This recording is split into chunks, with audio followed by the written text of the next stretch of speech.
Welcome to Hojo Radio. The Spry Treat of the Week.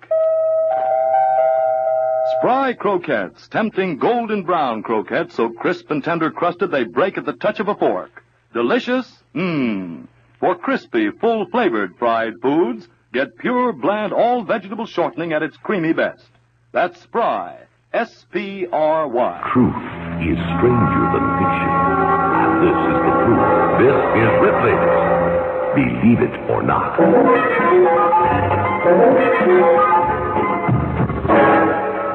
The last bottle of the before Prohibition brew of a famous Milwaukee brewer was prized so highly that being the last of its kind, the manufacturer had it insured for $25,000. Believe it or not. In a moment, I'll tell you a story about Thanksgiving when it was known as a fast day. Until the year 1631, the stern pilgrims celebrated their Thanksgiving Day by rigorously abstaining from food and drink. In that year at Charlestown, the annual Thanksgiving Fast Day on February 5th was changed to a feast day for the first time to celebrate the long-awaited arrival of a ship which landed with provisions from Ireland. It was not until President Lincoln's time that Thanksgiving Day was generally designated for the last Thursday in November. Believe it or not.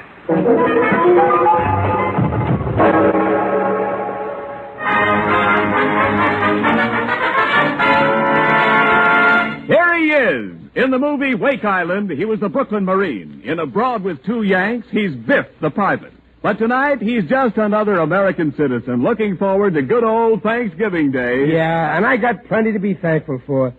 This year, our family's going to have a turkey filled with chestnut.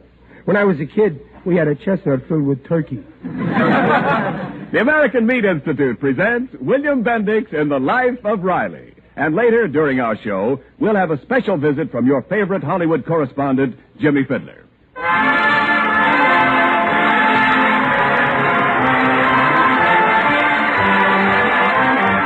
And now, on behalf of all those engaged in supplying meat to the nation, the American Meat Institute presents The Life of Riley with William Bendix as Riley.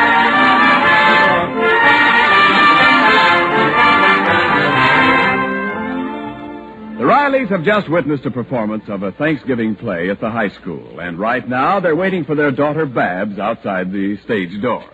Why, I thought the play was fine, especially the way Babs played Priscilla. Yeah, Babs was good. And I got a laugh when Captain Miles Standish's beard fell off. Boy, was his face nude. Oh, if I was Priscilla, I'd sooner marry Miles Standish than Elmer Gillis. But the Gillis boy was playing John Alden. She had to marry him. That's history. Now, wait a minute. If they were so stuck on getting history into it, answer me this. Where was Nathan Hale? Nathan Hale wasn't a pilgrim. Pop, you're all mixed up. Junior, a little respect, please. I know history, too. Nathan Hale was the fellow who said, "I regret that I have but one wife to give to my country." Riley, if you see any of Babs' teachers, don't talk history with them. Believe me, that play wasn't history. And that Elmer wasn't a pilgrim. He was a grim pill. What an actor. He ain't got enough life in him to play a dead body, that guy. Quiet, Riley. Here's Elmer's father. Well, if it ain't the Riley. Oh, hello, Gillis. I was just saying how your boy Elmer played John Alden. Great! Thanks. And whatever you've been saying about my boy Elmer's acting goes double for your daughter Babs. Well, Oh, dear. Those pilgrims sure lived in romantic days. Sometimes I wish we'd been born in those days. If we had, we'd be pretty old by now, huh? I suppose you might have married Captain Miles Standish instead of me, huh, Peg? Well, it depends, Riley. You think you could have kept us some fresh turkeys like John Alden kept Priscilla? Well, sure. I know how to shoot a gun. Remember the time we had a shooting match down at Cohen's farm? Didn't I shoot the cigar right out of Muley Durkin's mouth? Well, sure you did. But the target was a tin can on a fence. Was it? Oh, yes, Riley. If I was a turkey, I wouldn't be worried when you came around. There's a woman's logic for you. Look, Peg, we're married, ain't we? If you was a turkey, I'd be a turkey, too, and turkeys don't go around shooting each other. Now, you take me, Riley. Every year I go up to Antelope Valley. I shoot a gobbler for Thanksgiving. Oh, you do? Well, sure. Ask my wife. You hear that, Riley? What he can do, I can do. Huh? Well, sure you can. Just the same, I'm getting our turkey from Jake's Market. Now, listen. Hey, Peg, where you going? Oh, I'll be right back. I'm just going inside to see what's keeping back. Oh, wait a minute. I'll go with you, Mom. Look, Gillis, what's the idea of tearing me down in front of my wife? Telling them cock and bullet stories about shooting turkeys, huh? Well, it's true. If I'm lying, may I never see my landlord again. I still don't believe you. On the level, Riley. See, every Thanksgiving up in Antelope Valley, they have a big turkey shoot. The best 10 scores win a turkey. It's only $1 a try. And with $5, you're sure to win one. Oh, I can win a turkey at a shooting match, huh? Well, sure, it's a cinch. And Digger Odell, the undertaker, he'd lend you his cabin he's got up there.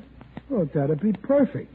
But look, supposing a guy, naming no names, but suppose that this guy couldn't shoot so good and he wanted to show his wife he was a good shot. Suppose this guy loses in the match. Well, I know one man, again, naming no names, but he happens to be my children's father. This guy, if he loses in the shoot, he buys a turkey from some guy who wins. Oh, I get it, Gillis. Yeah. Well, the first thing tomorrow, I'm seeing Digger Odell and talking turkey.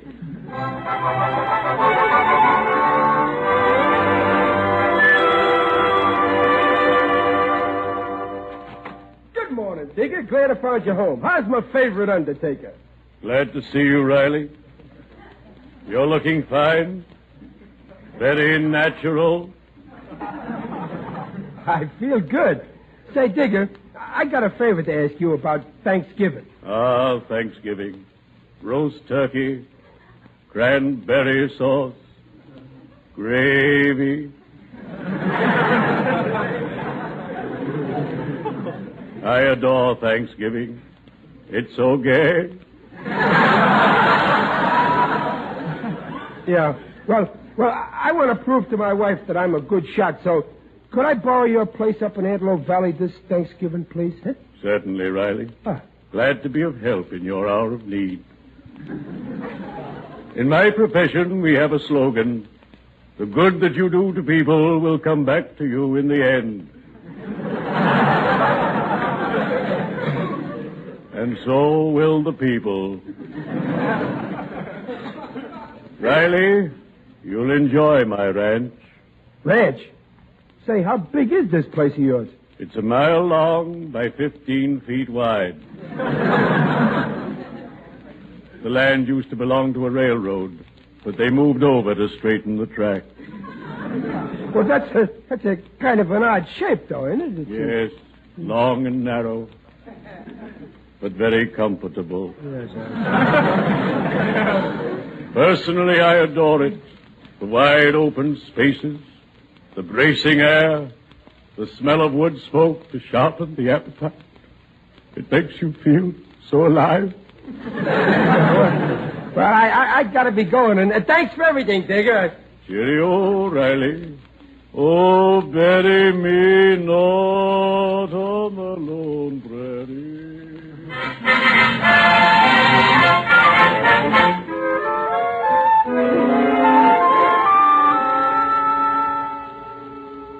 Well, since you asked me, Riley, I think spending Thanksgiving in the woods is silly. But you love Digger's Ranch. The house is filled with wide open spaces. You got to brace yourself against the fresh air because your lungs are filled with wood smoke. And it makes you feel as if you were alive. Well, maybe. But I still think we better stay home on Thanksgiving. Oh, nothing doing. I'm going to make you take back what you said about me being a bad shot. I'm going to win at that shooting match. Oh, well, I don't mind going, but couldn't we buy a turkey and bring it up there, just in case? Stop worrying, Peg. I guarantee to bring in a turkey. If I don't, I'll eat my hat. Save the crown for me, Pop. Junior. Oh,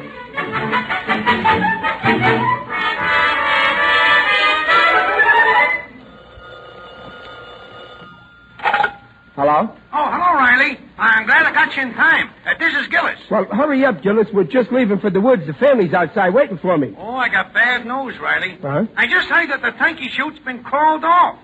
What? They can't do this to me. What am I going to do now? Called the trip off. I can't back out now. I've been bragging so much about what a good shot I am. If I don't win a turkey, I'm a dead duck. Hurry up, Riley. I'm coming. I got to go now, Gillis. Maybe I'll think of something on my way to the station. Riley, who was that on the phone? Gillis. Oh, is anything wrong? No. Well, then why are you looking so gloomy? Well, Gillis was just telling me about a nice family he knows that may be without a turkey for Thanksgiving.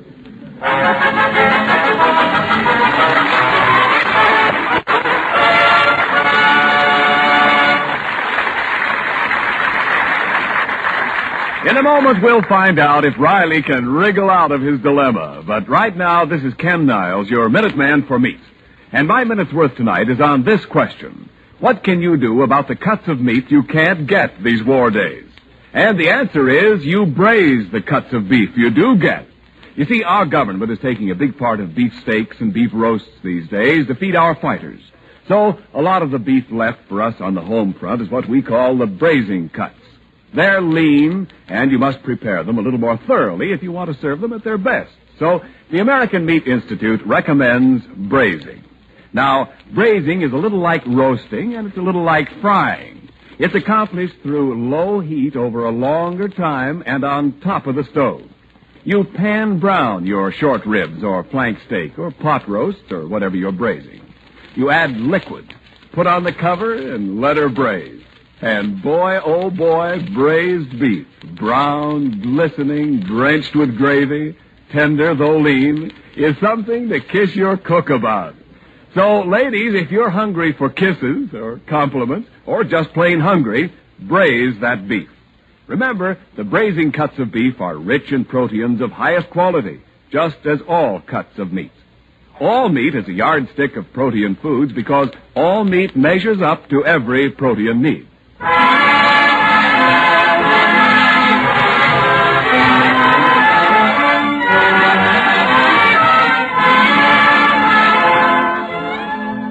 Well, it's Thanksgiving morning, and the Rileys are at Digger Odell's cabin in the woods. Riley, determined to keep up his big bluff that his shooting skill will get him a turkey, is tramping through the woods, gun in hand, with Junior. Junior, I don't know why you had to come along. You're going to make me nervous when I'm aiming at the target. Oh, I'm sticking with you, Pop. I want to see how you do in that shooting match. Don't even trust your own father. Hey, Pop, What? you said the turkey shoot was being held near Hooper Falls. We're going the wrong way. Look, there's the station. Yeah, I know.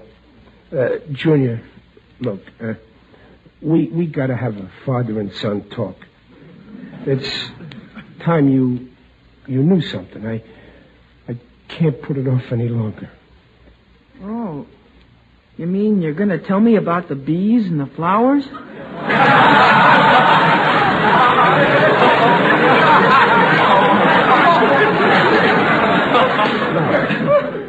Now, Junior, about the birds. One particular bird, a turkey.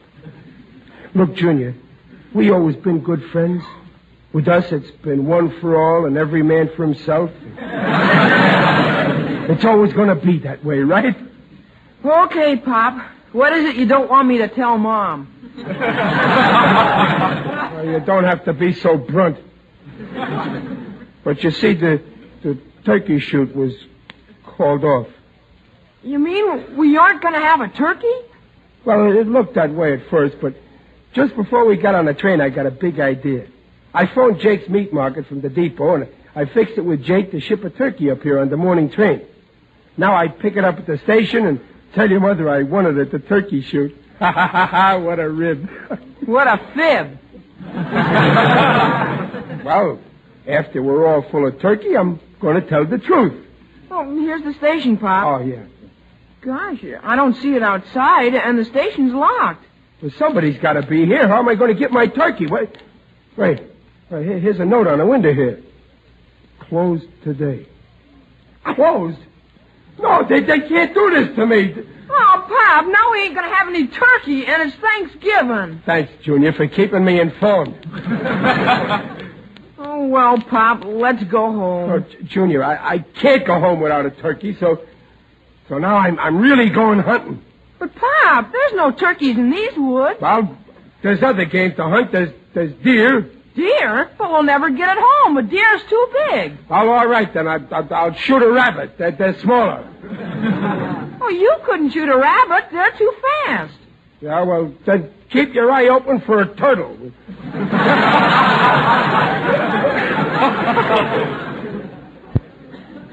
Gosh, turtle. Well, I heard it's very tasty. We can have turtle drumsticks and stuff the shell with chestnuts. Come on, we go to... Well, if you ask me, we're on a wild goose chase. Well, if we get a wild goose, that's better than nothing. Come on, let's...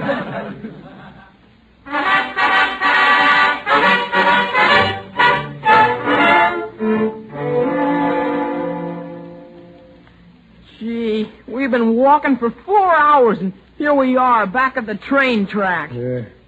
My feet would give their right arm to get out of my shoes. Junior. What?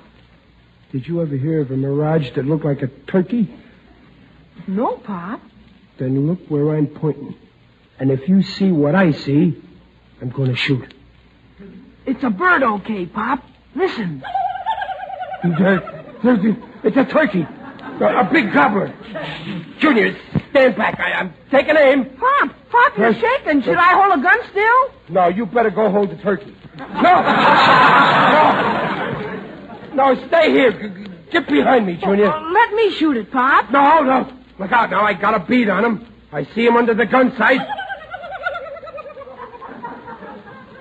Pop, he's coming toward us. I won't shoot till I see the white meat of his eye. 1, 2. You missed him. I couldn't have missed. Well, open your eyes and look. He's still coming at you, Pop. I'll get him this time. Ha! Pick him up, Junior. You didn't even touch him. And now he's running toward us. Junior, he's surrendering. He knows when he's licked. What the... Gosh, Pop. I think he likes you. Yeah.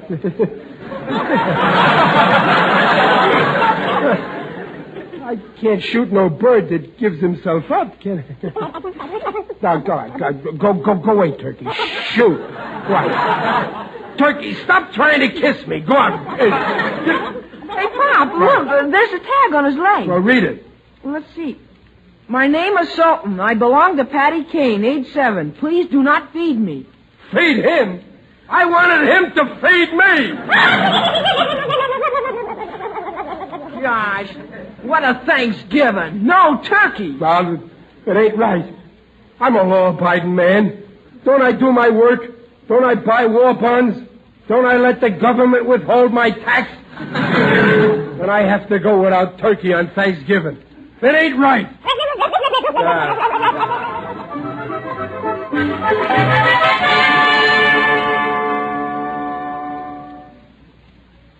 Boy, that cabin sure looks good, don't it, Pop?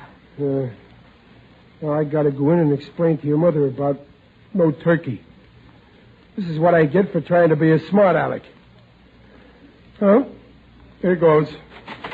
Riley, Junior, where have you been? Well, Peg, I've been thinking. Why don't we all go on a diet, starting today? A foodless diet. Well, we can talk about it after dinner. Meanwhile, the turkey's getting cold. I think, did you say turkey? Of course, turkey. In the dining room on the table. Turkey? Gosh, Junior, look, what a turkey. Oh, Mom, did you shoot it? Yeah, Peg, how, when... That was some joke you played on us, Riley, you clever thing. Station master said you had it shipped up here from town, and he knew we'd want it today. Brought it here himself. Yeah. Ain't that ironical?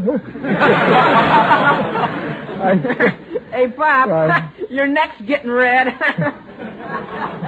That sunburn left over from last summer, Junior. Well, dinner's ready, Daddy. Okay, folks, grab your chairs. Every man for himself. Come on, pull them up there. Oh, it looks delicious. Start carving, Pop. Okay, let me have that carving knife. Dr. Riley wanted in surgery.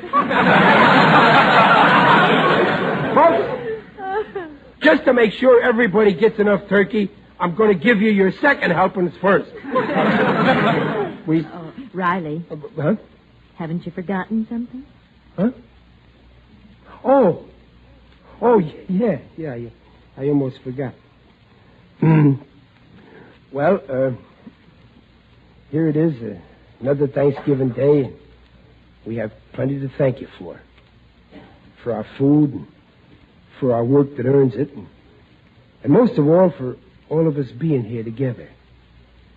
Some families are pretty far apart today. If you could see your way clear to bring them back together again pretty soon now, we'd be mighty grateful for that, too. We thank you for letting us live in a country where there'll always be a Thanksgiving Day, and if you'll help us, well, we'll do all we can so that someday there won't be any place in the world where people can't live in peace with each other. Amen. Amen.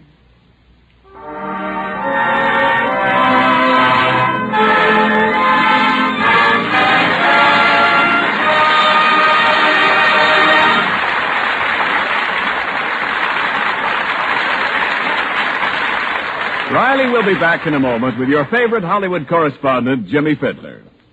And remember, folks, all meat, regardless of cut or kind, has the right kind of proteins to build and rebuild body tissues.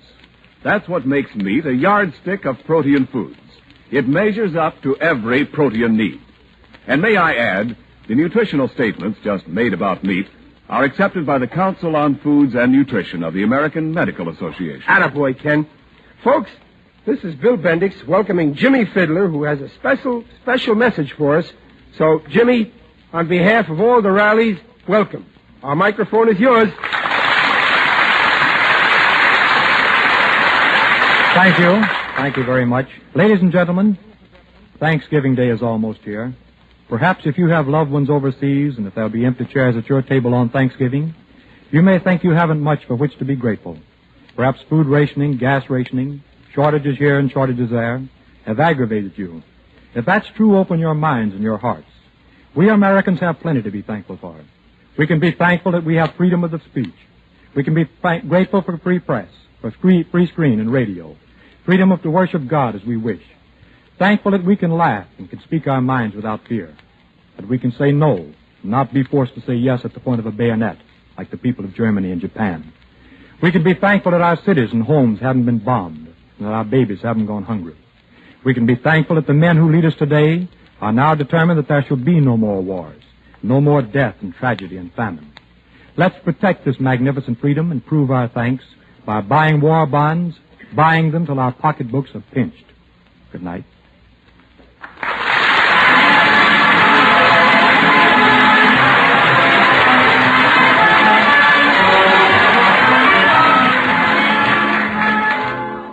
Follow The Life of Riley, starring William Bendix and sponsored by the American Meat Institute, next week at this same time.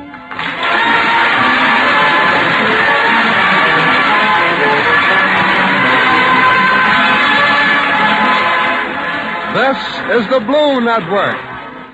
It's Monday night, and time for Burns and Allen. And when the kitchen clock warns, hurry up, Mother, time for the youngsters to come running home, take it easy and solve the school lunch problem with Spam. S-P-A-M. Spam is that delicious meat originated and made only by Hormel. It's packed in a handy can, all ready to eat as soon as it's open. No fuss, no bother. Just cut off slices of this taste-tempting meat, put between slices of buttered bread, and say to the hungry youngsters, have a Spamwich. A perfect combination of sweet, juicy pork shoulder and tender ham. Spam has an extra goodness and meaty flavor all its own. Youngsters go for Spam in a big way. Try Spam tomorrow. When you see the easy recipes on the label, you'll discover you can serve Spam cold or hot. It's America's popular mealtime aid. So ask your food dealer for SPAM, Spam. Hojo Radio, where the classics come alive. It's new. It's amazing. It's Prell, Prell, Procter & Gamble's new Radiant Cream Shampoo in the handy tube. Prell brings you The Life of Riley.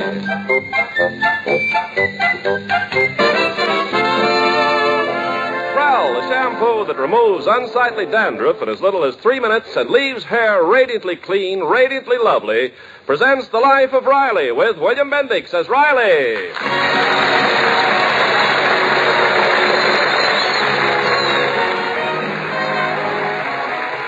Well, Thursday was Thanksgiving, as that fresh cranberry stain on your vest will indicate, and today we find Chester A. Riley thankful that it's all over. But a few days before Thanksgiving, Riley was singing a different tune as he was walking home from work with his friend, neighbor, and co-worker, Jim Gillis. Hey, wait, Gillis. Let's go down this street here. I got to pick up our Thanksgiving turkey at Al's Meat Market. Oh, I'm glad you reminded me. My honeybee told me to pick ours up. Ah, great guy, Al. You know, in our house, all four of us like the drumstick, and nobody likes the whatchamacallit. So this year, Al promised to give me a turkey with 4 drumsticks. How is that possible? 1 turkey with 4 drumsticks? Yeah, well, with Al, it's easy. Some other customer will get a turkey with no drumsticks and 2 whatchamacallits. You know, I love Thanksgiving, Gillis. Yeah, me too. It's nice to stay home and bask on the bosom of the family. Yeah, we're pretty lucky compared to other guys. We got something to be thankful for. After all, we've got our health. Yeah, that's something to be thankful for. We each got fine kids, and we're married to 2 fine, plain, home-loving girls. Yeah, that's something to be thankful for. You know, Gillis, we might have married a couple of flashy dames just for their looks. You know the type, those luscious blondes with those gorgeous figures, but we didn't. That's something to be thankful for. And that ain't all. I'm thankful for the good friends I got. Like you, Gillis. A guy couldn't ask for no better friend than you. You're wonderful. I love you too, Riley. I feel like we're more than just friends. We're brothers. Oh, we're more than brothers. We're sisters. Under the skin. I'll never forget what you did that time our house burned down and we had no place to live. Ah, what did I do? So I let your family live in my house for a couple of weeks. Any noble-type person would have did the same. Yeah, but you only charged us $4 a day, the ceiling price. Well, one good thing deserves another. I was just paying you back for that time 5 years ago when I needed that blood transfusion to save my life. I'll never forget how you offered your blood. Oh, it was nothing. I just called up the blood bank and told them to give you a pint out of the quart I gave them. I know, Riley, but it ain't your blood. It's the thought behind it. Gillis, I got a great idea. Why don't you and the family have Thanksgiving dinner at our house? We'll all give thanks together. Hey, that's a super pipe idea. I'll bring over our turkey and all the trimmings. Great. Oh, boy, what a Thanksgiving we'll have. 2 turkeys, 2 dishes of cranberry sauce, 2 boats of gravy, 2 pumpkin pies, 2 big cigars to smoke after dinner. And 2 wives to do the dirty dishes.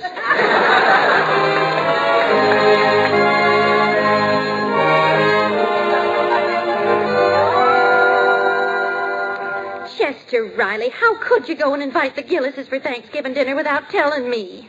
I'd like to feed my guests, and we've only got 1 small turkey. Relax, Peg, relax. I also invited their turkey. Oh. Oh, no. No, it's not right to let guests bring food. Now, we'll buy... Dublin, it's real holiday spirit. When we sit down to eat, it won't be their food or our food. It'll be all for one and everybody for himself. We'll have fun. Oh, I don't mind Mr. Gillis, but Mrs. Gillis is an awful pill. Now, see here, Babs. You're talking about my best friend's wife. Honeybee Gillis is not a pill. Bob's right. She's long and skinny. She's more like a capsule. Junior. You watch that fresh talk, Junior. You ain't getting so big that I can't get your mother to spank you. I'm sorry, Pop, but that Egbert Gillis is murder. And when he sits down at the table, he eats like a wolf. I said stop it. Just remember, that wolf happens to be the cub of my best friend. Now, it's all settled. The Gillises are coming to dinner. My head's made up.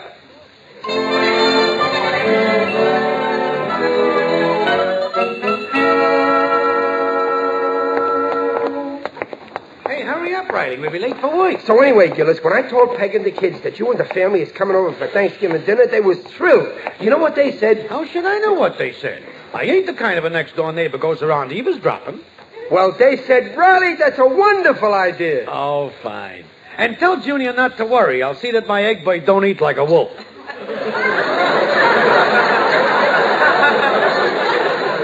Gillis, you heard. Well, ever since that cut-rate dentist filled my tooth with copper, my ears pick up like a radio. Now, come on. If we're late once more this month, the boss will blow his top. Oh, quit worrying. Mr. Stevenson went out of town for Thanksgiving. No, he's staying here. Only his family went away. The chauffeur told me. Oh, well, then we better snap it up. Hi, fellas. Hiya, Sharky. Hi. Heard the news? Botkin quit his job. You mean the foreman, Benzedrine Botkin? Yeah. No kidding. Who's going to be the new foreman? Nobody knows yet. Stevenson is going to announce somebody after Thanksgiving. Oh, that's a great job. I wonder who's going to get it. Yeah, I wonder. Every guy in the plant is angling for it. All sorts of schemes going on. Well, I gotta go, fellas. Hey, Sharky, what's that you got wrapped in that newspaper? Oh, this? Yeah. Just some petunias I picked for the boss's desk. Ain't that disgusting, Riley? What some guys won't do just to butter up the boss. Positively sickening.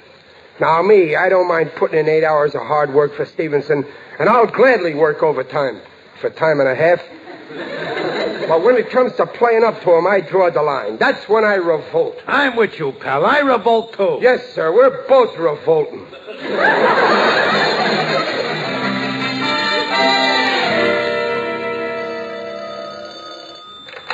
Hello, Stevenson speaking. Hello, boss. This is Gillis. I just heard you're going to be a bachelor on Thanksgiving.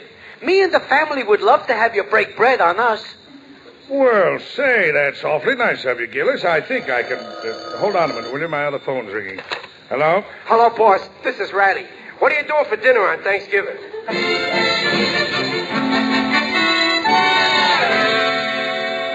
You invited Mr. Stevenson? Well, sure. He'll let me know definite tomorrow, but he'll come. Yes, sir. I'm out to get that foreman's job, Dumpling, and this will cinch it. Oh, how? While you're stuffing his stomach with turkey, I'll be stuffing his head about how good I am. Oh, but you can't do that, especially with the Gillises here. Oh, the Gillises won't be here. I'll uninvite them.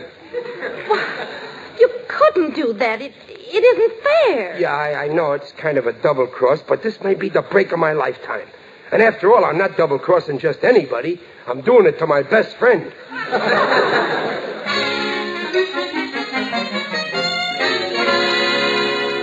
But, honeybee, don't you get it? I invite the big boss here to dinner, I get in good with him, and the next day I'm foreman. But you promised to go to the Riley. Oh, I'll get out of that pooch face. This is a crucial thing. Now leave everything to me, vision of loveliness.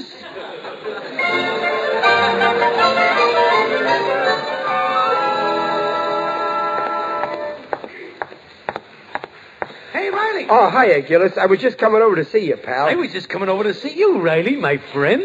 Listen, chum. About this joint Thanksgiving dinner over at my joint. I was thinking... That's funny, Riley. So was I. Yeah, I thought maybe we ought to call it off. Oh, you was? Yeah. You see, Gillis, I figured the best way to keep a friendship going is not to get too friendly. Well, you got a good point there in your head. In fact, it's very dangerous to get together Thanksgiving. I can see just what's going to happen. You'll come over with your wife and Egbert and your turkey. And there's me and my wife and kids in our turkey. It's very crowded. Where am I sitting? On the piano stool. Very uncomfortable. And everybody's nerves is on edge. First thing you know, my junior says to your Egbert, "Hey, Egghead, don't eat like a wolf." Yeah, and then my Egbert takes a poke at your junior and gives him a bloody nose. Right. And then my wife comes in, takes one look at Junior and yells, "Junior, wipe that cranberry sauce off your face." But then she finds out what happened, so she turns on my honeybee. That's right. And Peg says, "Really, honeybee, you might teach that brat of yours some manners." And then, naturally, your honeybee turns on my Peg. Well, naturally. And she tells your wife off, but good. And then I got to stick up for Peg, so I say, "Pipe down, honeybee, you're nothing but a pill." And that gets you sore, Gillis. Why, that's what I always say. Oh! Yeah. I'm burning up, so I say, "See here, Riley, I'm the only one can insult my wife." And then I pick up a turkey leg and throw it at you. And I throw a whatchamacallit at you. right in the eye I get it. So I say to you, listen, you big baboon. Who's a big baboon, Gillis, I say? You are, you weasel, I say. Well, if that's the way you feel, beat it. Go on, take your wife and your kid and your turkey and your stuffing. Okay, I'm going. You know, if that's the way it's going to be, Riley, we better call this dinner off. Yeah, I agree with you, Gillis. Well, so long, pal. So long, chum. Happy Thanksgiving.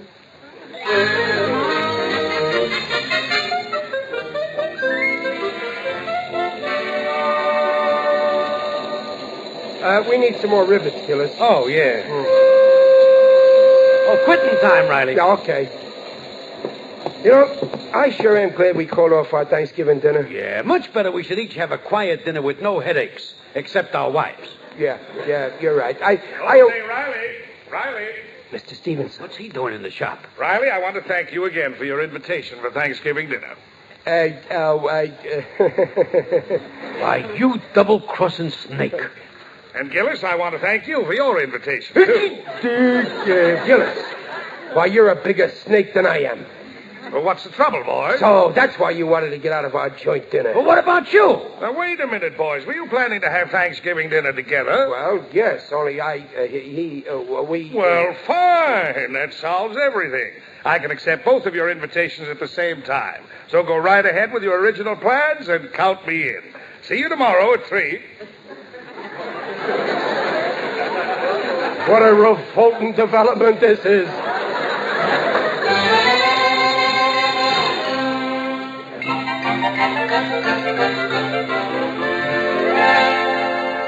But, Jimsy, I thought your boss was coming here for dinner. No saccharine lips. That's all changed now. We're all going to eat at Riley's. Oh, but Egbert's been invited to Artie Meyer's house. Good. Maybe it's better my boss don't see our Egbert. Things are tough enough. Well, all right, we'll go. Even if it is Riley's house, you can still drop a few hints about the foreman's job. Oh, no, that's out. Riley and me made an honorable deal. And Hinton wouldn't be croquette. I guess you're right. It's not the honest thing to do. But I got a better plan.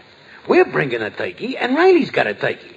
But what do we need 2 turkeys for? Why, yes, one'll be enough for 7 people, especially the portions Riley serves. So I'll sell our gobbler and buy the boss a box of his favorite cigars. That'll put us in solid. Oh, Jimsy, you're so clever.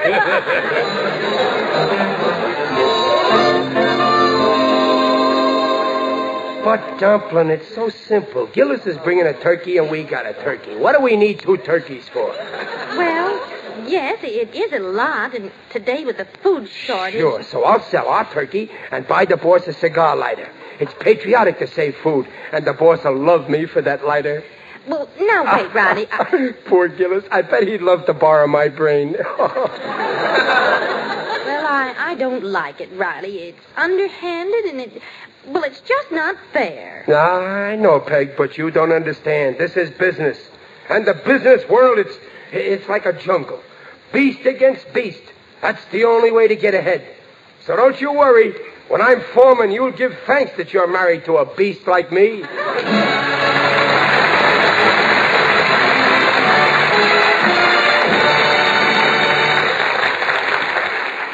We'll hear the second act of The Life of Riley in a moment. Say, Ken, millions are asking for Prell, Procter & Gamble's Radiant Cream Shampoo in the handy tube. Of course, Prell's popular for 2 reasons. First, Prell leaves hair more radiant than any soap or soap shampoo because Prell can't leave a dulling soap film. Second, Prell's a wonder for unsightly dandruff. Yes, Prell removes such dandruff in as little as 3 minutes. Examinations by a group of doctors proved it. In case after case, even stubborn dandruff was controlled by only 2 Prell shampoos a week. And that handy Prell tube's popular, too. No messy jars, no waste or spill. A little makes mountains of lather. So for hair radiantly clean, hair free of unsightly dandruff, ask for... P-R-E-L-L Prell Shampoo. Leaves hair radiant, gleaming bright. Not a bit of dandruff is in sight. Comes in a tube, handy too. P-R-E-L-L Prell Shampoo. By Prell.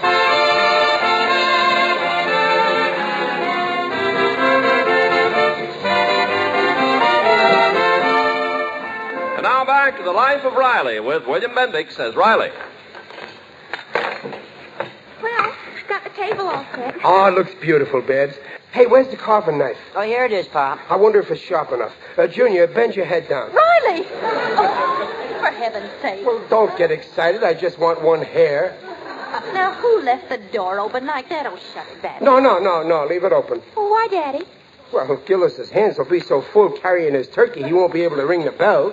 Oh, don't be silly. Shut it, Babs. Say, I almost forgot the champagne. Where's the champagne? Oh, here, Daddy. Junior, empty the ashes out of the bucket and fill it with ice. I'll put the champagne in it. I want the boss to have everything like he has at home. Oh, this champagne's great stuff. Imported from San Diego. Oh, that must be the Gillises. Happy Thanksgiving, folks. Oh, Mr. Gillis. Come in, Gillis, old pal. I hope you brung your appetite. Don't worry, Riley. I'll gorge up my quota of victuals. Hello, Mr. Gillis. Hi. Gillis, you're alone? Oh, no. Honeybee went into your kitchen. Oh, naturally. Boy, that turkey smells delicious. Oh, yeah, I smell it, too. That aroma sure has a wonderful odor. Well, I don't smell any turkey. Well, Peg, where's your nose? Why, the air is reeking with it. It certainly is. Pardon me while I drool. Well, I better give Honeybee a hand in the kitchen. Oh, there's Mr. Stevenson. Now, remember, Gillis, no hinting about the job. Not a word. Happy Thanksgiving, everybody. Oh, hello, Mr. Stevenson. Come Hiya, in. boys. Hi there, Chief. Well, Junior, Barbara. Stevenson, Hello, how let are me you? take your coat. Thank you, Barbara. Here, sit down, boss. Make yourself at home in my chair. What Gillis means is make yourself at home in my chair. In my home. I hope I'm not too early, Riley. Oh, no, you're just in time. We were all waiting for you, including the turkey. Turkey. Just the thought of it makes my mouth water. Riley, give the boss a blotter. Well, shall we sit down, Peg? Huh? Yes, dear, I'm all ready. Oh, good. hello there, everybody. Hello, honeybee. Oh, Mr. Stevenson, charmed, simply charmed. Pleasure to see you, Mrs. Gillis. Well, shall we sit down, Honeybee? Yes, by all means, darling. Well, let's see. You sit here, Mr. Stevenson. Thank you. And, let's see now. Honeybee and Miss Yeah. Gillis there. And Ronnie who sits there. Yeah. Oh, and Babs and Junior. Oh, Here, Mr. Stevenson. Here, Mr. Stevenson, you do the carving, huh? Oh, no, I couldn't, Riley. Oh, go on. You're good at cutting salaries. Try it on a turkey. Well, all right. Well, I'm all set. Bring on the turkey. Okay, bring on the turkey. Yep, bring on the turkey. All right, Honeybee, bring on the turkey. Sandy, where is it, Peggy, dear? Why, in the kitchen where you put it. I didn't put it anywhere. Where'd you put it, darling?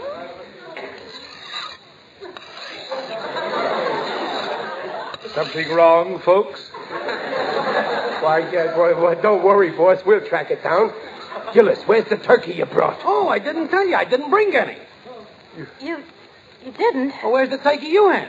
Oh, well, that's right. I didn't tell you. We ain't got it. Oh. You see, we thought you were... Oh, dear. Oh, my.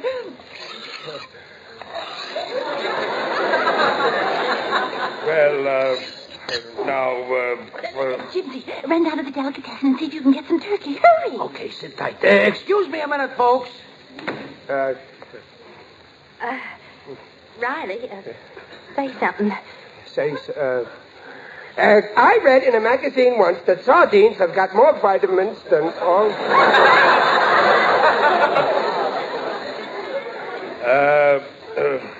how's school coming, Junior?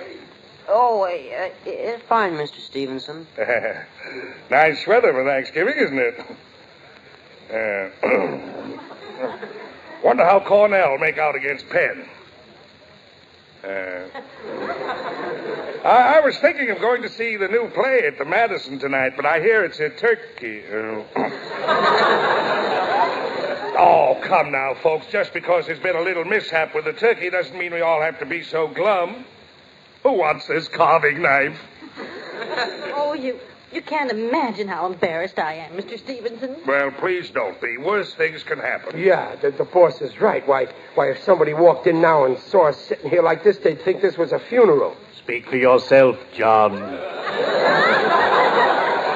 Digger, it's you. Yes, it is I. Digby Odell, the friendly undertaker. You're looking fine. Very hungry. Why didn't you ring the bell, Digger? Well, I came in through the kitchen. You see, This is my boss, Mr. Carl Stevenson. Boss, Digger Odell. How do you do? Carl Stevenson. Well, as I live and breathe, if you'll pardon the expression. Glad to know you, sir. One of my dearest cronies was your late uncle, Rufus Q. Stevenson, the pawnbroker. Oh, yes, good old Uncle Rufus. A fine man. He once helped me out of a hole. I've always regretted I couldn't do the same for him.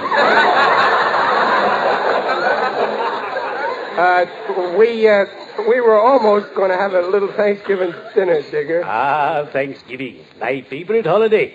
Started by the Pilgrims, one of whom was my ancestor, Roger Odell. Really? Ah, yes. He started the family profession, a stone's throw from Plymouth Rock. Gee, a pilgrim. The very day they landed, they were attacked by a ferocious band of Iroquois. And Roger Odell personally made 50 Indians bite the dust. Wait a minute, Digger. He killed 50 Indians? No, the others killed them, but Odell made them bite the dust. Well, toodaloo. Oh, we'd ask you to stay for dinner, Mr. Odell. Oh, no, thank you. My family and I were invited at the last minute to be the guests of J.J. Gabriel. Oh, yeah. He's the town's biggest undertaker. Oh, yes. He does a land office business. You're eating dinner at his place? I have to for business reasons. So I brought you over our turkey, all cooked and ready to serve. Digger! You brought us a turkey? Yes, I laid it out in the kitchen. Oh, Digger, you saved my life. I did? Well, after all, it's a holiday. Oh, thank you very much, Mr. Odell. I really must go. Gabriel is waiting for me outside. But that's Gabriel now. And you know me. When Gabriel blows his horn, I come a-running. Well, cheerio. I'd better be shoveling off.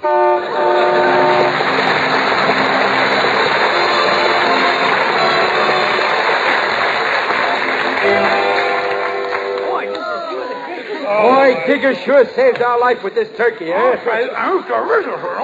Gillis, can't you eat quieter? You sound like the super chief. On my word, Mrs. Riley, I haven't had a meal like this in years. Neither have we. Oh, shoot. But that's no way to talk. Don't yell at the boy, Dumpling. He only means we can't eat like this every day with the salary I get on the job I got now. Have some more of my turkey, boss. Huh? Hey, Riley, no hinting. Here, boss, have one of my radishes. No, thank you, really. How about a little more pie? Here, take mine. No, take mine. I ain't bitten into mine yet. More coffee, boss? Please, boys, not another morsel. All I want now is to fall into a soft chair and smoke a good cigar. Oh, well, here, smoke a whole box with my love. Well, light him with this nifty lighter, right from my heart. Well, boys, this is very nice of you, but you really shouldn't have done it. I don't expect any presents. Oh, forget it, boys. Well, shall we go in the other room? Yeah, no, wait. Let's drink a toast. Good idea. What'll we drink to? Let's drink to the health and happiness of the new foreman. Oh, then you know Riley. Well, I sort of guess. You know too, Gillis? Well, I know what a great executive you are, boss. So there's only one man you could pick. Get ready, honeybee. Oh, I'm so excited. Well, I'm glad you men like the man of my choice. So here's luck to the new foreman, Joe Beamish. Joe Beamish? Joe Beamish? Joe Beamish? Yes, Joe Beamish. Fine fellow. Oh, Gillis, hand me that ashtray, please. Get it yourself. Don't be rude. Something wrong? Riley, what's the matter? What's the matter? making Joe Beamish foreman. After all we did for you, some gratitude. But Riley's saying I'm endorsing in Spade yet. Now, wait. When you opened up the plant and you couldn't get no help, who gave up a good job to go and work for you? We did. But where was Joe Beamish? Go on, Riley. Give it to him good. Right in front of me. But Riley... And during the war, we could have gotten better jobs for more pay, but we stuck with you. And where was Joe Beamish then? He was flying a plane over Germany. Germany. That's a fine place to be with a war going on.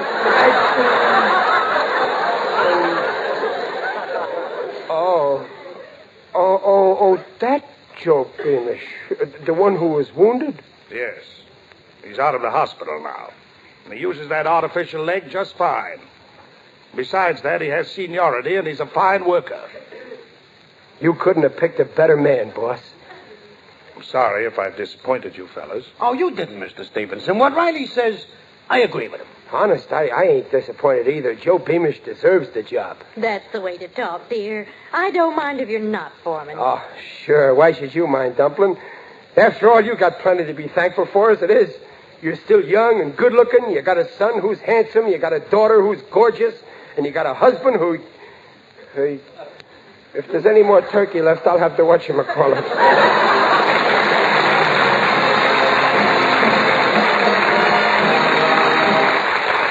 Riley's will be back in just a moment. The Wonder Shampoo. That's what they say about Prell, Procter & Gamble's Radiant Cream Shampoo in the handy tube. From Fair Lawn, New Jersey, Mrs. P.S. Keller writes, I am so pleased with the results of my Prell shampoo. Even in our hard water, Prell really worked wonders. Left my hair clean and soft, nicely manageable. Yes, one trial, and you'll agree, Prell's a wonder for two reasons. First, Prell removes unsightly dandruff quickly. Second, Prell leaves hair radiantly lovely. Buy, try. P-R-E-L-L, Prell shampoo. Leaves hair radiant, gleaming bright. Not a bit of dandruff is in sight. Comes in a tube, handy too. P-R-E-L-L, Prell shampoo.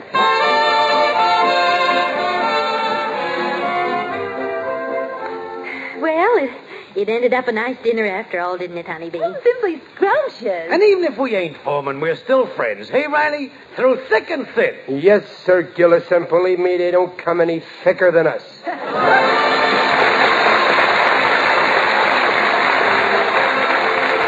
Procter & Gamble invites you to join us again next week to hear The Life of Riley with William Bendix as Riley. William Bendix can currently be seen in the Paramount picture Where There's Life. The script is by Reuben Ship and Alan Lipscott. Mrs. Riley is Paula Winslow. Digger Odell is John Brown. The Life of Riley is produced and directed by Irving Brecker.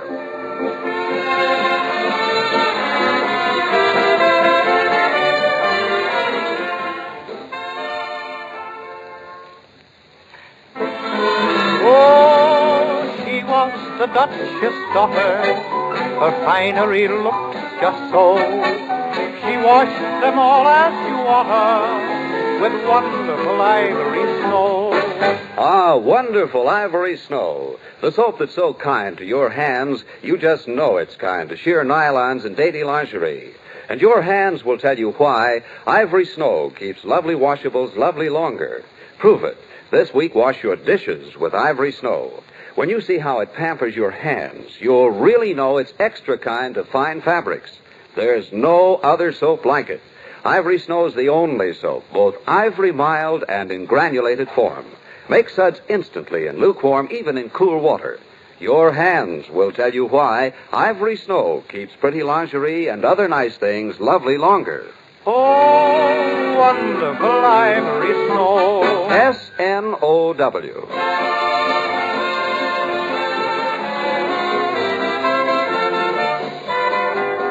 This is Ken Carpenter reminding you that for radiantly clean, lovely hair, get the shampoo in the tube. P-R-E-L-L, Prell Shampoo. And listen again next week when Prell brings you The Life of Riley. Good night.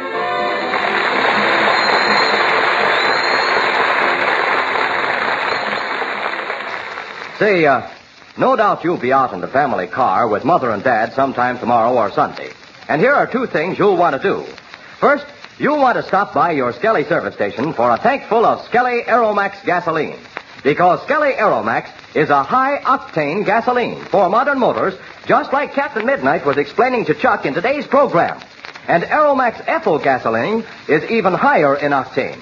Your Skelly Man will tell you which one is best for your car. Then the other thing you'll want to do is to join the new 1940 Flight Patrol. Your Skelly Man will give you your junior pilot's application card right away and send right in for your spinning propeller medal of membership. Remember, it doesn't cost you a penny.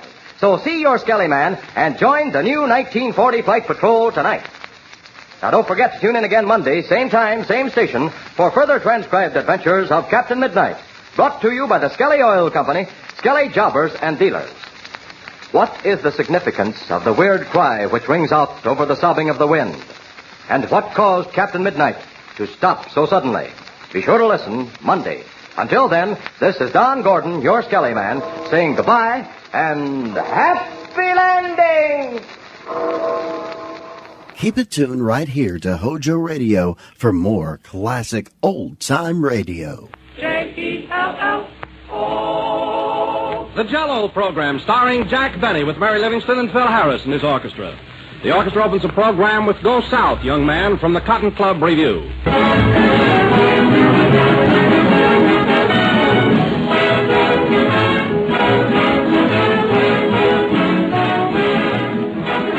Whether it's a company dinner or just a regular family affair, any meal will be a greater success if it's topped off with a delicious dessert. And no dessert is more delicious or more popular than Jell-O. Jell-O is a grand dessert, easy to prepare, swell to look at, and luscious to taste. Jell-O is crammed with extra rich fruit flavor, a true fruit goodness that rivals the flavor of fresh, ripe fruit itself. But remember this, there's only one Jell-O, and only Jell-O brings you that special extra rich fruit flavor. So if you want to top your dinner with a dessert that will be an assured success, serve Jell-O. But be sure you get genuine Jell-O. Don't accept any substitutes.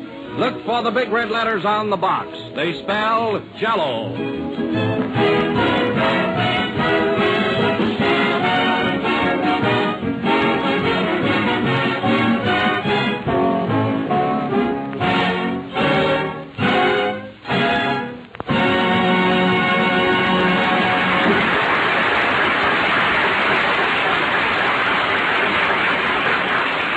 That was Go South, Young Man, from the Cotton Club Review. And now, ladies and gentlemen, we bring you a man who every Sunday night at this same time walks up to the microphone, looks it square in the eye, and says, Hello again. This is Jack Benny talking.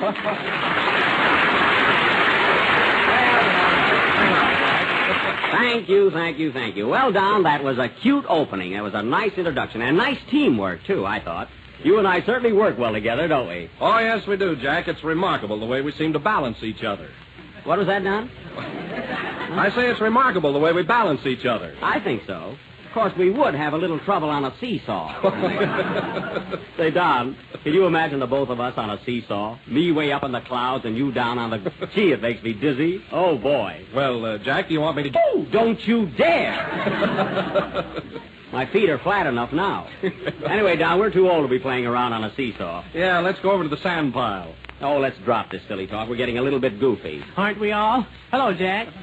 Well, Kenny, of all people, what are you doing here? Well, I was on my way to the movies and I got lost. Well, you couldn't have got lost in a better place. We can use you here. Yeah.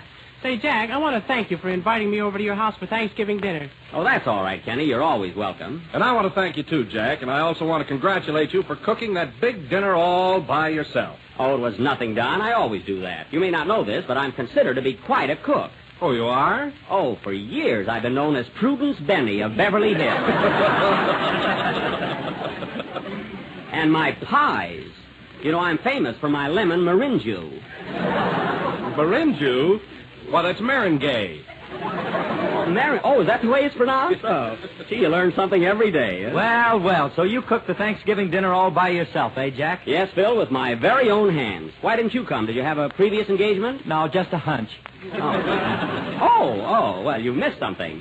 It was a grand meal. We had all the trimmings and everything you wanted to drink. Everything. Gee, everybody else had wine with each course, and you made me drink milk. Well, Kenny, you're too young. Besides, milk is good for you. Milk goes with anything. Doesn't go with my brown suit. Well, the turkey was good, wasn't it? Say, Jack, don't tell me you served that old bird Andy Devine gave you last week. Yes, Bill, and it was all right, wasn't it, Don? Well, it surprised me, Jack. That turkey looked so tough, and yet it turned out so tender. What did you do? I cooked it with a blowtorch. That did it. A blowtorch? That's a fine way to cook a turkey. Why didn't you put it in the oven? I tried to, Phil, but it kept jumping out all the time. I can't understand it either. I put paperweights in the dressing. Oh, hello, Mary. Hello, kitchen mechanic. Well, Mary, did you giving dinner? No kidding. How was it, Mary? Oh, it was swell. We had everything from soup to bicarbonate of soda. And what mashed potatoes. I'll say. They were so lumpy, Jack had to serve them in the sugar bowl. I didn't have to. I was short of dishes. Gee, I thought those mashed potatoes were swell. They were so nice and tan. Yeah. Tan potatoes? Well, the stove was crowded, and I had to cook them under the sun lamp. Oh. Anyway, the turkey was delicious. I got a wing, and it was swell. I got a leg, and it kicked me. Oh, it did? I got a neck with a collar button in it. Why don't you stay out of the kitchen, Jack? That's a woman's job. Now, Phil, that's the most ridiculous thing you've ever said. That's ridiculous. Men are better in everything. Our greatest cooks are men. Our greatest dress designers are men. Our greatest dancers are men. Our greatest... What are you laughing at? When you get to Mother's, watch out.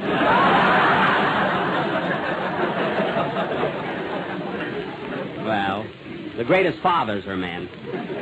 Got that over. Anyway, it's a fine thing to come to my house for dinner and criticize it. That was real home cooking. Why, you never tasted such rolls in all your life. Boy, were they... Not. I had to jack mine up to butter it. A fine appreciation after the trouble I went to. I work and slave over a hot stove, and what do I get? Oh, Jack, now what's the matter with you? They're only kidding. Why, everybody had a good time and enjoyed the dinner. Oh, no, they didn't. And here's something else I wasn't going to mention, but I will now. This'll fix you guys. I had 5 people to dinner, and 6 spoons were missing. 6? I took 2. Well, give me one back. Don't be a pig. Do you want the one from the Brown Derby? No, the one from the Ambassador, I've got a set. And now if you fellas are all through heckling my dinner, maybe we can have a selection from the orchestra. Play, Phil. For 2 cents, I tear up my cookbook.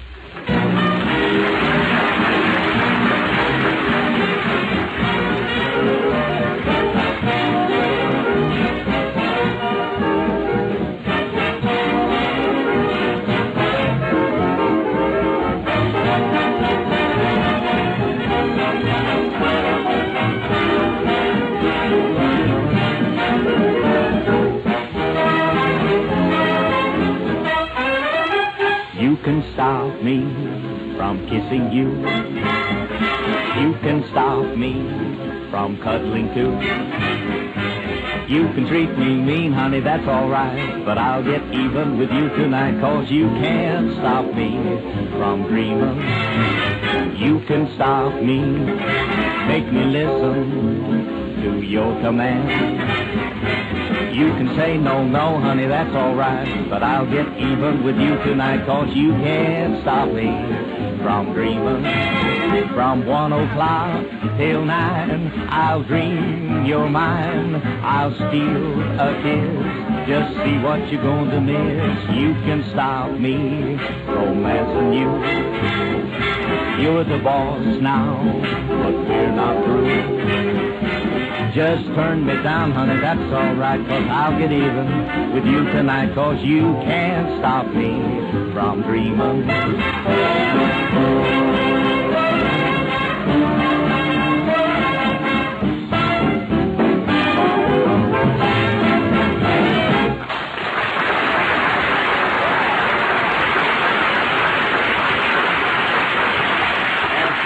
Can't Stop Me from Dreaming, played by the orchestra with a vocal chorus by Phil Harris. Phil, that was quite a surprise. I didn't know you were going to slip in a solo there. Did you, Kenny? No, I didn't either. Oh, it was just a sudden impulse. It was, eh? What made you sing? I'm mad at the piano player, and he hates my voice.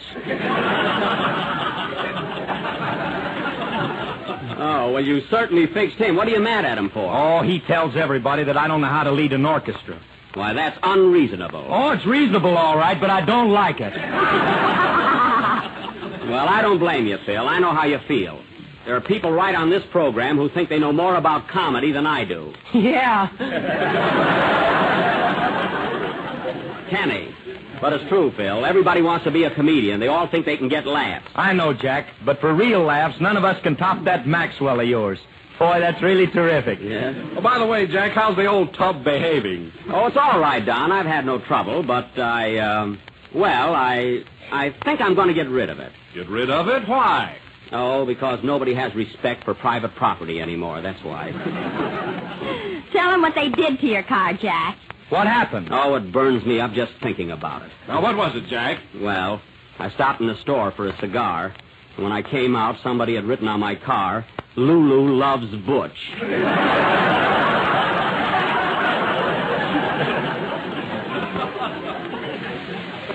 Gee, I was mad. Lulu loves Butch. That's awful. I didn't mind that so much, but I don't even know the people. Well, it's your own fault, Jack. You brought it on yourself when you put that sign on the back of your car. Oh. Sign? Well, what does it say, Mary? Tune in on Jack Benny every Sunday night. Well, that's legitimate advertising. And so is this. Ladies and gentlemen, Jell-O is America's favorite dessert. It is economical, easy to make, and comes in 6 delicious flavors. Strawberry, raspberry, cherry, orange, lemon, and lime. Burns me up. Why don't Butch and Lulu get their own thing? Oh, forget about Butch and Lulu. Well, anyway, I'm going to get rid of it. Did you, for Mary? Yes, here it is. Oh. For sale or exchange, Maxwell Touring Car. All modern features, including self-starter and one-man top. Excellent view, only 3 blocks from the station. Say, well, what's that got to do with it? My uncle sold a house that way. Oh. Car in first-class condition. Owner satisfied, but could feel better. It's a fine ad. Huh? Write, wire, or phone. Jack Benny, care of Lonely Hearts Club, Hollywood. I don't belong to that anymore. Anyway, that ad ought to bring some results. Say, Jack, Yeah. I can't understand what you want to sell your car for. Why? Gosh, you've only had it a little while, and you're always bragging about it and fussing over it and going around with it all the time. Well, And now you want to part with it. yes, I do. Gee, you're fickle. Well, Kenny, if you're so interested in my car, why don't you take it off my hands? Oh, I might at that. What do you want for it, Jack? Well, let me see. Well, Kenny, would $95 be too much? Hades, yes.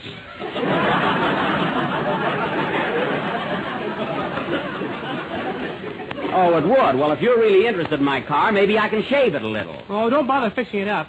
Well, Kenny, I can see that you don't want a car, so forget about it. Well, I'll think it over while I'm singing my song. Yeah, do that. What are you going to sing, Kenny? Moon Over Manakura from the picture Hurricane. Well, that's a beautiful number and right up your alley.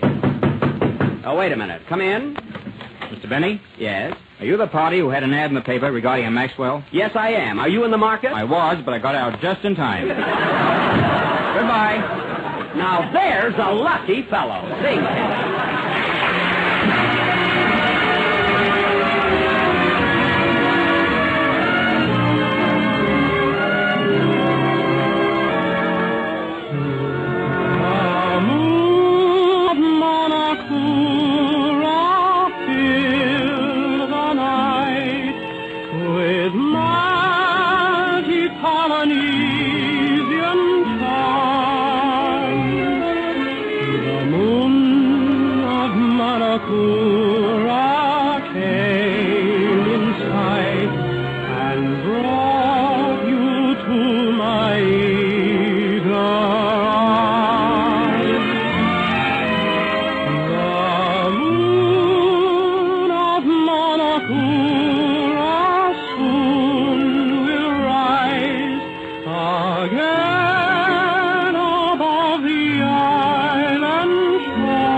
a little while. The moon of Monocura soon will rise again above the iron shore. Then I'll behold it in your dusky eyes, and you'll be in my arms once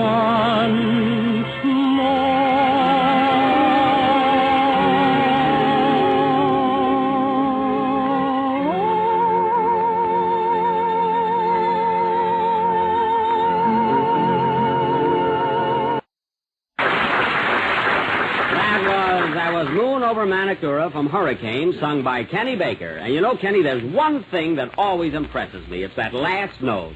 Goes on and on. Why do you hold it so long? I never give up a song without a struggle. Oh, well, it's very effective. But, Kenny, in order to keep your voice in such perfect condition, you must do a lot of practicing. I'll say. I sing in a bathtub every morning. Oh. And you know, Jack, I had the most embarrassing thing happen to me once. What was it? I reached for a high note and swallowed the soap. The soap? Ooh, boy, that must have been awful. Yeah, I bubbled for a week. Bubbles Baker. Mary. And now, ladies and gentlemen, for want of something better to do, tonight we are going to offer a play in the form of a nature study. A little drama entitled The Private Life of a Bumblebee, which we will present in 3 buzzes and 1 sting. It certainly will. Quiet.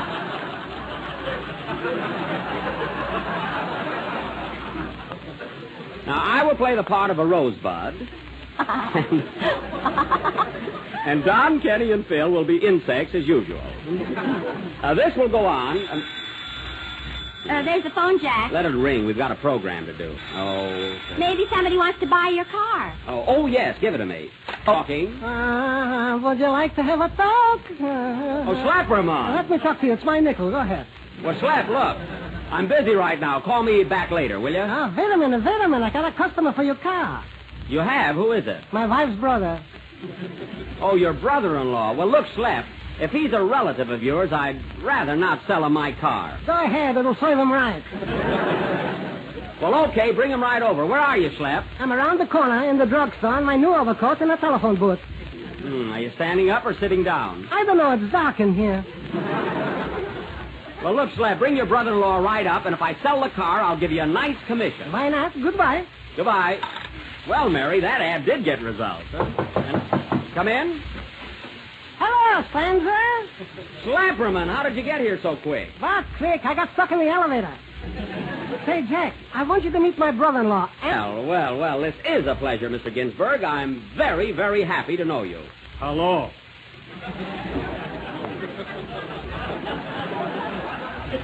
Well, Mr. Ginsburg, I understand you're very much interested in buying my Maxwell. Is that right? I'm not telling.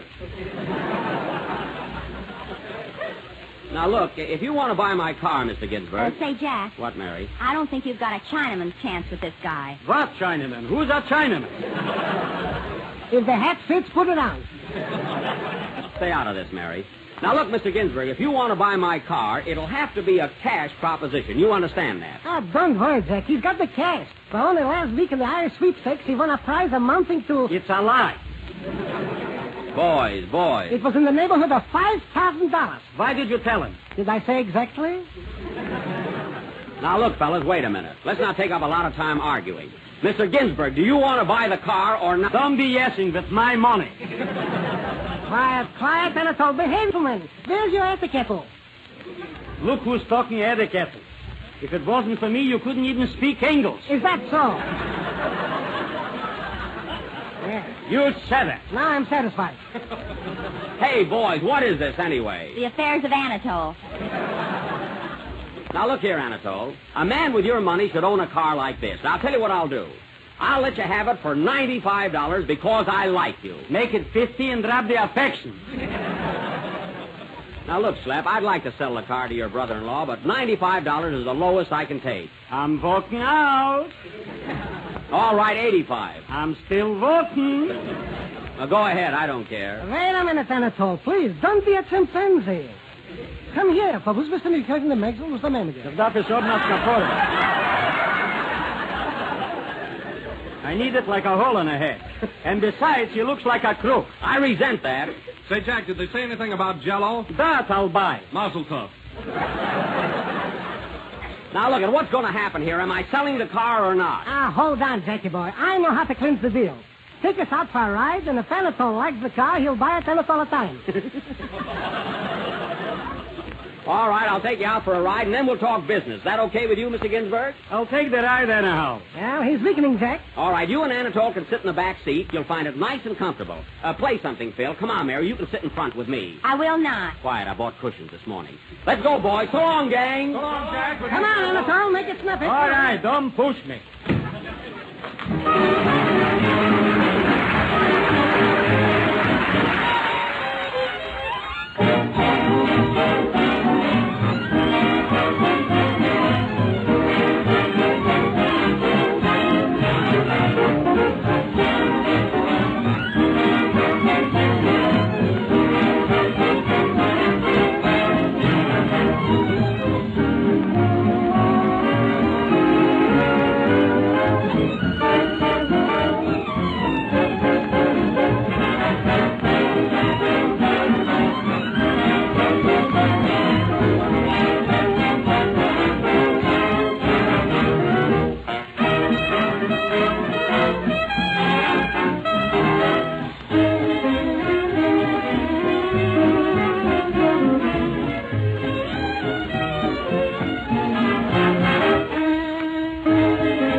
Well, Mary, the car's rolling along pretty good. No trouble so far. We've only gone half a block. Well, is that bad? Say, Mary, turn around and see if the boys are enjoying the ride. Okay. Oh, Jack, I can only see Schlepperman. What? Hey, Schlep, where's Anatole? I'm sitting on him. He wants to jump out. Well, I'll speed her up. You'll see something. Hold on, everybody. Hey, what's that? I wonder what that noise is. The spark plugs are doing the Big Apple. Hey, Anatole, how do you like the way the car runs? Quiet, I'm getting seasick. And I ain't got an appetite neither. Hey, Jack, look out! Look out for that bump! What bump? Oh, I see it. Well, that wasn't so bad, eh, Mary? No, but your friends just left. They did. Hey, Schlep, Anatole, where are you? They fell out. Well, I better go back and get them. Wait a minute, fellas, I'm coming right back. Don't bother, I wouldn't buy it anyhow. I don't blame him. That's a fine thing, Mary. Why didn't you notice that bump sooner? You're driving. I am not. You've got the steering wheel. I didn't before we hit that bump.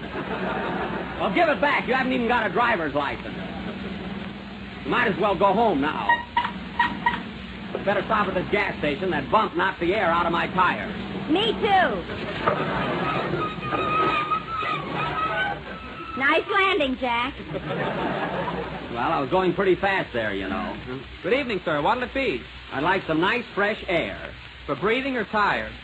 Tires, of course. Okay. Do you want any gasoline? No. He makes his own. I do not. All right, put in 2 gallons, buddy. 2 gallons. Is this car in a diet? Don't get gay. Just put it in. Okay, Sporty. Where's the gas tank? What? Where's the gas tank? Under the seat. Get up, Mary. Gee, is that the gas tank? Yeah. I've been using it for an ashtray. That's fine. Right here, bud. Hey, Bill, put in 2 gallons. I've got it.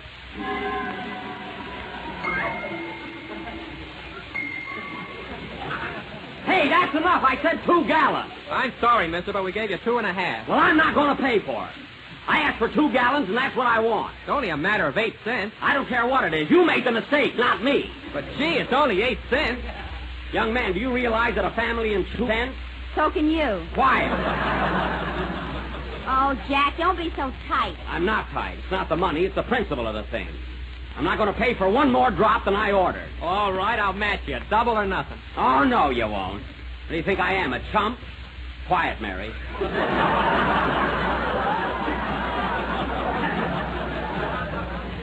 You guessed it. All right, buddy, what do I owe you? 2 gallons, that's 32 cents. You want to pay it all now? Yes, and don't be smart. Here you are. Come on, Mary, let's go. Come on. Whoa, whoa, whoa, whoa, whoa.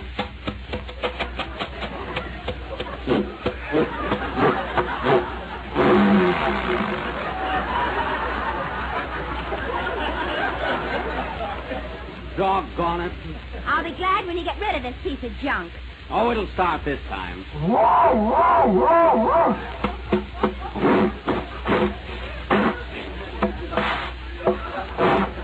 Whoa, whoa, whoa, whoa, whoa. Hey, there she goes. Look out, Jack. You're in reverse. I am. There's a car behind you. Watch out.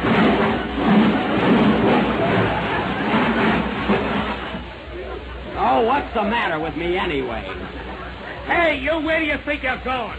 I'm sorry, mister. It was all my Of fault. all that careless dope, say I want to punch you right in the nose. Hey, you can't say that to Jack. He can, too. Quiet. Now, look here, mister. If I've damaged your car, I'll pay for it. You better or you'll be sorry. Oh, yeah? Let's beat it, Mary, before I lose my temper. Oh, boy, you were lucky that time. I wasn't scared of him. He didn't upset me. Yeah, then take that cigar out of your ear and let's go. Oh, I was looking for that. Whoa, whoa, whoa, whoa. Hey, we're off, Mary.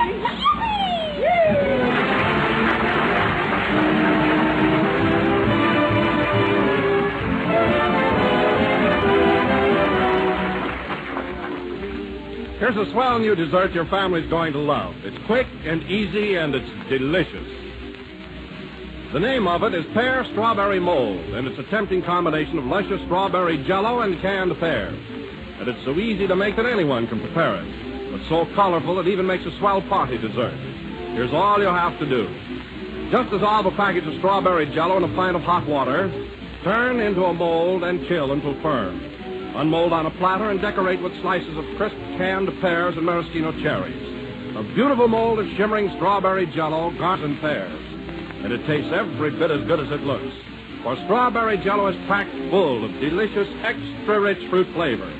All 6 of Jello's delicious flavors have that extra-rich fruit flavor, too, which makes every Jello dessert a triumph ever for the one and only genuine Jello.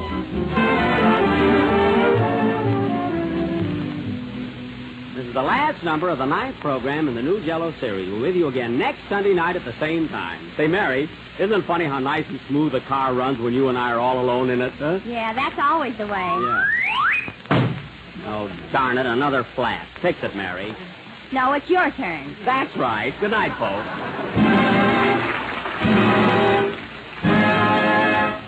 J-E-L-L.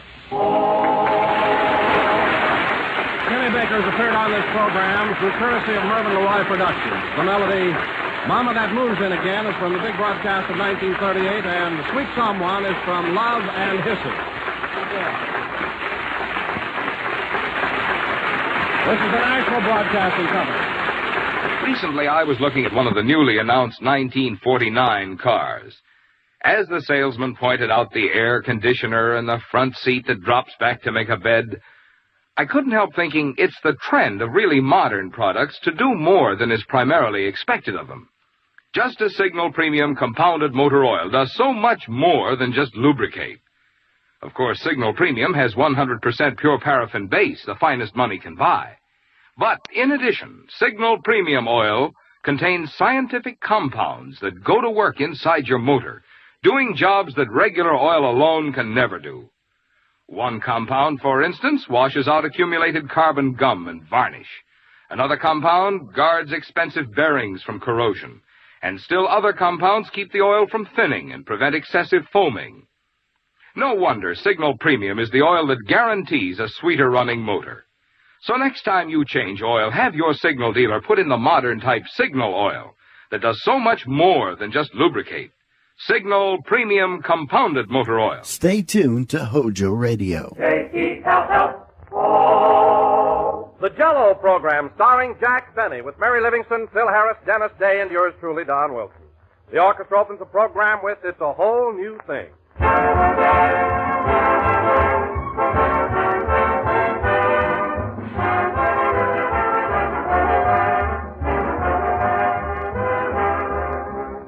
Ladies and gentlemen, this is the age of research.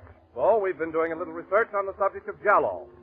Well, we found out that the best days of the week to serve Jell-O are Sunday, Monday, Tuesday, Wednesday, Thursday, Friday, and Saturday, which is just another way of saying that Jell-O is always, anytime, and every time a perfectly swell dessert. For Jell-O brings you that full, extra-rich flavor. A flavor as fresh and sunny as the real ripe fruit itself. And all 6 of Jell-O's famous flavors has the same rich goodness. Strawberry, raspberry, cherry, orange, lemon, and lime. A grand, satisfying flavor that has made Jell-O America's favorite gelatin dessert. And you like Jell-O's gay, appetizing appearance, too. Its shimmering, jewel-like colors that make it look so inviting. So enjoy some tomorrow. Just be sure to get genuine Jell-O and don't accept any substitutes. Look for those big red letters on the box. They spell Jell-O.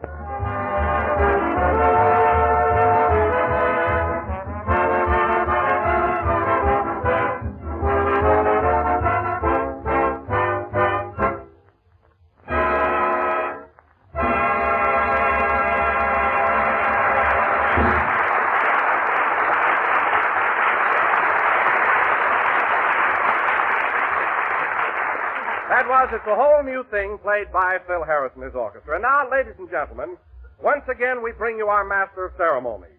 That bubbling personality, that effervescent comedian, that fizz, Jack Benny.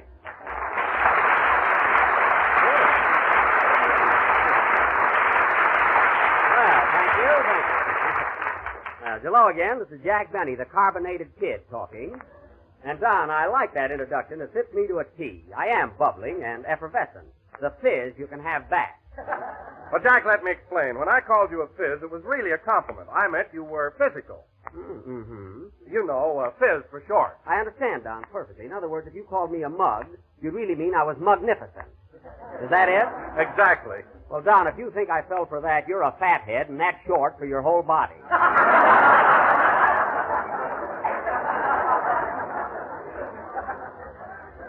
Anyway, Don, let's not get into a routine because I know how you appreciate a good story. And I heard a gag a few minutes ago that will positively put every one of your tins in motion. Oh, it's a honey. It's a good one, huh? Well, Virgil, the sound man, told it to me, and you know what a clown he is. Get this, Don. Don, I haven't even told you the story yet. What are you laughing at? Is it the one about the nearsighted old maid that buried the midget? No, heavens, no, Don. Heavens, not that one. This is a brand new story. Get this. There was a fellow walking down the street, and he was leading a pink alligator on a leash, when all of a sudden it started to act up and snap at him. Uh-huh. So the guy got annoyed, turned around to this pink alligator and said, "You better behave yourself, or I'll take a bromo seltzer, and that'll be the end of you." Oh, isn't that terrific, John? Oh, it sure is. That Virgil has a great sense of humor. Yes, Gee, that was a funny story, Mr. Benny. Oh, Dennis, I didn't see it. Did you like it? Yeah. But there's one thing that puzzles me. What? If the man was walking down the street, where did he get the bromo seltzer? Well, I don't know. He probably had a box of it in his pocket. Oh. Then I guess he had a glass of water in his other pocket. Yes, Dennis, and a banjo on his knee.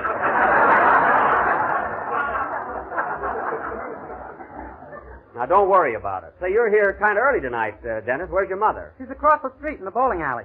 In the bowling alley? Well, with her legs, she better watch out. Anyway, Dennis, I'm glad you're here on time tonight. Now, try and make a habit of it. You know, Jack, I can't get over that story you told me. It's silly, but I get a great kick out of it. Isn't it ridiculous? Oh, hello, Mary. Hello, Jack. What's so funny? Mary, I must tell you. Did you hear the story about the fellow that was walking down the street leading a pink alligator on a leash? Is that the one where the man said, "I'll take a bromo seltzer and that'll be the end of you"? Yes. No, tell it to me. Well, this guy was...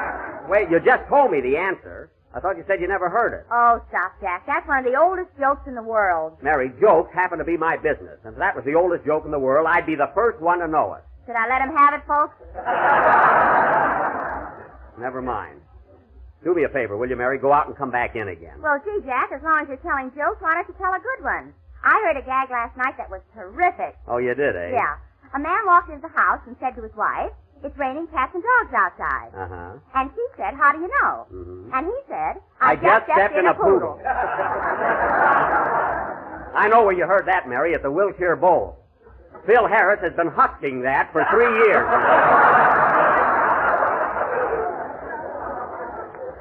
That's his theme joke. You know, Don, Phil's idea of humor is really pitiful. Oh, I don't know about that, Jack. I was at the bowl one night, and the people screamed at him. Sure they scream at him. Every time he finishes a gag, he has a waiter throw a custard pie in his face. That's why. I didn't see anybody do that. Oh, well, you must have been their bucket of water night. That's his idea of changing material. Well, I'll say one thing about Phil. He sure attracts the young collegiate crowd. All the college boys go there. They have to go there, Mary. That's part of their initiation.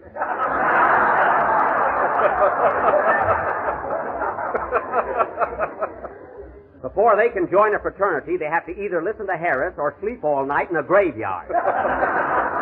In a graveyard? Yes, and you'll be surprised at the number of kids around here that aren't afraid of ghosts. Yes, sir. You know, Jack, Phil sure believes in that college spirit. Look at that sign on the bass drum. Oh, yeah. Phil Harris and his collegians.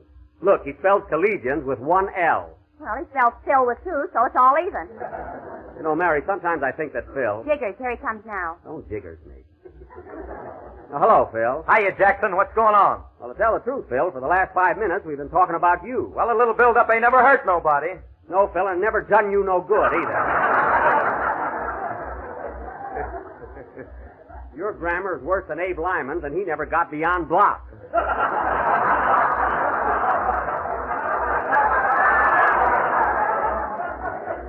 Well, who cares about grammar? I got other things to worry about. Oh, I can imagine. Say, Phil, I noticed that new sign you got on the bass drum. What happened to that corny painting you used to have there? Corny? Yeah, you know, the one with the yellow moon and the green river and the purple trees.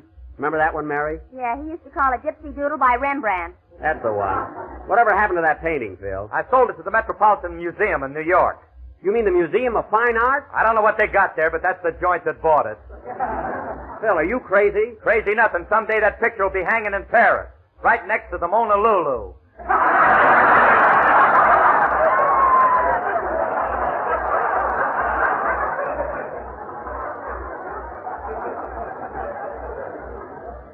Well, I'm not going to even bother to correct that. How do you like that, Mary? The most famous painting of a woman in the world, and Phil doesn't even know her name. If she were alive, he'd know her name and phone number. And her address and what she's doing on Friday night. Well, I got myself on a detour for no reason at all. And besides... Say, Jack, why don't you tell Phil that story the sound man told you? He'll get a kick out of it. Oh, he wouldn't even get it. Come on, Jackson, what is it? Let's hear it. All right, Phil. Do you know the one about the fellow who was walking down the street and his pink alligator snapped at him? Know it. I'm the guy that drank the bromo. There you are, fellas. He's always got a brilliant comeback, even if he has to make a bum out of himself. Oh, Dennis. Yes, please? How about a song before we get involved again? Okay, Mr. Benny. I'm going to sing an old favorite by Stephen Foster called Jeannie with the Light Brown Hair. Oh, that's swell, Dennis. I love those old songs. Old songs, old gags. What this program needs is glands.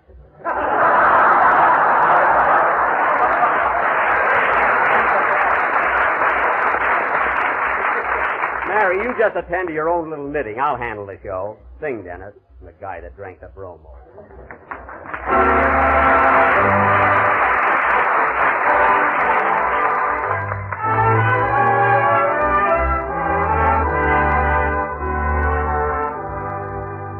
I dream of Jeannie with a light brown hair, on like a vapor on the golden air.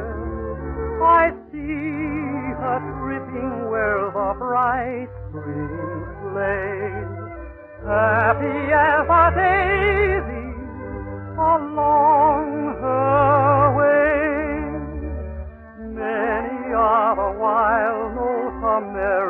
voice would call. Many are the blithe birds that warbled them all.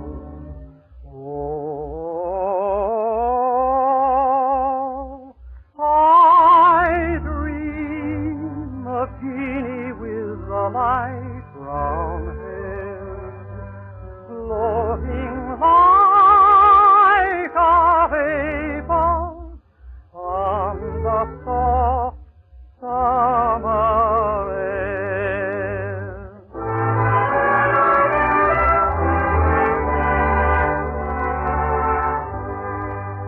I long for Jeannie with the day-dawn smile, radiant with gladness, warm with winning guile. I hear her melodies, a tune to love, warm as a sunlight from heaven above.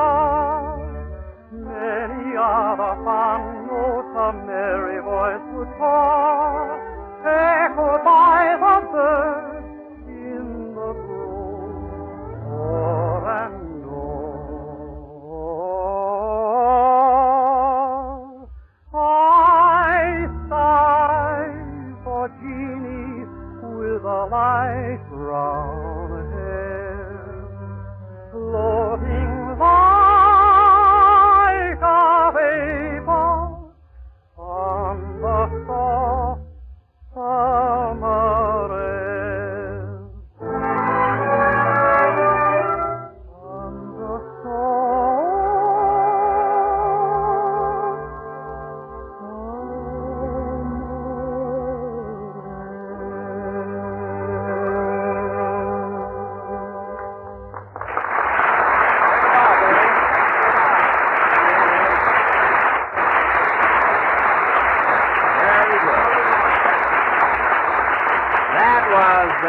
I Dream of Jeannie with the light brown hair, sung by Dennis Day. And Dennis, those old songs always do something to me. I love them. Me too.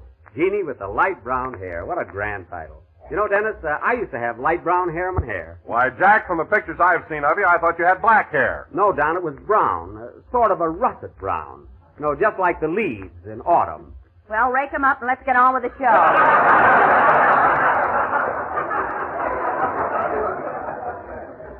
Mary, I wish you'd stop with those interruptions. Anyway, Dennis, I noticed another thing. Your singing seems to improve every week. You're gaining poise and confidence. Well, thanks, Mr. Benny. Just think, this is your 7th week on my program. 7 weeks. Gee. Yes, sir. Am I going to get paid pretty soon? Pretty soon, Dennis. And now, ladies and gentlemen, tonight we are going to... Hey, Jackson, why don't you pay the kid? Phil, I intend to pay him. I'm merely holding his salary until he's a little older. I'm teaching Dennis how to save money. Well, he's learning from the top man. Thanks, Miss Livingston. And if I were you, I wouldn't say another word unless you rube it up on the Lum and Abner program. And now, ladies and gentlemen, tonight we are going to... Here you are, Dennis. Did you sing your song yet? Yes, Mother. Well, good evening, Mrs. Day. Good evening. Oh, Mother, you should have been here a few minutes ago. Mr. Benny told the funniest joke. It was rather good. Tell it to her, Dennis. Well, Mr. Benny was walking down the street leading a pink alligator. Oh, Dude, eh? Dude, it wasn't me, Mrs. Day. Dennis got the story all wrong. I never touch a drop of liquor. Then why have you got that red nose? Because I'm a comedian. What do you think? My tie lights up, too. This story, Mrs. Day, is about a man who takes a bromo seltzer and gets rid of a pink alligator. What's funny about that? Nothing. It's very sad. I'm crying like anything. Oh, what a dame. What's that? I said, oh, what a game. I saw UCLA play Santa Clara yesterday. It was thrilling.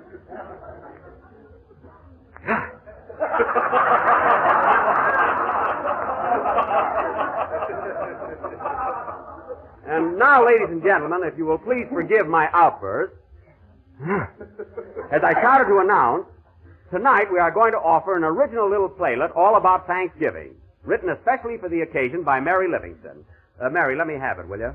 Oh, Jack, I forgot to tell you. What? I changed my mind about a Thanksgiving play, and I wrote a poem instead. A poem? Hey, Mary, you mean to say we're not going to do a Thanksgiving play? No. Gee, and I was all set to be one of them pilgrims. Oh, fine. You'd make a great pilgrim, Phil. Well, I would. Listen, buddy, my ancestors came over on the Mayflower. Oh, did it dock in Dixie? I thought your family always lived in Tennessee. Not originally. You see, we migrated from Massachusetts.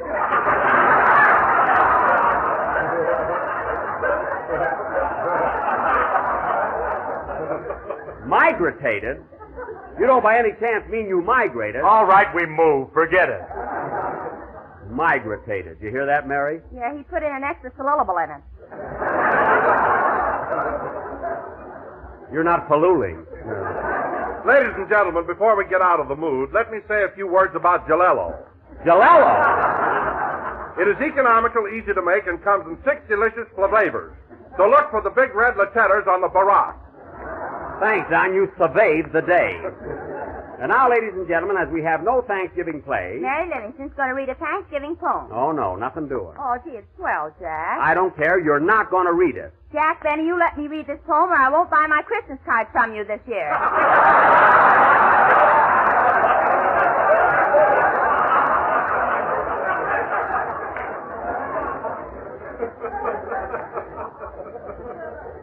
All right, a lot I make on the ones you get. You don't even have your name printed on them.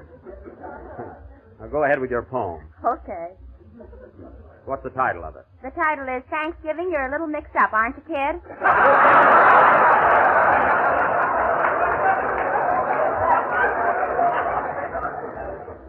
Well, that fits. Go ahead. Oh, Thanksgiving, you are with us twice this year. With your pumpkin pie and dressing, and your turkey front and rear. That's the part I always get. The Pilgrims planned in days of yore that you'd come once, not any more. But now you are a double feature, and we don't know which day to greet you. Greet her? That's what I said, you gorgeous creature. Now, don't be funny. Go ahead with the poem. Suppose we had 2 everythings, 2 New Year's Eves to laugh and sing, 2 Christmases, 2 Labor Days, and 2 Jack Bennies with 2 toupees. Mary, you're too pressing. Are you through? No, but I'm coming into the stretch. Oh. So Thanksgiving, I don't mind. If you're a week before or a week behind. What's the difference? What the heck? The turkey's the guy that gets it in the neck. The end. Very good.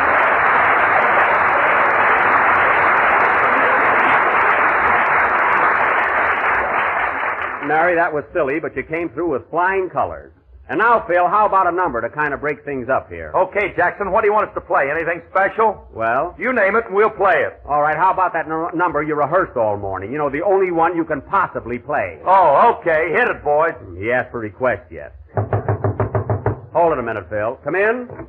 Mr. Benny? Yes? Are you a little mixed up on account of the 2 Thanksgivings this year? Yes, I am. Why? I was in a fog when we only had one. Goodbye. He's not kidding, folks. He's got his shoes on backwards. Play, Phil.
Billy Bean, a swing version of an old favorite played by Phil Harris and his orchestra.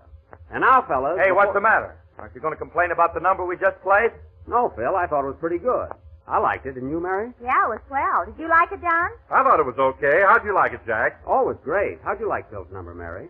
Well, I thought it was a little loud in spots, didn't you, Don? Yes, it seemed a little off here and there. What did you think of it, Jack? I thought it was lousy.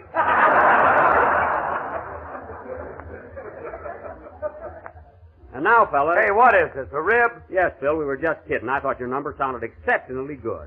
Didn't you, Mary? Feel me out. I'm tired. Now, fellas, as I started to say a little while ago, and before I forget it, Thursday being Thanksgiving, I want all of you to come over to my house for a real old-fashioned turkey dinner. How about it? Oh, that's great, Jack. We'll be there with Dennis, this invitation goes for you also. His mother, too? Yes, Mrs. Day, my party wouldn't be complete without you. You don't sound very sincere about it. Well, what do you want me to do, send you a mash note? Glad to have you. The more the merrier. Good heavens. Say, Jack, is this party going to be like the one you gave last Thanksgiving? What do you mean? I mean, is the turkey going to be leg of lamb? Don't worry about that, Mary. This is going to be a real dinner. I've got the biggest, fattest, juiciest turkey you ever saw. Where'd you run over it? I didn't run over it. It's a live turkey. I got it in my garage right now.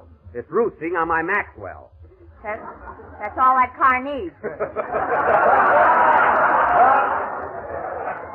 Now, you wait till you see that bird. I bet it weighs 65 pounds. 65 pounds? Why, Jack, you must be mistaken about that. Oh, no, I'm not, Don. I had it on the scales. It's an enormous thing. 65 pounds. Are you kidding? I'm not kidding. Wait till next Thursday and you'll see for yourself. It's going to be a swell party. How many people are you expecting, Jack? Well, there'll be our gang, and then I invited Clark Gable and Carol Lombard, Bob Taylor and Barbara Stanwyck, Tyrone Power and Annabella. Oh, Jack, you always ask them to every party you give, and they never show up. Well? Why don't you stop inviting them? I can't stop now. They'll think I'm mad at them.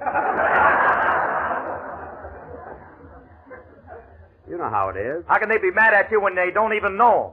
I don't even know them. Listen, Phil, I know every one of those stars personally. Sure, Jack sells them their Christmas cards. Mary, will you stop harping on that? The only reason you ever got cards from me is because I happen to have some left over. Every year. Oh, quiet. Now, don't forget, fellas, Thursday night at my house. Oh, we'll wait be a minute, there, Jack. You Jack. know that. Boy, we're going to have a big turkey and cranberry sauce and mashed potatoes. And, Don, guess what kind of jello we're going to have for dessert? Strawberry? No. Raspberry? No. Cherry? No. Orange? No. Lemon? No. Give up? Yes. Lie.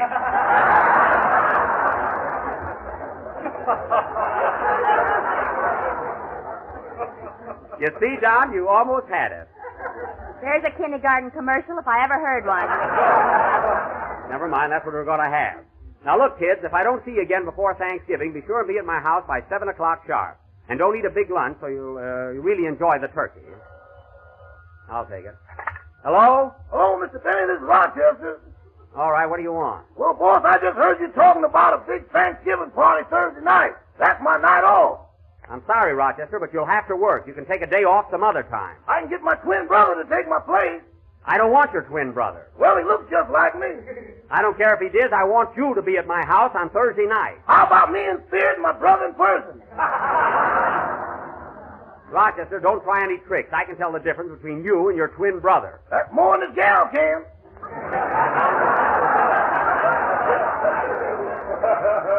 Never mind. Now, look, Rochester, I want you to get that turkey up to 70 pounds by Thanksgiving, so go out in the garage and feed it. I'm working on a Christmas card. They can wait. Now, go out in the garage and feed the turkey. Okay. Oh, say, boss, I meant to ask you something about that bird. Are you sure it's a turkey? What do you mean, am I sure it's a turkey? Well, I went out in the garage a few minutes ago, and she laid an egg as big as a cantaloupe. As big as a cantaloupe? What are you talking about? Not only that, but every time I go in there, she sticks her head in a bucket of sand.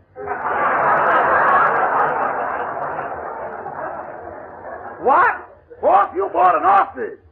I bought an ostrich? That's right. She just ate the headlights off your car. The headlights? How do you know? She had 2 Adam's apples, and they were going down fast.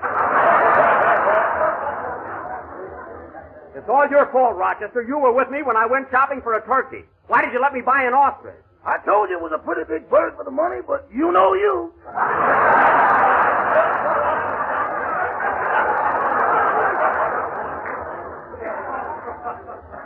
Well, I guess there's nothing we can do about it now. Isn't that awful? I got a polar bear in the guest room and an ostrich in the garage. And mice in the pantry. Let's move out. Now, don't get panicky, Rochester. I'll be home in a few minutes. Meanwhile, call up the market and order a turkey. Okay. Goodbye. Goodbye. Oh, say, boss. What? Have you changed your mind about using my twin brother Thursday night? No, I haven't. Well, I'll figure out something. Goodbye. Wait a minute. Rochester! Rochester! Well, I'll be darned. What's the matter, Jack? Plenty. That big turkey I bought turned out to be an ostrich. Oh, boy, you going to be lonesome on Thanksgiving. I am not. Now, Mary, don't worry. We're going to have a swell dinner. Play, Phil. I wonder if you can eat an ostrich. I don't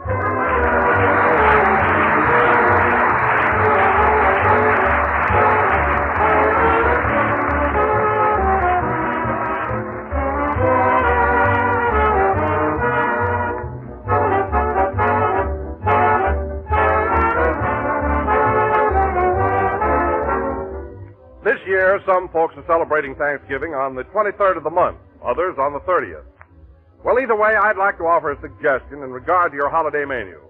For dinner, of course, there'll be plum pudding or pumpkin pie, but later on in the evening, when supper time comes, bring the day's feasting to a fitting close with a truly out-of-the-ordinary dessert, a shimmering dish of golden lemon jello. Now, there's really a luscious-looking dessert, ladies and gentlemen, a grand treat full of the ripe, tingling flavor of juicy lemons fresh from the tree and glowing with the warm color of sunshine. And you can serve it in shapely molds garnished with fruit, nuts, and maraschino cherries. Or it can be sliced into dainty cubes, tumbled into parfait glasses, and topped with snowy whipped cream. Either way, it adds up to a mighty slick dessert that will catch every eye and capture every taste. And that goes for all the rest of Jell-O's 6 delicious flavors: strawberry, raspberry, cherry, orange, lemon, and lime. Jell-O, remember, is a light dessert, just the thing to appeal after a heavy midday meal. And it's quick and easy to make and Mother will appreciate it after cooking a big Thanksgiving dinner. So order genuine Jell-O from your grocer tomorrow.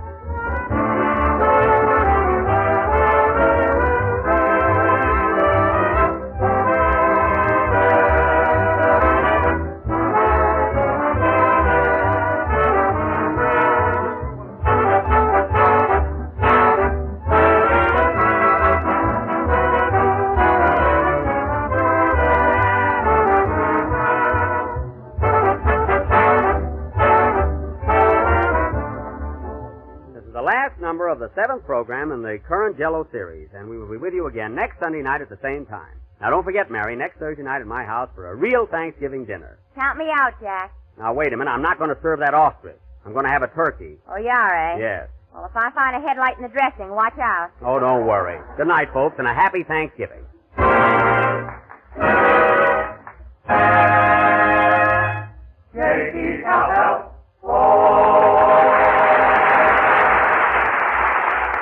Here's news. Every Tuesday night, the Aldrich family is on the air, starring Ezra Stone as Henry Aldrich, that lovable hard luck kid. Consult your local newspaper or radio guide for time and stations, and be sure to tune in on the Aldrich family next Tuesday night. Bluebirds in the Moonlight is from Gulliver's Travels. This is the National Broadcasting Company. Before we return to the halls of Ivy, let's hear the story of how one man developed a taste for family parties and Schlitz beer. Well, ordinarily, I look forward to family parties like I look forward to 2 weeks of rain on my vacation. Oh, but I make one exception. There's a certain relative of my wife who can win me away from my fireside any day. He's the one who introduced me to Schlitz beer, and I still thank him for it. I remember when this relative first invited us over for a family get-together. My wife wanted to go, and I didn't, so we compromised and went. On the way over, I visualized a dismal evening playing some game like charades, which I happen to particularly detest. But things began to look up the moment our host greeted us at the door and said, I hope you won't mind if we don't waste the evening playing silly parlor games. And when I discovered that we were both fly fishermen, well, I began to think of my host as more of a friend than a relative. It was just about then that he brought in the Schlitz beer. Well, the evening was full of pleasant surprises. I'd heard many good things about Schlitz and had always planned to try it. So try it I did. And never have I tasted a beer as satisfying. As I drank, I found myself hoping that this particular in-law would throw another family party very soon. And I found myself saying, as surely others have said in tasting this fine beer, no wonder they call Schlitz a beer that made Milwaukee famous. Thanks for listening to Hojo Radio. More classic old-time radio coming your way next. Extra, extra! Eddie Cantor still being held by kidnappers! Hey, boy, give me a paper, please. Yeah. Thanks. Very interesting. Eddie Cantor still missing. Sponsor has no hope. Of course not. If he had hope, what would he want with Cantor?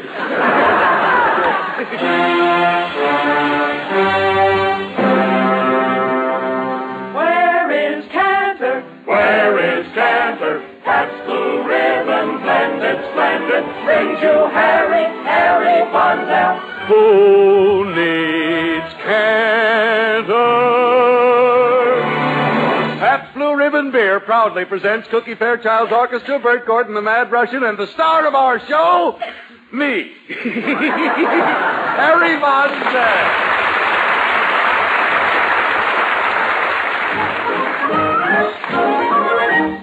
I'm a little teapot, short and stout. Here is my handle, here is my spout. When I get all steamed up, then I shout, just tip me over, pour me out. I'm a very clever pot, that's true. Here's an example what I can do. I can change my handle and my spout, just tip me over, pour me out.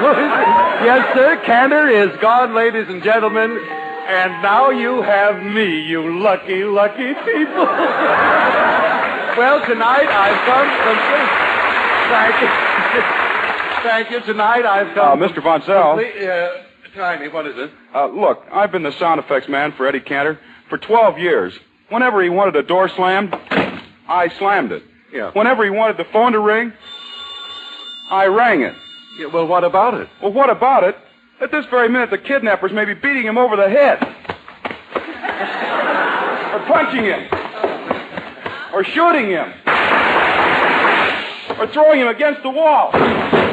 Or kicking him downstairs.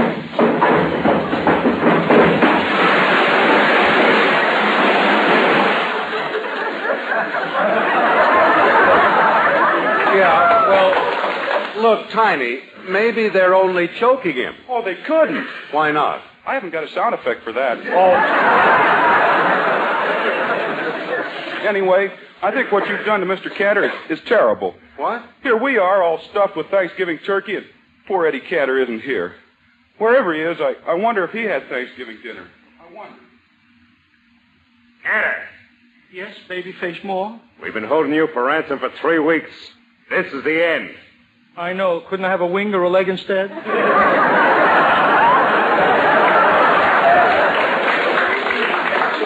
Cantor, watch your step.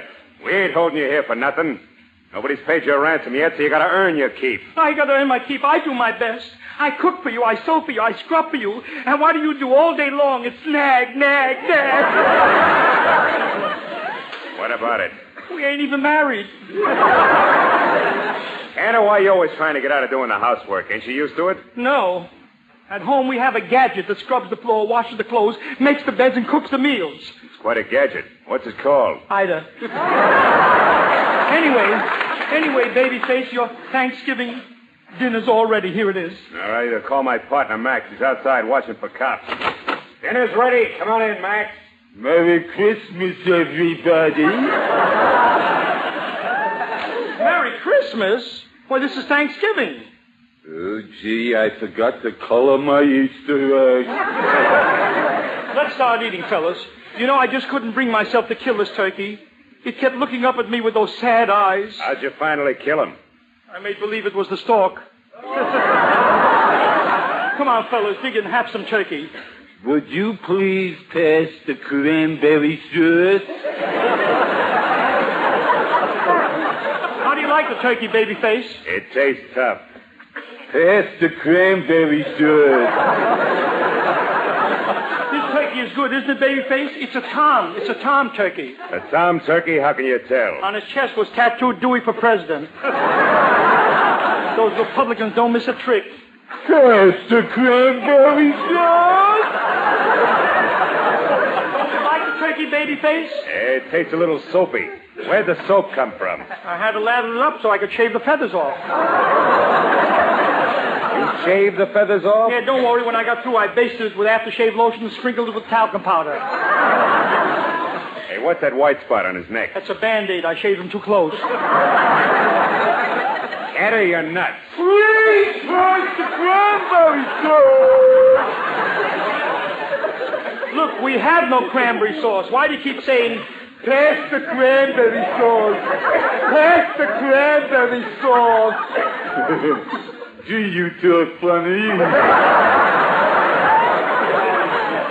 Babyface, look, it's Thanksgiving. Why don't you let me go home? Not till you get the ransom dough. Yeah. You know, last week I tried to get it from Jack Benny. I drove up to his house. I told him I was hungry. I told him I was cold. What happened? He sold me a chocolate bar, a windbreaker, and charged me $50 for parking my car. See, if I could only talk to Ida, I could get the money. What would you say to her? Ma, please bring the ransom dough. Ma, don't treat me like a schmo. If I had lips like Gregory Peck's, 1,000,000 dames would be here writing ransom checks. Oh, Ma, they're gonna knock me off. You could set me free. Just pretend I'm young and handsome. Shove that ransom through the transom. Ma, come rescue me.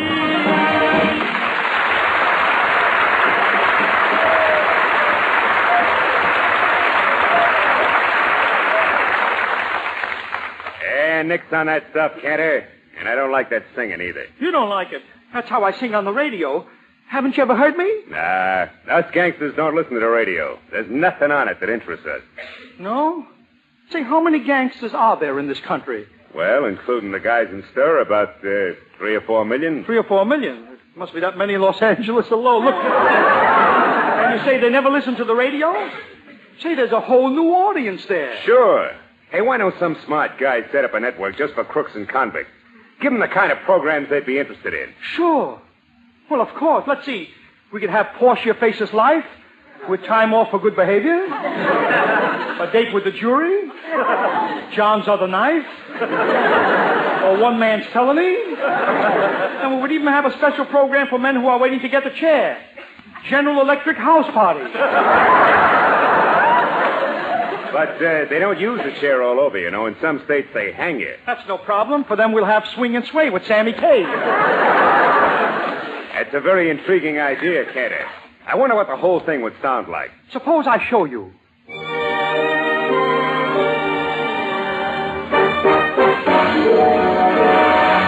This is breakfast at Alcatraz. Convicts, do you wake up in the morning with that hemmed-in feeling? Then listen as we present... Jack Strogan! All-American Safecracker! This program is brought to you by the makers of Dr. Sassafras Sanforize TNT. Sassafras TNT comes in 3 convenient sizes. Small, medium, and out of this world. Don't forget to enter our great new contest. See how many words you can make out of the letters TNT. It's simple. Here are a few examples.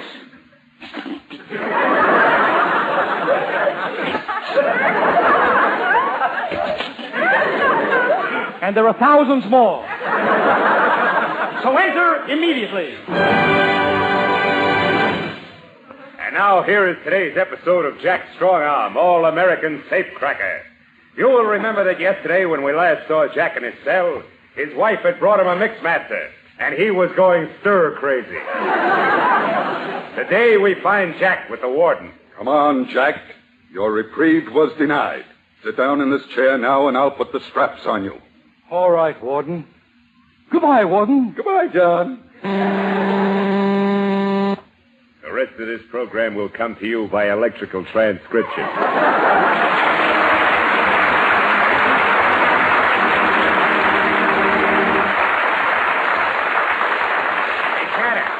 Cantor, that's a pretty good idea, and I think if... Oh, there's somebody at the door. I'll see who it is. And don't try nothing funny. I won't. Gosh, this is awful. Kidnapped on Thanksgiving. Right about now, my family's sitting down to dinner. I can just see them. Ida, Natalie, Edna, Ida's sister, the big fat turkey. Should have been a comma here. It's a perfect picture. And it's made even more perfect because next to each one is a tall, cool glass of foamy Pabst Blue Ribbon beer. Pabst Blue Ribbon has a tradition almost as old as Thanksgiving itself. For 103 years, the Pabst people have pioneered in the art of brewing. That's how they developed the famous Pabst Blue Ribbon flavor. And they've learned how to keep that flavor and quality always the same, always dependable by another great Pabst development known as the science of blending. For every bottle of Pabst Blue Ribbon is a blend of never less than 33 fine brews. Yes, I can just see my family. When they finish the meal, they all rise, join hands, face my empty chair, and sing 33 fine brews blended into one great beer. 33.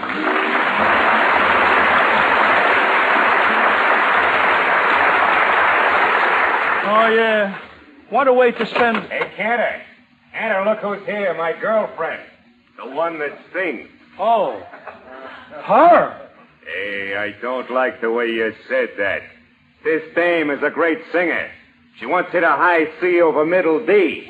A high C over middle D? Yeah. Why, that's the highest note there is. How did you do it, miss? I was taking a shower and backed into a hot radiator.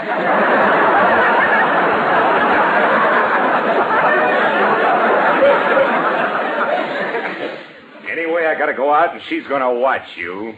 Honey, you know Cantor. Sure. Hello, Schlemiel. How do you feel? Hildegard, honey, here's a get. Keep an eye on him. I'll be back in a little while. Hildegard, I can't understand how a nice girl like you could get mixed up with a hoodlum like Babyface Moore. Well, he fascinates me. He's so educated. Why, hardly a horse runs anywhere in the country that he don't know the on. And what manners. He would never think of slugging me without first removing his brass knuckles. If you knew what's good for you, you'd give him up. Only one thing would make me do that. My career as a singer. That's another thing you should give up. Well, why do you say that? I think my singing is unique. Have you ever heard anything like my voice? Not since I had the brakes of my car relined. I have a wonderful technique. For glissandos, I use a mezzo soprano. And I use a coloratura for runs. What do you do for trills? I go to Griffith Park. What do you do?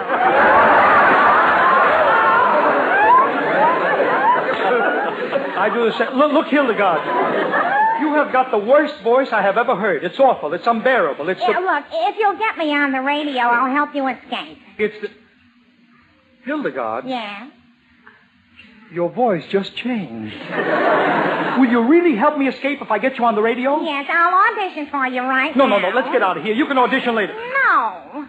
All right, I'll listen to you, but hurry. Oh, gee, thanks. Mr. Cantor, I'm going to dedicate this song to you. I wish I didn't love you so.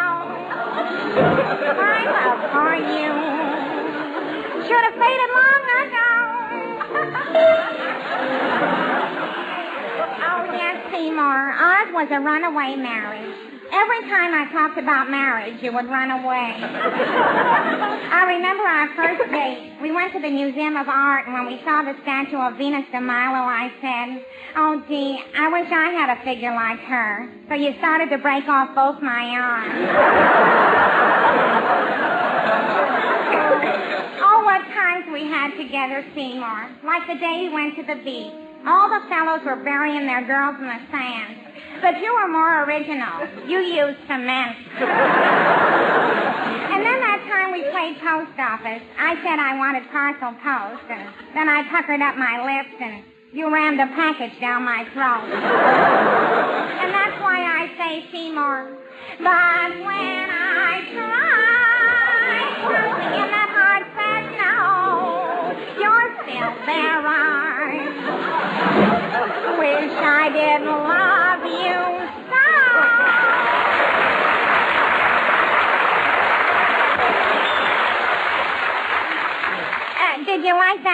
Mr. Cantor, it came right from the heart. Yeah. Might have come from the heart, but it took a few detours. Come on, let's get over to the studio and I'll put you on my program. Yeah, well, just in case you're thinking of double-crossing me, I've got a gun. And I know how to use it. Now, the last guy that double-crossed me, I shot his ears off. Shot his... What does he look like? I don't know. His hat keeps slipping down over his face. I won't double-cross you. Just help me escape. I'll put you on the show. After all, it's my program. Come on, boy. Harry'll sure be glad to see me.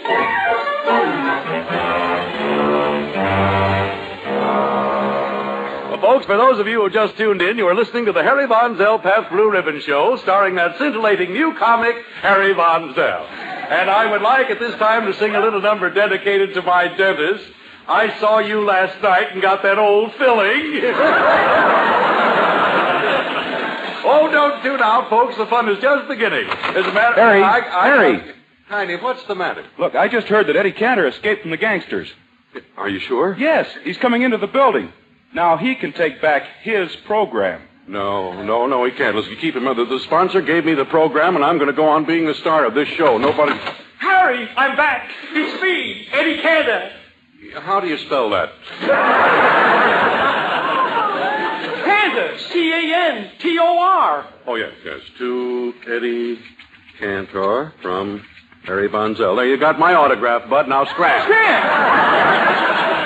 Harry, maybe you don't recognize me. I've been held by the gangsters. I escaped. I haven't shaved. My clothes are all wrinkled. I must look like a bum. Well, here's a nickel for a cup of coffee. What are you talking Harry? Have you gone out of your mind? This is Eddie Cantor, your boss. The way you're acting, you think this wasn't my program. Eddie, this isn't your program. It isn't my... Oh, I get it, Harry. This is all a big joke you're playing on me. It's all a big rip, is it, Harry? Playing a little practical joke on the boss. Oh, go on, scram. Harry, how could you do this to me? After all I've done for you. Look, Eddie, you were a good guy when you had it. Well? Now I've got it. But Harry, I've got a family to support. I've got a wife and 5 children. Oh. With one on the way. Eddie, you mean... Yes, Marjorie's on her way to New York. Harry, look. Harry, suppose this happened to you. Think of your wife. Think of the woman you love. Well, make up your mind.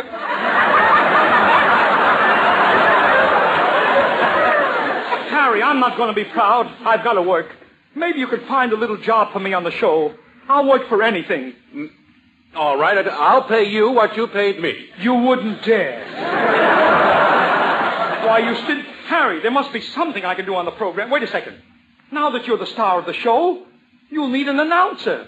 I've got an announcer. You have? Well, who? How do you do? Why, it's Bert Gordon, the mad Russian? Russian, you're a radio announcer? Most absolutely. I just finished broadcasting a program for the Apex Dry Cleaning Company. What kind of a program can you do for a dry cleaning company? Spot announcement. No, the Russian has a lot of experience in radio. You are so correct. I have broadcast in every country in the world. Russia, United States, France. Go on. There's more. Of course there's more. Stop it, will you? As a matter of fact, I was supposed to broadcast a program for General Benny. General Benny? You call a General Benny? His name is Myers.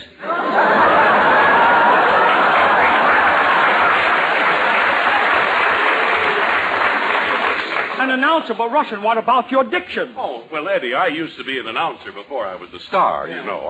I can tell him all about diction. For instance, Russian. The English language is composed of vowels and consonants. No way. Look,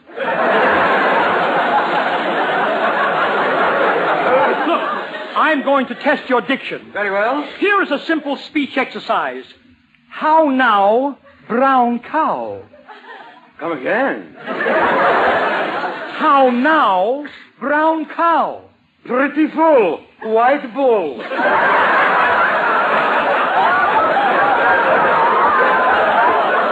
Harry, you can say what you like, but the Russian knows nothing about speech. My dear former employer, I will explain you the whole process of speech. Explain. You see, to produce speech, the diaphragm is squeezing the lungs, which are expelling air, which is going through the windpipe, passing over the vocal cords, and coming out through the mouth. Of course, there is a simpler method for producing speech. What's that? Phonograph record. Now, in speech, breathing is quite necessary. Yes, without it you're dead. That's very funny. That's very funny. What? What's very funny? Pretty full white wool.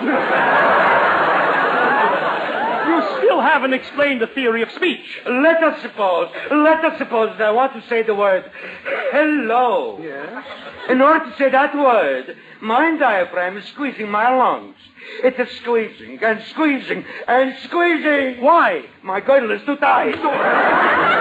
So the squeezing causes my lungs to contract, thus forcing air through my windpipe. The air rushes across my vocal cords, across my tongue, into my mouth. What comes out? My teeth, they're not inside. Harry, this is the fellow you're going to let announce the program? Well, why not? He's great. You're even going to let him read the Pabst commercial? Of course. Russian, go ahead. Read the commercial. First, put me in the mood. Oh, yeah, okay. Fellas. 33 fine brews. Pabst! Blended into one great beer. Pabst! 33 fine brews blended into one great beer. Pabst! Thank you. Now for the commercial. Friends? Yes, go ahead now. Tell everybody how delicious Pabst Blue Ribbon beer really is. Tell them what a pleasure it is to dip your lips deep down into that lacy, cool foam. Yes. Friends? Yeah, and tell them how Pabst Blue Ribbon is blended splendid. How it contains never less than 33 fine brews. Yes. Friends? Yeah, and how it's never too dark and never too light. Made of the best malt and hop. Yes. And it is. And how delicious Pabst Blue Ribbon is with cold cuts or whatever you find in the icebox for those midnight snacks. Yes. And don't forget to tell them that you can order Pabst with confidence and serve it with pride. Well, Eddie. Great. You heard him. Wasn't he great, announcer? Great. He's awful. What's the matter? I sound too much like Harry Bunzel. Harry, isn't there anything I could do on the program? No. Bunzel, I was just thinking. If you're the star of the show, and I'm the announcer of the show, who's going to be the Mad Russian? How do you do?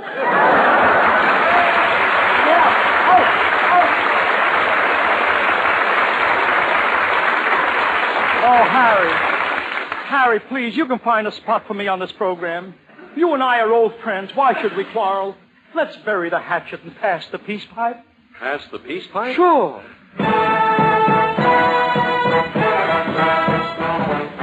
A medicine man I met said, don't get yourself in a sweat. When things look gray, just shrug and say, it must have been something I ate. So if your temper's getting the top hand, all you gotta do is just stop and pass that peace pipe and bury the hatchet. Like a Choctaw, Chickasaw, Chattahoochee, Chippewas do. If you're feeling mad as a wet hen, mad as you can possibly get, then pass that peace pipe and bury that tomahawk. Like those Kitchenex, Cherokees, Chapultepec do. Don't be cranky. Try to use a little restraint.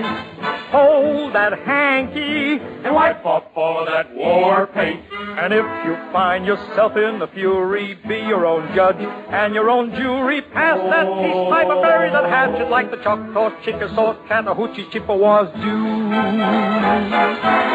Pull your ears in. Try to use a little control. When the all clear's in, you'll be top man on the totem pole. So if you wanna be an all right guy, not a long-faced blues in the night guy, write an apology and dispatch it.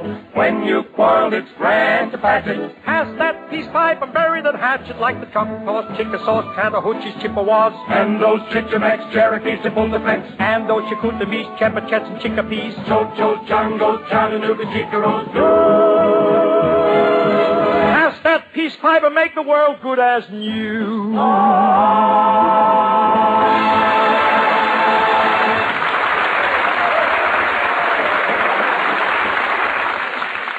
Harry Von Zell, what do you say? Am I back on the show? No. No? No, look, Eddie, there's only one thing that we need on this show. What? A girl singer. A girl... Harry, come here. What? Have you ever heard Hildegard sing? Oh, yes, she has a glorious voice. Have you ever seen Hildegard? No. Harry, I'm going to do something for you. What? You're a young comedian just getting your start. I'm going to get Hildegard to sing on your program. Hildegard on my program? Oh, Eddie, after what I've done to you, I don't deserve it. Yes, you do. Really, Eddie, with Hildegard on my program, who knows how far I might go? Or in what direction? Oh, gosh, her voice just tears the heart out of me. And your liver, your stomach, your... Well, Eddie, where is she? Bring her in. Okay. Hildegard, come in. Oh, when do I start singing, Mr. Cantor? Wait a minute. This is Hildegard? Yes. Hildegard Hopfenfaber. Go on, sing, Hildy. I wish I didn't love you so. My love for you should have faded long ago. Oh, no. Don't nobody move. His baby face more. Oh, Cantor, you thought you'd get away from me, huh? You'll pay for this, and stealing my mall, too. You don't understand. I was trying to put her on my program. Yeah, if that's the case, why ain't she singing? That fat guy don't like my voice. Yeah, that's right, that fat guy. Now, wait a minute, that's me. What are you going to do about it, fat boy? Oh, well, I'm going on a diet. You're going to go with me. I was only going to take Cantor, but I can handle you, too, fatso. Now get going, both of you. Get going.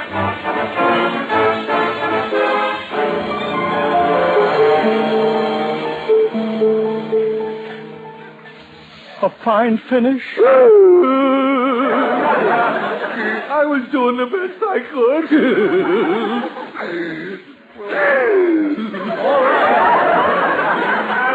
You certainly fixed us both. Well, I'm sorry. Here we are. Now both of us are locked up in this old warehouse, and Pabst has no radio program. Hey, that's right. All they can do now is put on a half hour of silence. It could turn out to be the most popular program on the air. I wonder what they are doing. Let's turn on the radio and see. I'd love to spend Thursday with you. Oh, no!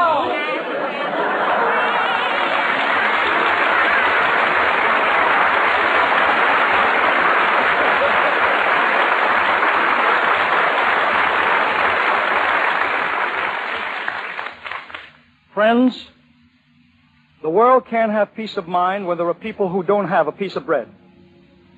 Today is a feast day for us, and we're lucky, because millions of Europeans of all religions have nothing to swallow except their pride. We've got to feed the starving. Either we send food to feed or men to fight.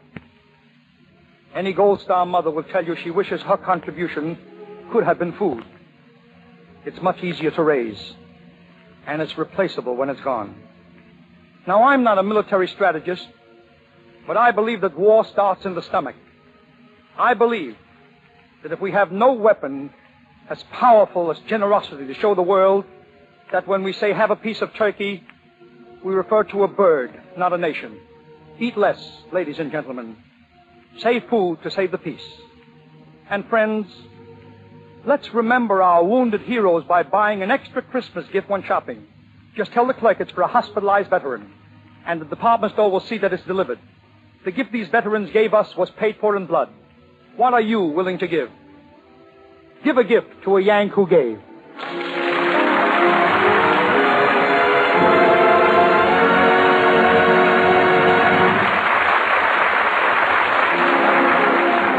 This program is brought to you by the Pabst Brewing Company of Milwaukee, Wisconsin, Newark, New Jersey, and Peoria, Illinois.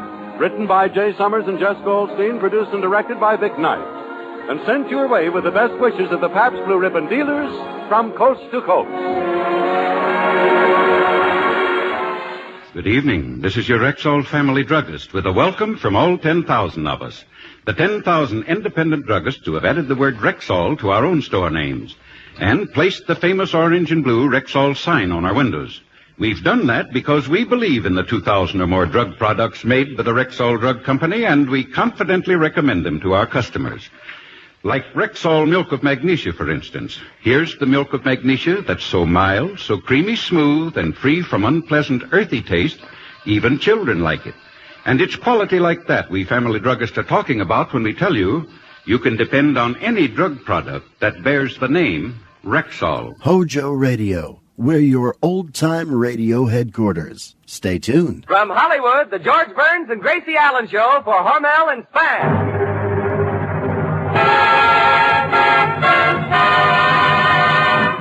Crazy people.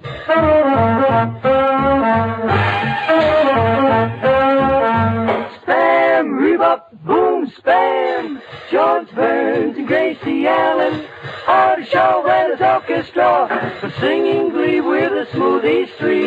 Last but not least, with Bud Heaston.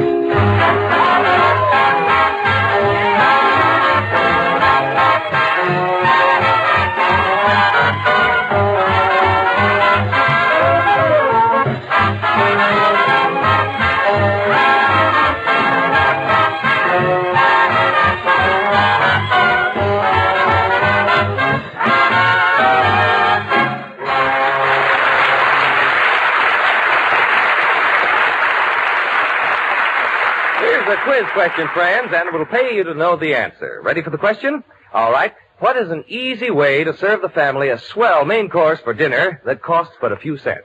There's no magic about it. Just open a can of Spam, S-P-A-M, and bake according to the simple directions on the label. Takes only a jiffy, and you'll set before the family a delicious taste surprise that satisfies even the huskiest appetite. That's because Spam is grand-tasting meat, and baked, it certainly makes a hit. The perfect combination of juicy pork shoulder and ham meat, originated by Hormel, gives Spam extra flavor, extra goodness. Try a Spam bake for dinner tomorrow. Just be sure you ask your food dealer for S-P-A-M Spam.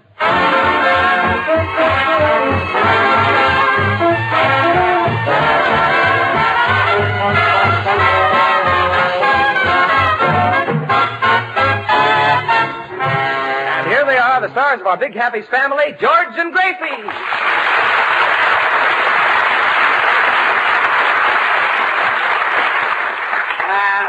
Thank you very, very much. Tonight, ladies and gentlemen... Oh, George, where's Gracie? She's not here. Tonight, ladies and gentlemen... George, can you do a show without Gracie? Certainly I can do a show without her. Do you think I need Gracie? Certainly, Bud. He needs Gracie about as much as Dorothy Lamour needs a sarong. Yeah. Oh, yeah? Well, listen, I happen to have a lot of talent, and... Well, I'll answer you later. Hello? This is Spam's meet. I'm Gracie Allen speaking. Gracie, where are you? We're doing a broadcast, and you're supposed to be here. I couldn't get down on account of my granddaddy's very sick. He was on the floor all last night, and we're awfully worried. He was on the floor? Yes. What about the bed? Well, we couldn't use that. We had a party here last night. Where could we put the hats and coats? Well, Gracie, where's your granddaddy now? He's down in the kitchen with a temperature of 105, and we're awfully He has worried. a temperature of 105? Yes, and we're... Well, why'd you got him in the kitchen? Well, he's defrosting the icebox. Your granddaddy's in the Frigidaire? For 7 hours. Well, aren't you afraid he'll freeze? Oh, that's impossible. Every hour we open the Frigidaire and ask him if he's cold. He doesn't answer. Look, Gracie, we're doing a broadcast. Really? What station? I must listen in. Well, never mind. There's a smart idea, putting a man with a temperature in a Frigidaire.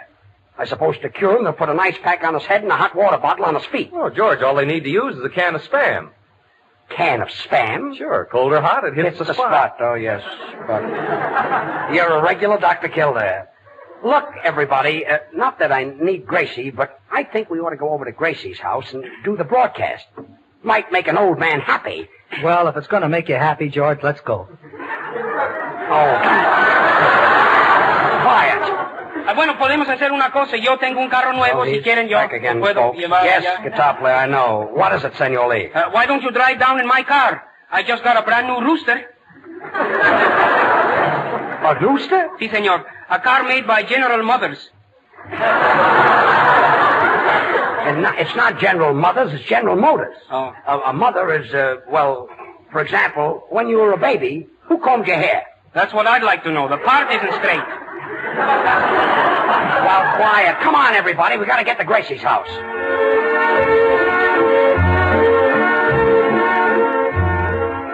Oh, well. Here we are at Gracie's house. I'll ring the doorbell. George, you better knock on the door. The bell doesn't work. Well, this is the house, all right.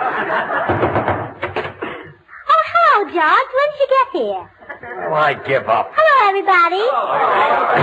Gracie, do you know that you're not all there? I know. I just had my tonsils removed. Tonsils removed? That annoys me. That's all I've got.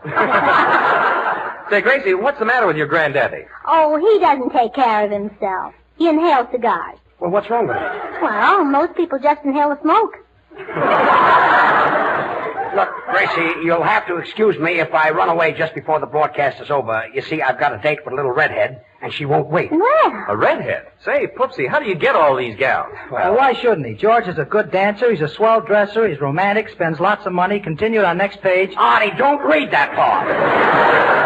Well, come on, everybody. Right through this long... Gracie, what is this? You've got barbed wire on the banisters? Well, you know my granddaddy likes to slide down the banisters. Oh, I see, and that stops him. No, it doesn't stop him, but it slows him down a bit. I think I know what you mean. It is. It isn't. It is. It isn't. It is. No, it isn't.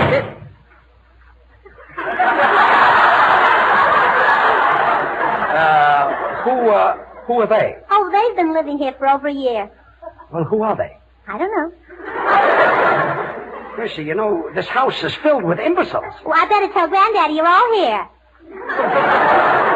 Well, never mind that. We better start the broadcast. What's tonight's program about, George? It's about Thanksgiving. What's that? What's that? Look, Gracie, as far back as you can remember, what always happened in November? Roosevelt was elected.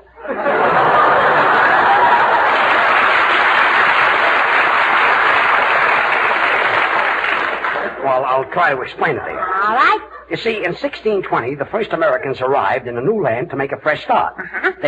They decided to build homes. And do you know one of the first things they did? They applied for FHA loans. FHA loans didn't come until 300 years later. Well, you've got to go through a lot of red tape before you get the money. Anyway, these people were called Puritans. What's that? What's that? Did you ever read of those people who suffered and were punished in stocks? Oh, in 1929, some of my best friends were Puritans. Well, anyway, these people were so grateful for finding a freedom in a new country that they killed a turkey and called it Thanksgiving. Oh, what a cute name for a turkey. And the custom still remains. Even today, we chop the heads off turkeys. How can you knock off all their heads at once?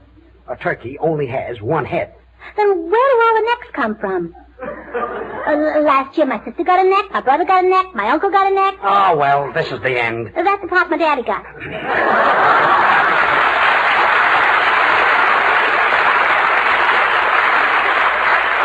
Look, Smoothies, Bab, Charlie, and Little, will you sing a song while I try to explain to Gracie what Thanksgiving is? Please.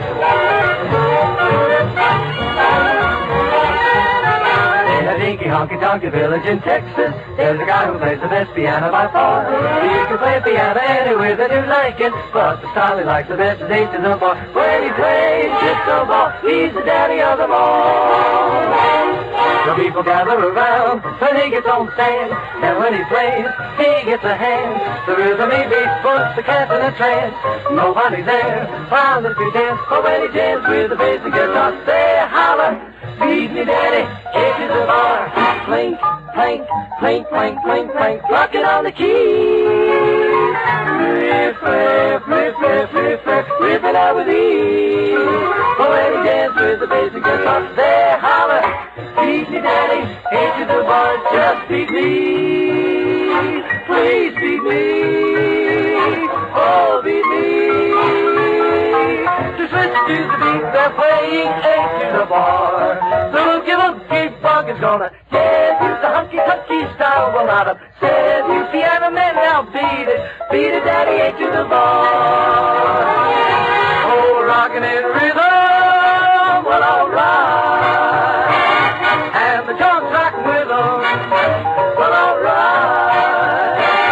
BB7 to the ball, boy, I want an off-beat kick. I got the boogie-woogie style and I'm swinging on a gate. Well, alright. I got the solid rhythm in me and I got to syncopate. Well, alright. Now that everybody's happy, there's nothing left to do. So, Mr. Piano Man, we're gonna leave it to you. Well, alright. Beat me, daddy, daddy, beat me. Hey, to the bar.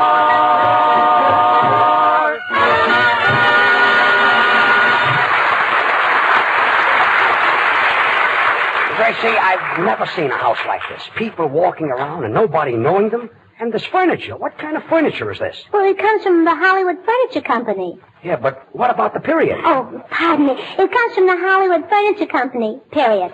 Yeah, that's what I meant. Oh, say, Gracie, where's your kitchen? I want to get a sandwich. Oh, Bud, we haven't got any Spam in the Frigidaire. No Spam in the Frigidaire? Not in the Frigidaire. Spam doesn't need any refrigeration. Oh, shucks. I forgot. I'll hate myself in the morning. Oh! Oh! No! Oh. What's that? That's my granddaddy. He's sliding down the banister. He's sliding down a barbed wire banister? Well, he does it 20 times a day, and the doctor told him to stop. Well, I imagine he would. Sure. It's bad for his heart. Well, I hope the kid makes a three-point landing. It is. It isn't. It is. It isn't. It is. It isn't. Gracie, these fellows have been living in your house for over a year and you don't know who they are? That's right. Well, why don't you ask them? I don't talk to strangers. Well, this is some house. George, I better go and find Granddaddy and give him his medicine. You see, he hasn't got a nurse anymore. Oh, he had a nurse, huh? Yes. And the only way he'd take his medicine was when the nurse would kiss him after every teaspoonful. It was awful stuff. Bitter, huh? No, he hasn't any teeth.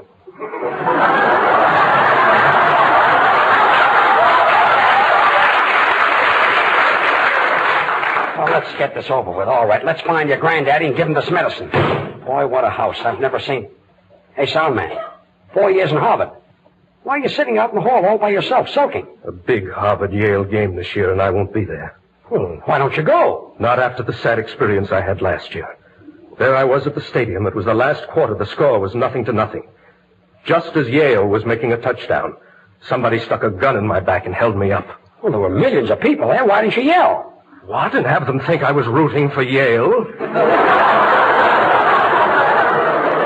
Well, come on, Gracie. Hey, George. When you meet this little red-headed girl tonight, why don't you take her to the Follies Bergère? It's a swell show. Ah, those girly shows are all the same, Artie. Take away their feathers and their little umbrellas, and what have you got? High blood pressure. Oh, quiet.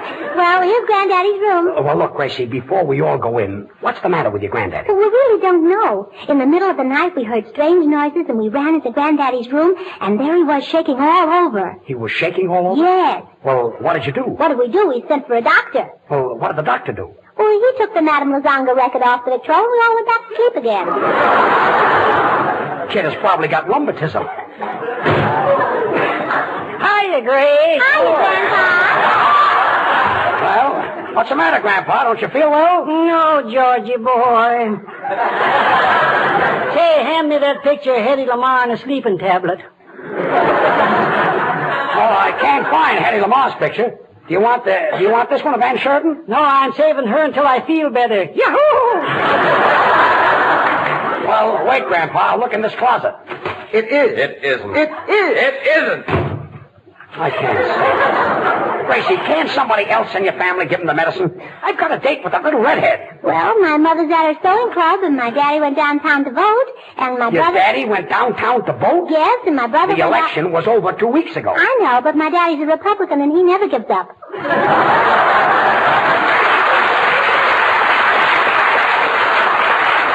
Gracie, try to understand this. I've got a date with a girl. Senor Burns, I can't stand this. Senor Burns, look out. Don't get excited. You'll break a blood weasel. A don't worry about me. And besides, you said that wrong. Oh, perdóname. Don't get excited. You'll break a blood, weasel. Well, that's much better. Hey, buddy boy. What is it, Granddaddy? Buddy boy, would you mind reaching in that coat pocket and getting me a cigar? Oh, what coat, Grandpa? The one George is wearing. There aren't any cigars in my pocket. You mean you didn't get anything with that suit? That was a pretty good one, Corny. Oh, quiet. Even if I did have a cigar, if I did get a cigar with it, why should I give it to you? You're the tightest old man I ever met. You never gave anybody anything. Oh, Judge, you shouldn't say that to my granddaddy when he's so sick. He gave you something. When did he ever give me something? Tonight. What did he give me? The measles. The measles? Now, Artie Shaw, his clarinet, and his boys will give us...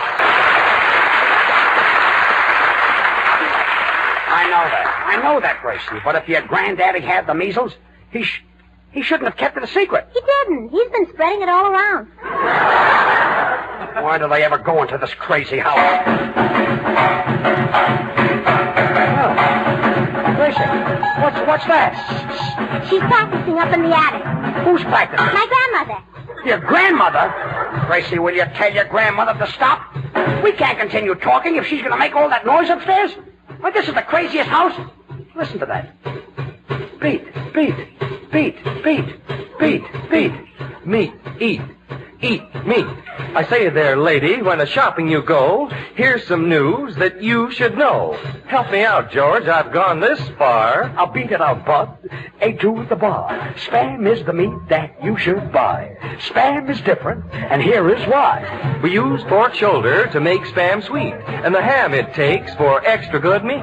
The extra good flavor that you get in Spam got there, folks, 'cause we added ham. Hormel started this new kind of meat, seasoned it better, made it grand to eat. I say, Senor Burns, serve Spam for lunch. This delicious meat is good to crunch. Look, Senor Lee, it's crunch, not crunch. Crunch, crunch. Crunch, crunch. You buy it all the time if you try it once. To get the real thing to put on your table, look for this sentence on the Spam can label. Pork shoulder meat with ham meat added. Proof that Spam is really different. My, that doesn't fit. Yeah, that's right, Gracie. That's the worst one yet. Nothing is just like Spam, my friend. And so with this, our poem ends. When a-shopping you'd go tomorrow, ma'am, ask for S-P-A-M Spam. Slice it, dice it, fry it, bake it, cold or hot. Spam hits the spot.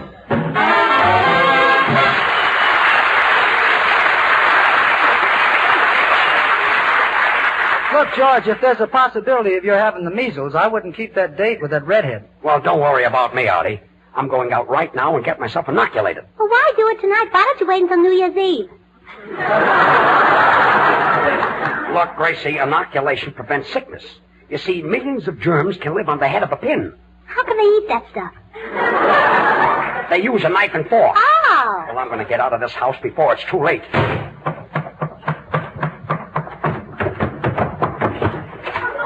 Hold on there, mister. Where do you think you're going? I'm going out, officer. Why? Oh, no, you're not. Nobody leaves this house. It's quarantined. But I'm George Burns. I haven't got anything. I've heard you on the air, brother, and you ain't kidding.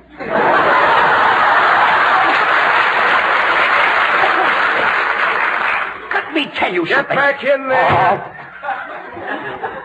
Well, this is a fine thing that I've got myself... Oh, look who's here. Hello, George. Are you back from your date already? Did you meet that girl? Did you kiss her? Gracie, I was stopped by a cop. Oh, that's what always happens in those parked cars. I knew you'd understand me. Once I was in a parked car with the freshest fella, and you know what he said to me? Will you be reasonable? That's what he said to me. Oh, stop. That's what I said to him. Gracie, I didn't even get out of the door. There's a cop outside. He says your house is quarantined. He's crazy. It's Ducko. Well, never mind. I'll see you later. I've got to keep this date. Wonder where this door leads to. Oh, wrong door. Isn't that silly? The broom closet. Oh, look who's here. Hello, George. When did you get back? Did you have a nice time with the little redhead? Gracie, I was in the broom closet. Oh, her husband came home, huh? Look, I'm trying to get out of this house of yours. Well, I've got an idea. Let's do what they do in the movies. Now, I'll tie this bed sheet around you and let you out of the window. Say, that's not a bad idea. Here, put it on me right here. Oh, then I'll tie this end to the bed. All right. All ready, George. Climb out of the window. Well, here I go. Ouch! Gracie! Gracie! What? What part of the bed did you tie it to? The pillow! The pillow! Hey, you birds, I told you the place was quarantined. Now get back in that house. Well, look who's here. Hello, George. Are you back from the date already? Did you have a nice time for the redhead? See, I almost killed myself. I just went through that window. Oh, her husband came home again, huh? You know, you could use another ounce of brains. Not me. I'm overweight now. No matter where I go, that cop is there. I wish he'd stick to his beat. Stick to his what? Beat. Meat. Spam is the meat that you should eat. Spam is, I know that. You should try. I know that, but we've done it before. This poetry is going from bad to verse. Oh. It's just a little slip. Look at me. I'm filthy. How can I get washed up? Just keep on telling those jokes, brother. Gracie, where's the washroom? Right down the hall. You can't miss it. It's the one with the gasoline pump in front of it. Gasoline pump? Sure. My grandmother's a tourist, and we like to make her feel at home. Well, I'll go in there and get cleaned up. It is. It isn't. It is. It isn't. It is. Wait a minute. All you guys have been doing is arguing. What are you arguing about? I claim this Thursday is the real Thanksgiving, and Joe says it isn't. Well, it is. It is. It is. Okay, still. Gracie, I've got to get out of here. Well, George, why don't you go up on the roof and slide down the drain pipe, and then when you get to the yard... The drain pipe? Yeah, when you get to the yard...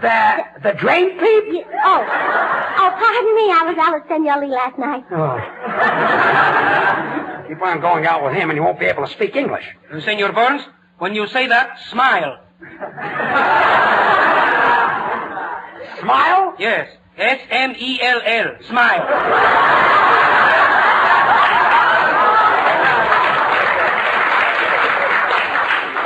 That smell. You're perfect? Oh, please, everything happens to me. Here I've got a date with a girl. I'm all messed up. I scrape my nose.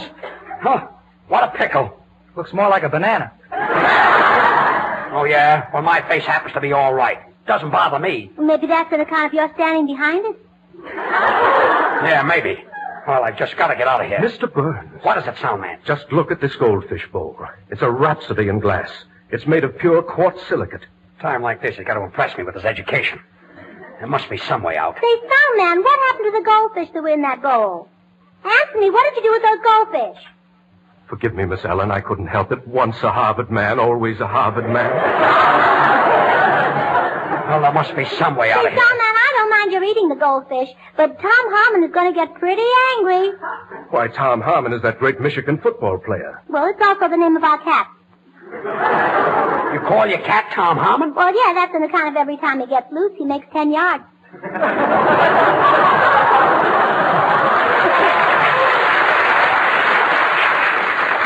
Say, wait a minute. Why didn't I think of this before? Gracie, where's the chimney? Right there. Well, goodbye, everybody. I'm going up the chimney. I will go through for a woman. Well, here it is. I'm out. There's the blue sky. Blue sky, nothing. That's my uniform, you see. Get back in there.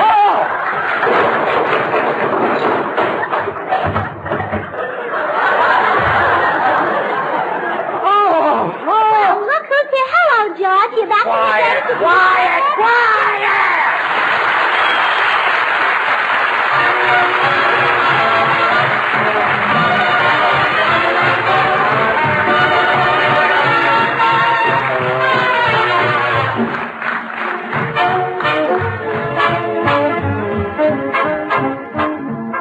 Will some one person in every family listening tonight do us just one more small favor? All we want to ask is that you remind Mother to get a can of Spam when she goes shopping tomorrow. You'll be doing a bigger favor for yourself because Spam is absolutely the most popular new meat item in a generation. Once you taste Spam's tempting flavor, its tender, meaty goodness, you'll want to serve Spam often. Spam is so easy to prepare. Try it tomorrow. Use the simple recipes on the label. Ask your food dealer for S-P-A-M, Spam. Join the thousands who say, whenever the occasion calls for delicious meat at our house, we serve Spam. Well, Bud, I'm certainly in a fine mess. Oh, George, I just found out my granddaddy hasn't got the measles. Well, good. Now I can go and meet my little redhead. Oh, yeah, then you can say hello to my granddaddy because he went there, too. Good night, all.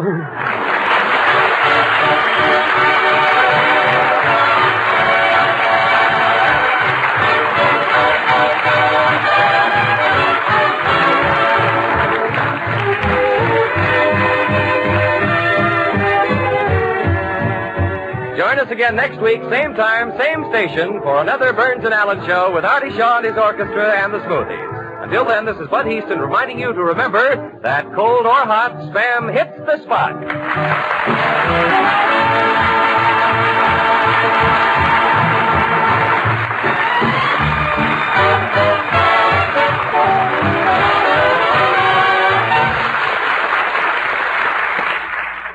Have you tried Hormel chili con carne? Even those who think they don't like chili do like chili con carne the way Hormel makes it because it's different and everybody likes it. Double your money back if you don't like it. Try Hormel chili con carne tomorrow. This is the National Broadcasting Company. Now, medical science offers you proof positive.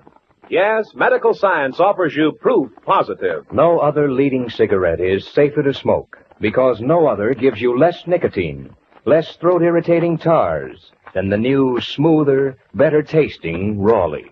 Yes, exhaustive scientific tests of America's 6 biggest selling brands based on a method used by the United States government.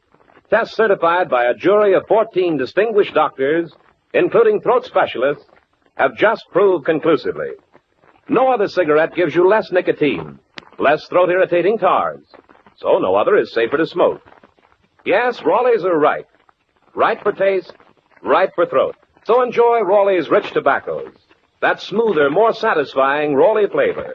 Remember, medical science now offers you proof positive. No other cigarette is safer to smoke because no other gives you less nicotine, less throat-irritating tars than the new, smoother, better-tasting Raleigh. Hojo Radio, where the classics come alive. Hello? Are you there? Well, we're here. Swan does soap that's pure and gentle. Come on, swing to Swan. Lever Brothers, the makers of Swan, the new white floating soap, present the Burns and Allen Show with Paul Whiteman.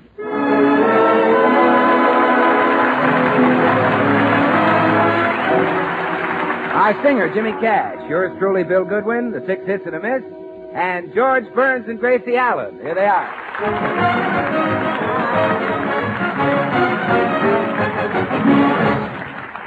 Well, today George and Gracie are discussing a subject that most husbands never mention to their wives. In fact, it's a subject that never arises in the average American home. Let's listen. Gracie, you've been spending too much money. Look at this budget for November. Well, it balances. We're not spending any more than we make. I know, but that's the trouble. Some of the items in this budget are ridiculous. Milk for cats, $2? We haven't got any cats. No, but we have mice. Well, I don't get it. Well, if I put bowls of milk all around the house, the mice will think we have cats and they'll be afraid to come out of the hole. Oh, fine. And some night I'll kick over a bowl of milk and ruin the rug. Oh, you're right, dear. I hadn't thought of that. Oh, I know. I'll scare the mice with milk that doesn't splash. Milk that doesn't splash? Sure, cheese.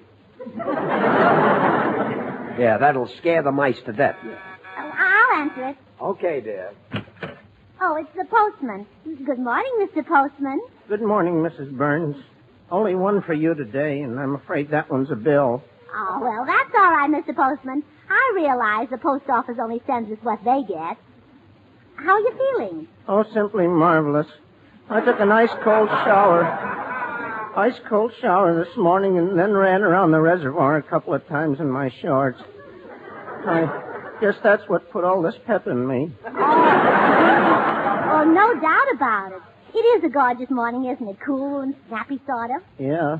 On a morning like this, I can feel the blood racing through my veins. Can't you? Well, no, I can't, but then you're much closer to your veins than I am. Yeah, that's true. Well, goodbye, Mrs. Burns. Remember, keep smiling. Any mail, dear? Oh, it's just a bill. It's probably for my new hat. It only costs $12. $12. Well, George, I only buy what I absolutely have to. Just bare necessities. Is a $12 hat a bare necessity? No, but I didn't want my head to be one. Gracie, you don't need any more hats. And today, when you buy anything you don't need, you're taking something away from our fighting men. Oh, well, gee, I never thought of that. I'll wrap up the hat right away. That's the idea. I wonder who would look better on, a soldier or a sailor. Gracie, it's not the hat. You see, very few things are being made for civilians today.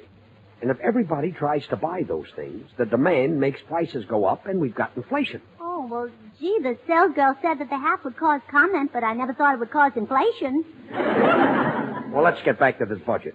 What's this silly item? Bicycle pump, $1. Well, that's an economy. That'll save us lots of money on breakfast food. A bicycle pump will save us money on breakfast food? Well, yeah, from now on we'll puff our own rice.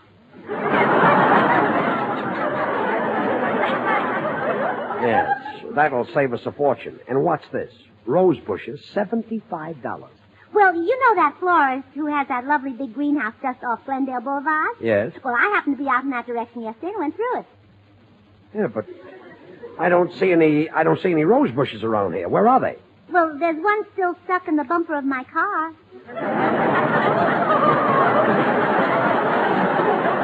You really went through Yeah, it? Yeah, but I'll save enough money to make up for it. I'm going to buy one of those things that conductors punch tickets with. What's that for? Well, then we won't have to pay the cleaner to take the spots out of your necktie. I see. We just punch them out. Yeah. Look, sweetheart, from now on, we only buy what we absolutely need. The rest of the money goes for war bonds. But we do buy war bonds every month. Yes, but if we cut out these silly things, we can really buy more. And not only that, we get $4 back for every $3 we put in. We help prevent inflation, and we help win the war. Oh, you're right, dear. Everybody should cut down on their spending and put that money into war bonds. That's the idea. So let's throw the silly budget right out of the window. Well, but don't you want to look at the items for our Thanksgiving dinner? We'll cut that, too. Oh. The turkey we had last year should have had a pilot and a bombardier. Well, this year we're only getting a 12-pound turkey, 3 pounds for each of us. Well, I don't follow that arithmetic. Well, Blanche and Harry Morton are going to eat with us. Not again. Those sponges have had Thanksgiving dinner at our house 5 years in a row. They're not sponges, George.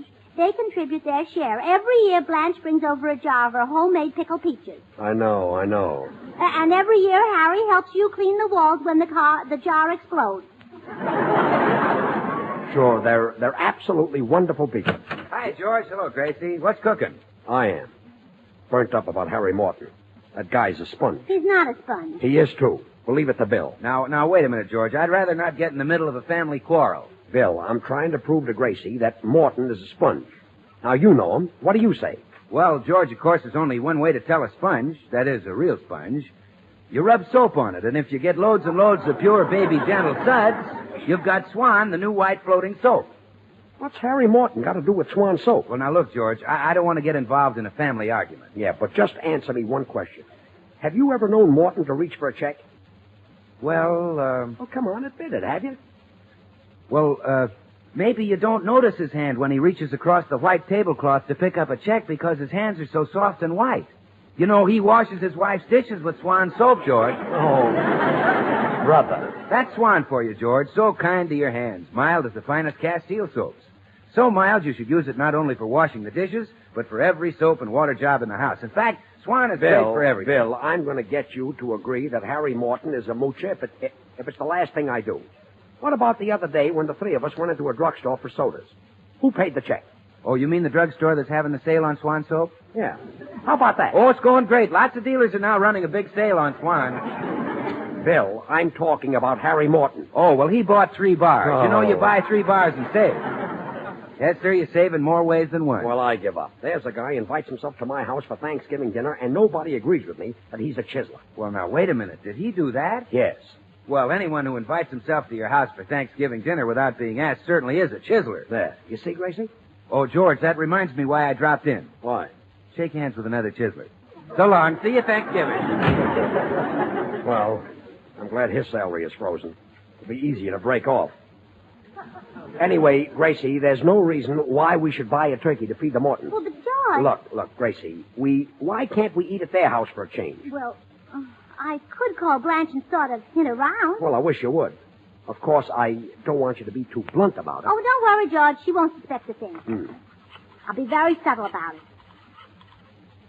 Hello? Hello, Blanche. This is Gracie. How about inviting us for Thanksgiving dinner this year? That's very subtle. What did you say, Blanche? Oh, I see. Your mother and father are coming for Thanksgiving. What?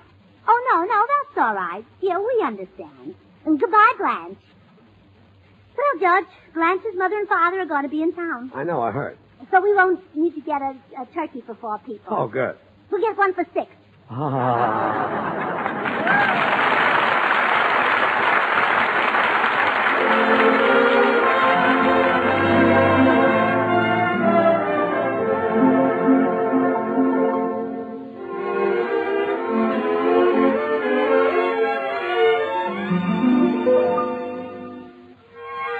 This is Paul Whiteman, and here's Jimmy Cash voicing the hopes of millions of people all over the world. When the light's gone again all over the world, and the boys are home again all over the world, and rain or snow is all that may fall from the skies above. A kiss won't mean goodbye, but hello to love. When the light's gone again all over the world, and the ship will sail again all over the world, then we'll have time for things like wedding rings, and free hearts will sing. When the light's gone again all over the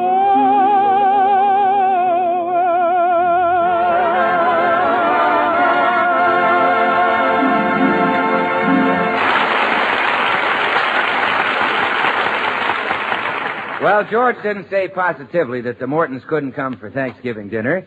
He just gave Gracie $1.50 and told her to buy the turkey. So now we pick up Gracie at Myers Market. Hello, Mr. Myers. Oh, good afternoon, Mrs. Burns. Well, now, I'm in sort of a hurry. Can you wait on me right away? Why, of course I can. What would you like? Well, I'd like to place an order for... Gracie, darling! Patsy Bagwell! Oh, my, it's good to see you again, Gracie. Where have you been keeping yourself? Oh, around. Where have you been? Oh, here and there. Oh, hell, no wonder we haven't seen each other. Oh, what are you doing? Shopping for dinner? Yes, I bought some nice carrots. Oh, well, what a piece of luck, Tootsie. Only yesterday I read the most wonderful new recipe. It's called Carrot Supreme. Oh, sounds delicious. Oh, it is. First you take the carrots. Yes. And then you wash them. Yes. And, well, that's all I remember, but it's called Carrot Supreme, and it's wonderful. Oh, I can't wait to try it. Oh, dear. Mr. Myers has wandered off somewhere. Mr. Myers? Yes, Mrs. Burns. Look, I don't want to be a pest, but I am in a hurry, and could you wait on me now? Right away. What would you like? Well, I'd like... Oh, Tootsie, I noticed you're carrying a hat box. Yes, I got a new hat at Sally's. Well, I got a new hat, too, but George made me send it back. Is he trying to act like a man again? Well, he was right this time. We're cutting our budget down, and besides, the hat was pretty extreme. What are the new creations? Well, yeah, with a military motive. The hat had a flat top, and when you leaned over, a little toy airplane took off.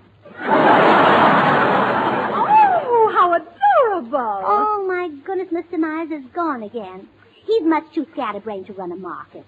Mr. Myers. Yes, Mrs. Burns. Look, I hate to complain about the service, but I do think you might remember that I'm in a hurry. I'm sorry, Mrs. Burns. What would you like? Well, I'd like it.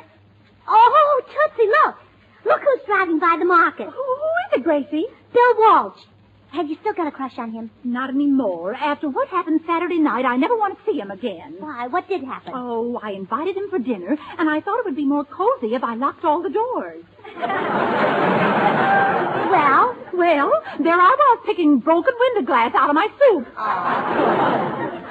Well, this is the limit. That silly Mr. Myers has forgotten all about it. Mr. Myers! Yes, Mrs. Burns. Look, if you want me to trade here, you shouldn't keep disappearing when you know I'm in a hurry. Okay, Mrs. Burns. What would you like? How much is turkey? 50 cents a pound. All right, here's $1.50. Give me an 18-pound turkey. Oh, Mrs. Burns, that isn't enough. Oh, yes, it is. We're only having 6 for dinner. No. $1.50 would only buy that little turkey over there. He only weighs 3 pounds. Why didn't you pluck his feathers out like the others? Well, he might not like it. You see, he's alive. Oh. Say, I've got an idea.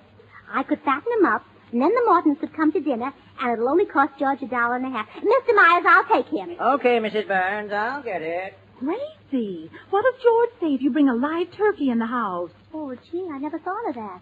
He'll be mad. He even had a fight with Herman this morning. Did he pick on that sweet little duck? Yeah, George yelled and yelled, but Herman didn't say a word. He just sat there quietly in the nest he'd made of George's shorts. Oh, such a darling. Yes. Oh, I know. I'll sneak the turkey in. Tootsie, would you lend me your hat box to hide it in? Of course I would. I've been dying to show you my new hat anyway. I'll take it out of the box. All right. Now, here's the turkey, Mrs. Burns. No, not by the neck. You hold him by the feet. Oh, all right. Oh, my, his little feet are chapped. Well, he shouldn't be running around barefooted in November.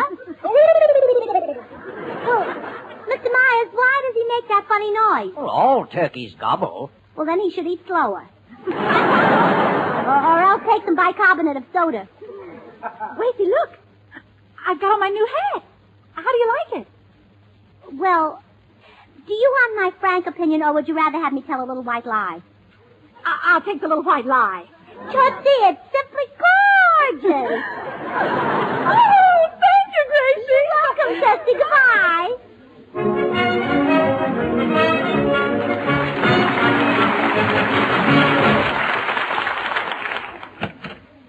Hello, dear. Oh, back so soon. Gracie, did you buy another hat? Uh-uh. And what's in the box? What box? The box you have under your arm. What arm? What arm? Well, you That mean arm. this arm? The one attached to my shoulder? Yes, what's in it? Oh, bones and muscles and arteries. And... Not the arm, the box. Oh, the box. The box. What's in it? Well, a picture? Are you asking me? No, I'm telling you. It's a picture of my cousin Philip. That's what it is, a picture. A talking picture. Oh, you know, Cousin Philip spoke very little English. Gracie, for the last time, what is in that box? Well, all right, I'll tell you. But you've got to promise you won't get mad. Will you get mad? No. How much do you want to bet? Gracie. Well, you told me I could spend $1.50 for a turkey. So I bought a little live one, and we can fatten them up, and that way we can have the Mortons over. You bought a live turkey? Well, they're easier to fatten up that way than the other kind. Oh, well, that's fine. I knew we'd wind up feeding those Mortons again. Okay, let's see this turkey that we're going to fatten up. Gee. He isn't very friendly. He looks like he's thinking of biting my nose off. Well, look what you're thinking of doing to him. Yes, I guess so. Oh, it's my darling little ducky. Oh, Herman, Mama has a surprise for you. Yes, really. Look in this box.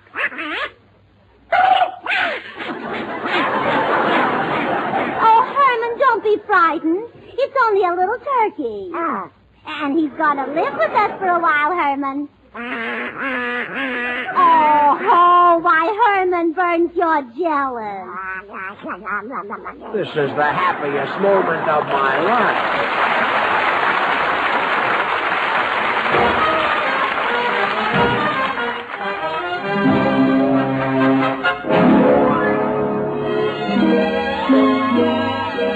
From Irving Berlin's This is the Army, here's a tune that's coming up fast to be a real winner. The Boys and 6 hits and a miss in I'm Getting Tired So I Can Sleep.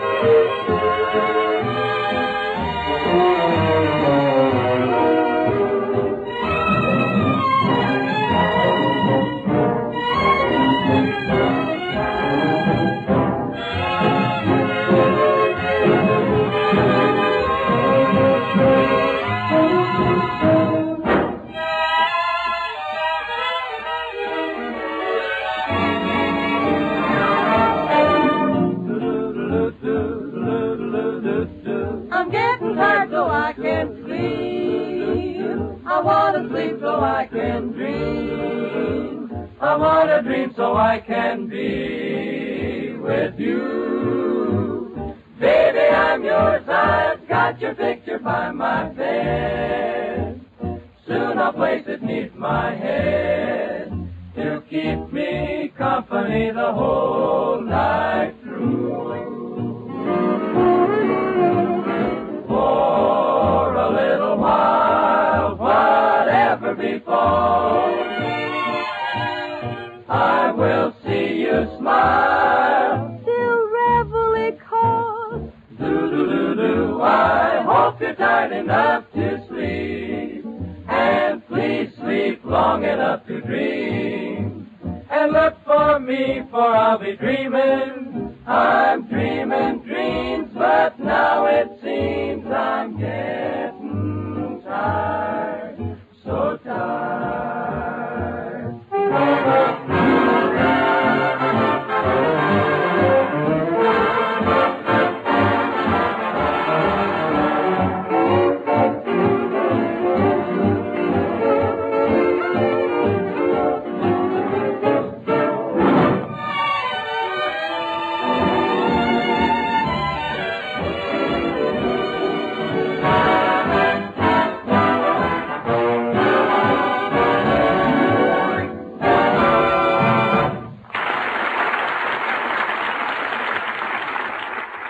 Gracie, are Herman and that Tux and that Duck still fighting in the pantry? Well, I'll look and see.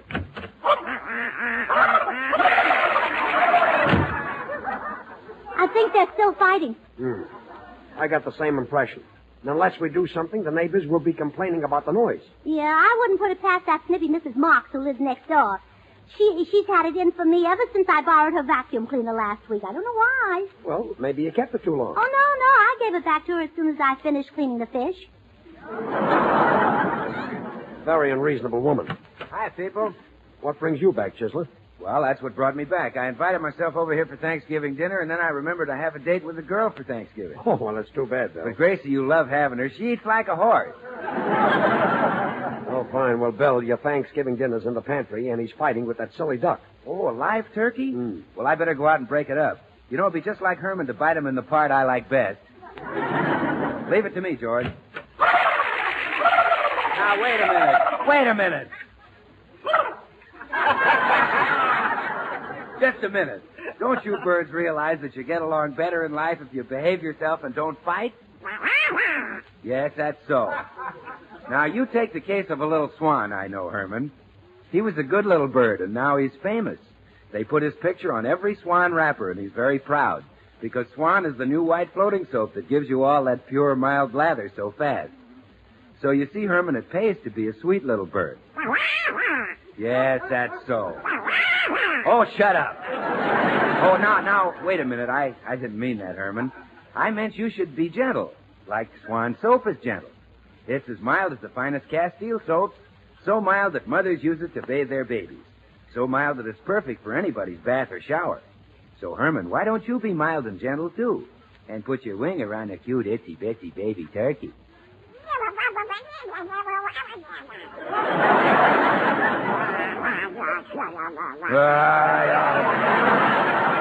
Why, listen, you little ducky. There's plenty of room for both of you. So instead of fighting, why don't you go half and half? You know, like Swan soap. You break it in two, put half in the kitchen for dishes and cleaning, and the other half in the bathroom for your hands and face.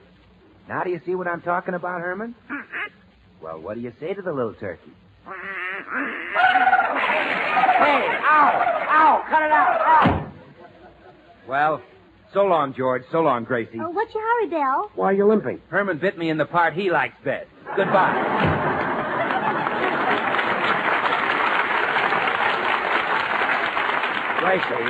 Gracie, go in the pantry and stop that fighting or we'll be thrown out of the neighborhood. All right, dear. Oh, now, stop that right now. Stop it. Why, shame on you, Herman Burns. That's no way to treat a little girl turkey. Yes, a girl. Herman, isn't she cute? Yes.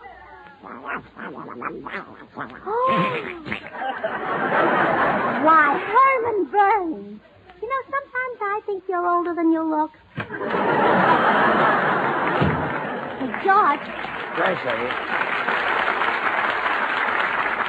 Look, George, Gracie, our man just delivered all these things. What are they anyway? Well, they're for the turkey, George. I bought a little tub for it to swim around in, and I also bought... A tub for the turkey to swim around in? Well, yes, I thought it would be more humane. The turkey can get used to it by degrees, and it won't be such a shock when the time comes. Get used to what by degrees? Well, I'm going to fill the tub with gravy. Well, that's a brilliant idea. Anything else? Yes, I bought a sun lamp. A sun lamp for the turkey? Yeah. Well, why did you get that? Well, mostly for your sake.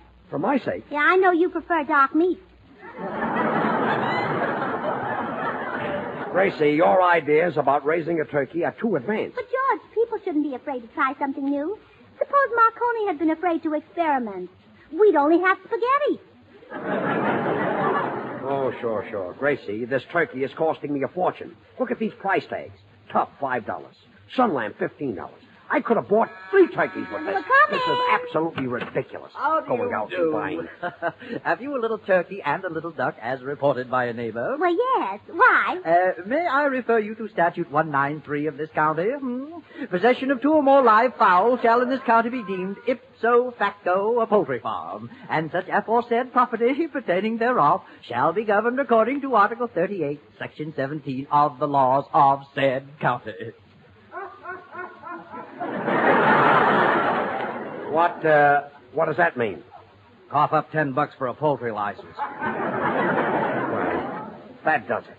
I'm going into that pantry, and the next time you see that turkey, he'll have parsley where his feathers used to be. Oh, but dear. Come on. I'm going to settle this right now. I knew that this thing would cost me a fortune. George, look. Herman and the turkey. Herman's got his wing around it. Well,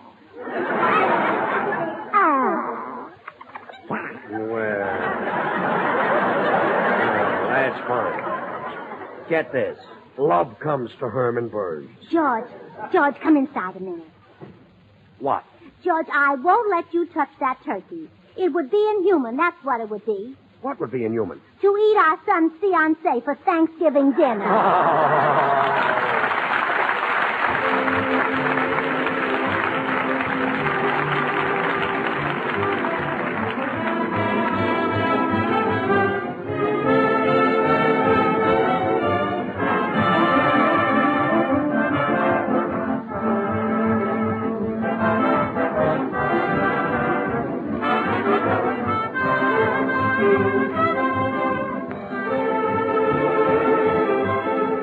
Well, George and Gracie will be right back, so I've got just a second to remind you to stop in where you see the Swan sign that says buy 3 and save. Take advantage of the big sale on Swan that so many dealers are now running. And don't forget, sale or no sale, you save with Swan. You save because Swan gives you more soap per penny than any leading toilet soap tested. And you save because Swan goes further than easily wasted packaged soaps. No matter what you use Swan for, it saves you money. So buy 3 bars and save. Well, here they are again, George and Gracie. Gracie's on the phone. Hello? Is this Harry Morton? Hello, Harry. Harry, will you tell Blanche George is on his way over with a little turkey? He wouldn't let me keep it. It's pretty small, but you can fatten him up. How? Well, just feed it chocolate fudge sundae. Well, sure it'll work. Look at your wife.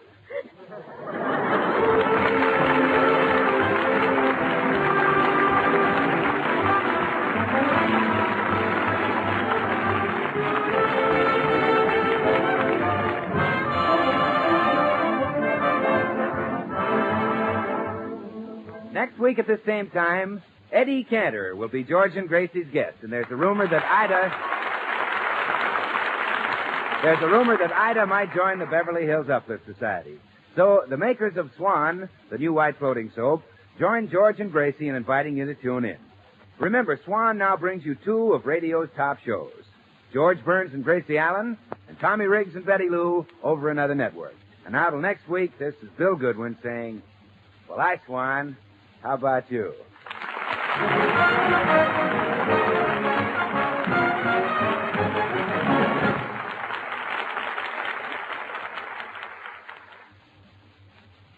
Try Spry. You'll find the baking you turn out fluffy and light. Try Spry. You're sure to hear your family shout, what a delight.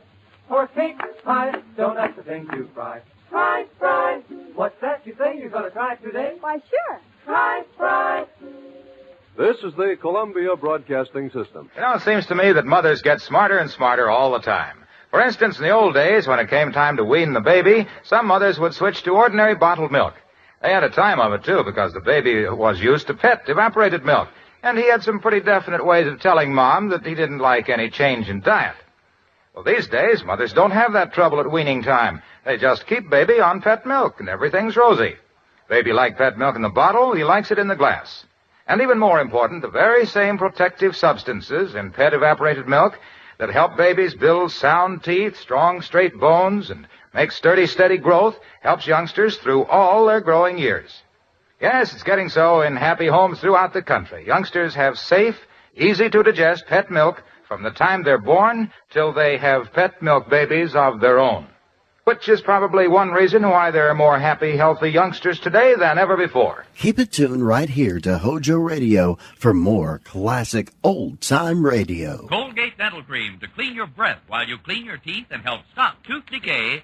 And Luster Cream Shampoo for soft, glamorous, caressable hair bring you Our Miss Brooks, starring Eve Arden.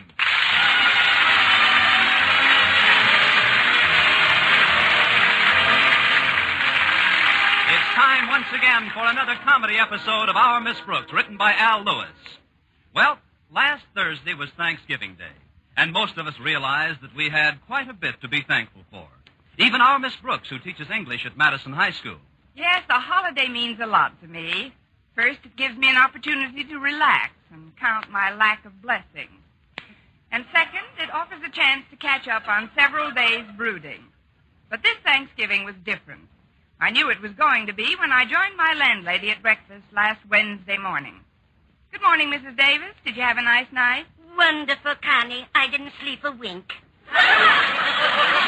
That sounds like fun. I was planning my menu for tomorrow. It's Thanksgiving, you know, and I wanted something special for Minerva and me. Minerva? Oh, there you are, you cute little kitten. Where is she, Connie?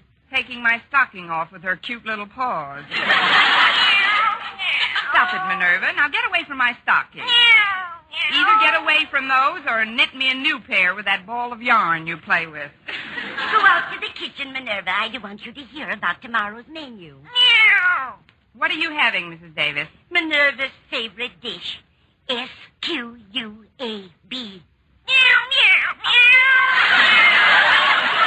It doesn't do a bit of good to spell things out anymore. I guess she's too old for that. Please go into the kitchen, Minerva. There's some milk out there. Right under the S-I-N-K. Don't tell me she slammed the door behind her. No, that was me, Connie. I wanted to show you the squab I got for tomorrow. Oh, I'd like to see it. Well, here it is. Where? Oh, right there behind that carrot. It isn't very big, is it? I've seen stuffing with larger drumsticks. You know, Connie, I was all ready to get a nice 10-pound turkey yesterday when the clerk at the market said something that made me change my mind. What did he say? $8.30. Well, it is a pretty rude remark. I'm afraid I was a little testy when I complained about the price. Anyway, when I demanded something cheaper, this is the bird he gave me. You certainly did. Well, it'll be enough for Minerva and myself. I suppose you've already been invited somewhere for turkey and all the fixings. Where would you suggest? Hasn't Mr. Boynton asked you out for Thanksgiving dinner, Connie? Not yet, Mrs. Davis, but this morning he's going to be exposed to the most thorough opportunity to do so. Good. Of course, Mr. Boynton's been on a very strict budget lately. He probably can't afford any turkey dinners. Then you bring him back here with you, Connie. Oh, that's very sweet of you, Mrs. Davis, but that squab... We'll make it do. Remember the old saying, there's always room for just one more. In this case, you must mean one more squab. Well, thanks anyway, Mrs. Davis. After all, we've still got our health, which is more than I can say for that squab. Of course, I'd rather see you eat a nice turkey dinner tomorrow. Maybe you could wangle yourself an invitation from one of your friends. Oh, please, Mrs. Davis. Oh, that must be Walter Denton. He's giving me a lift to school. Be right there, Walter. Why don't you find out what his folks are planning for tomorrow? Maybe you could get yourself invited there. I'm surprised at you, Mrs. Davis. Why, I'd never forced myself on anyone in my life. Connie, take another look at that squab. Like I say, Walter's mother may not know it yet, but there's always room for just one more.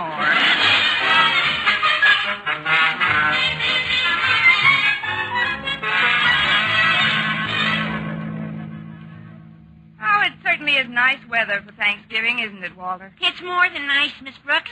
This air is absolutely succulent. It's downright savory and delicious. One more crack like that, and I'll be gnawing on the steering wheel. Tell me, Walter, how do you usually spend Thanksgiving? Well, usually, Mom cooks a big turkey and we have dinner around 4 o'clock in the afternoon. Gosh, I'll never forget last year's meal. First, we had a fresh fruit cup, then some delicious vegetable soup, and then this big golden brown turkey was served with a special dressing made out of chestnuts and raisins and stuff, and... You want to hear the rest of it, Miss Brooks? Certainly. Just pass me a blotter and keep talking. Well, I don't remember all the dishes, but the hot mince pie was really tops. And my mom is just about the best cook in this town. And like most good cooks, she probably prepares more food than she really needs. Oh, sure. Out of last year's turkey, the whole family had turkey, turkey giblets, turkey sandwiches, and turkey hash. That's because you didn't invite enough guests over for Thanksgiving dinner. You know, Walter, I've often thought that people who are so close to each other all year round should somehow manage to spend their holidays together as well. What kind of people are you talking about, Miss Brooks? Well, school teachers and students, for example. Who needs teachers on a holiday? I mean, most teachers you get enough of during school hours. At present company accepted, of course. Oh, you're a lot different, Miss Brooks. I know, I'm hungrier. Look, Walter, about spending Thanksgiving together, if you're planning to be with your folks... Oh, but I'm not, Miss Brooks. Now, my mother and Dad are going out of town for the weekend. It's my dad's first vacation in 2 years. How come you're not leaving town with them? It's my dad's first vacation in 2 years. Oh, he loves me, but he thinks I'm a little wearing in spots. So I'm staying over at Stretch Snodgrass's house until next week. Oh, I see. Then you'll have Thanksgiving dinner with Mr. and Mrs. Snodgrass. No, ma'am, they're going away with my folks. They're good friends, you know, just like Stretch and me. But, Miss Brooks, I think your idea about spending Thanksgiving together is swell. You do? Sure. Now, why don't you and Stretch and me have dinner tomorrow? Dinner? Well, that might be very nice, Walter. Oh, great. Then Stretch and I will be over to your place at 3 o'clock sharp. My place? Well, yeah. That is, if you still want us. I wouldn't be without you. But, Walter, Mrs. Davis did the shopping yesterday, and there just weren't any good-sized turkeys left that she could afford. So what she bought was a very what she bought isn't important, Miss Brooks. What counts is spending Thanksgiving with people who mean something to you. Gee, the Pilgrim certainly had it all over us modern characters. When a pilgrim wanted to celebrate the holiday, he just picked up his musket and shot himself a turkey. At the current prices, Walter, the only way I'll have a turkey tomorrow is if I pick up a musket and shoot myself a butcher.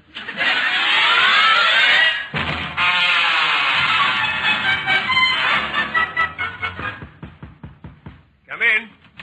Good morning, Mr. Boynton. I just wanted to talk to you for a minute before your first class. Well, I'm glad you dropped in, Miss Brooks. I've got some rather exciting news this morning. I'll be glad to.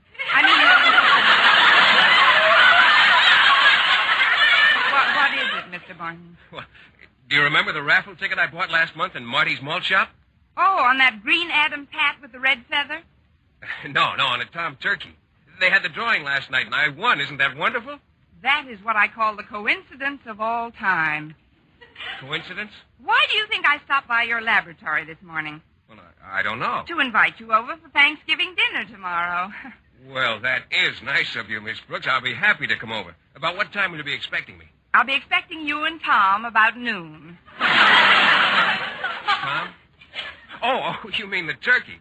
Well, I'm afraid he won't be with me, Miss Brooks. You see, at this very moment, the turkey is on a train headed upstate. Why? Did he get fed up with our climate?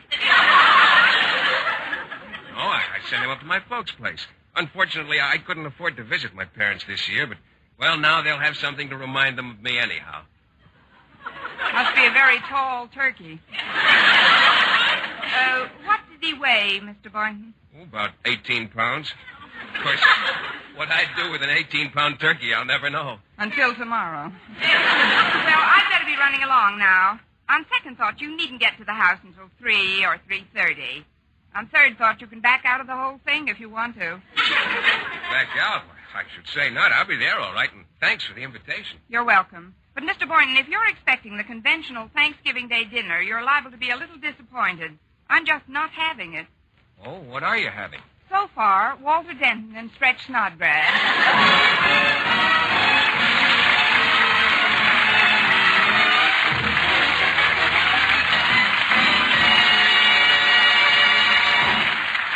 Our Miss Brooks, starring Eve Arden, will continue in just a moment. But first, here is Vern Smith. Now, proof that brushing teeth right after eating with Colgate Dental Cream helps stop tooth decay before it starts. Continuous research, hundreds of case histories, makes this the most conclusive proof in all dentifrice research on tooth decay. Eminent dental authorities supervise hundreds of college men and women for over 2 years. One group always brushed their teeth with Colgates right after eating. The other followed their usual dental care. The group using Colgate Dental Cream as directed, using Colgates exclusively, showed a startling reduction in average number of cavities, far less tooth decay. The other group developed new cavities at a much higher rate. No other dentifrice offers proof of these results. Modern research shows decay is caused by mouth acids, which are at their worst right after eating. Brushing teeth with Colgate as directed helps remove acids before they harm enamel. Yes, Colgate contains all the necessary ingredients, including an exclusive patented ingredient for effective daily dental care. So remember, always use Colgate Dental Cream to clean your breath while you clean your teeth and help stop tooth decay.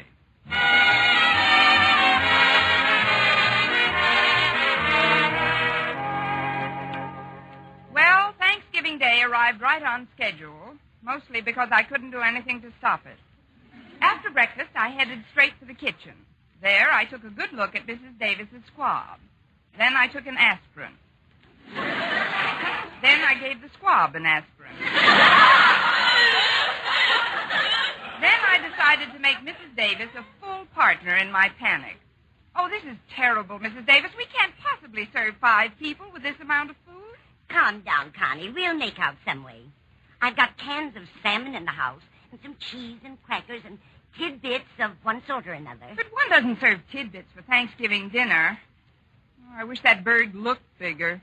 Did you stuff him again since we last discussed it? I've stuffed him 5 times since then, Connie. In fact, the last time I went to fill him up, I got the feeling that he was trying to kick my hand away. Oh, it's no use, Mrs. Davis. It just won't work. I still think you should follow the advice I gave you yesterday, Connie, and get yourself invited out for a real turkey dinner. But I've already asked Mr. Boynton to join me. Then get him invited along with you. Well, what about Stretch Snodgrass and Walter Denton? Take them along, too. Why not? While we're at it, why don't you and Minerva join our happy little group? We'd love to, Connie. Where are we going? I don't know where you're going, but I'm going to take another aspirin.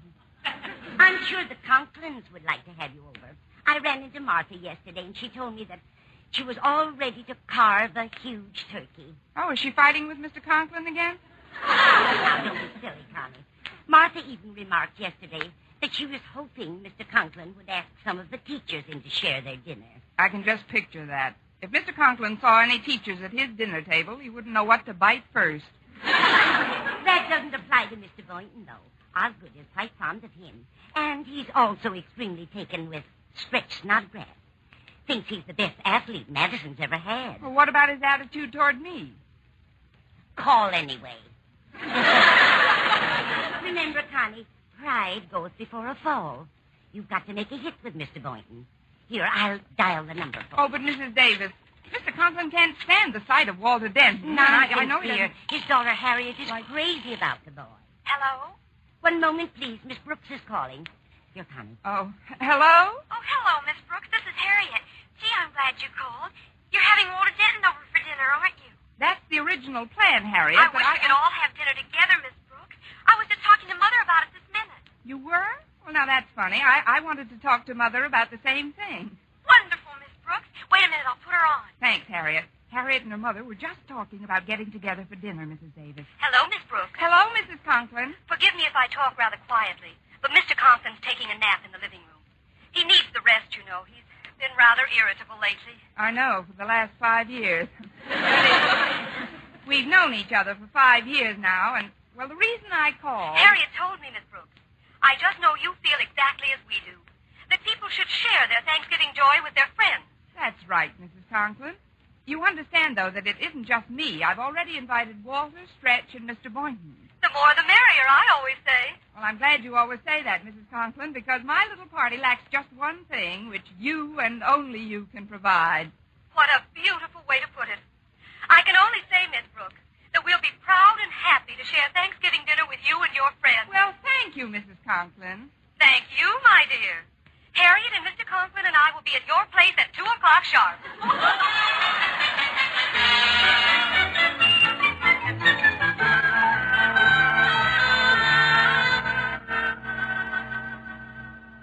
It's almost 1, Mother. Don't you think we should wake Daddy? In a minute, Harriet. Did you take our turkey down to the mission like I told you? Yes, Mother. I just got back. They certainly were grateful. The man said it would feed almost a dozen people who ordinarily would go without any Thanksgiving meal at all. Fine, dear. I know your father will be happy at the thought of sharing with our lesser privileged citizens. Now go on in and wake him up, Harriet. Yes, Mother.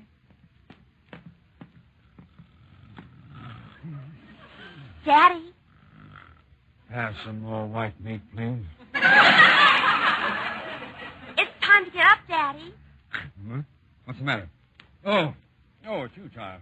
What time is it? 1 o'clock. How do you feel after your nap? Fine, Harriet, just fine. Except for one thing. What's that? I could eat my weight in wildcats. Martha! Oh, Martha! Yes, dear?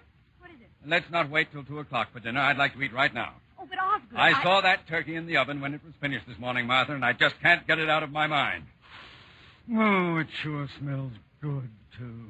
You must have a pretty long smeller, dear. We gave our turkey to the folks who run the mission. We're going out for dinner. Oh, but I don't want to go out. I want to eat in my robe and slippers and...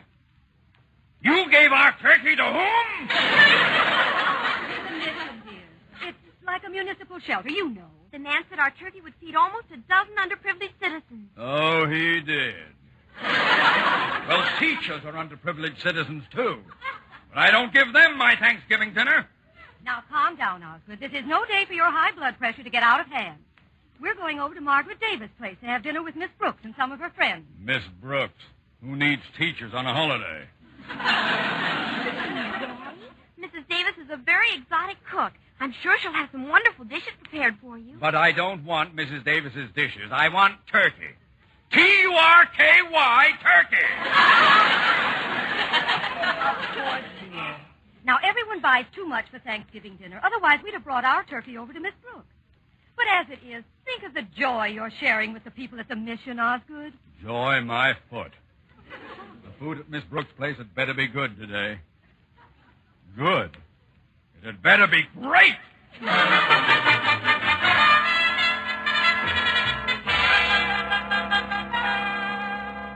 Every time I tried to call Mrs. Conklin back, the party line was in use. Now they don't answer. They're probably on their way over here this minute to eat dinner or not to eat dinner. Please, Connie, you're beginning to sound like Hamlet. Don't worry so about the Conklins. They'll probably bring their turkey over with them, and we'll have plenty. Do you really think so, Mrs. Davis?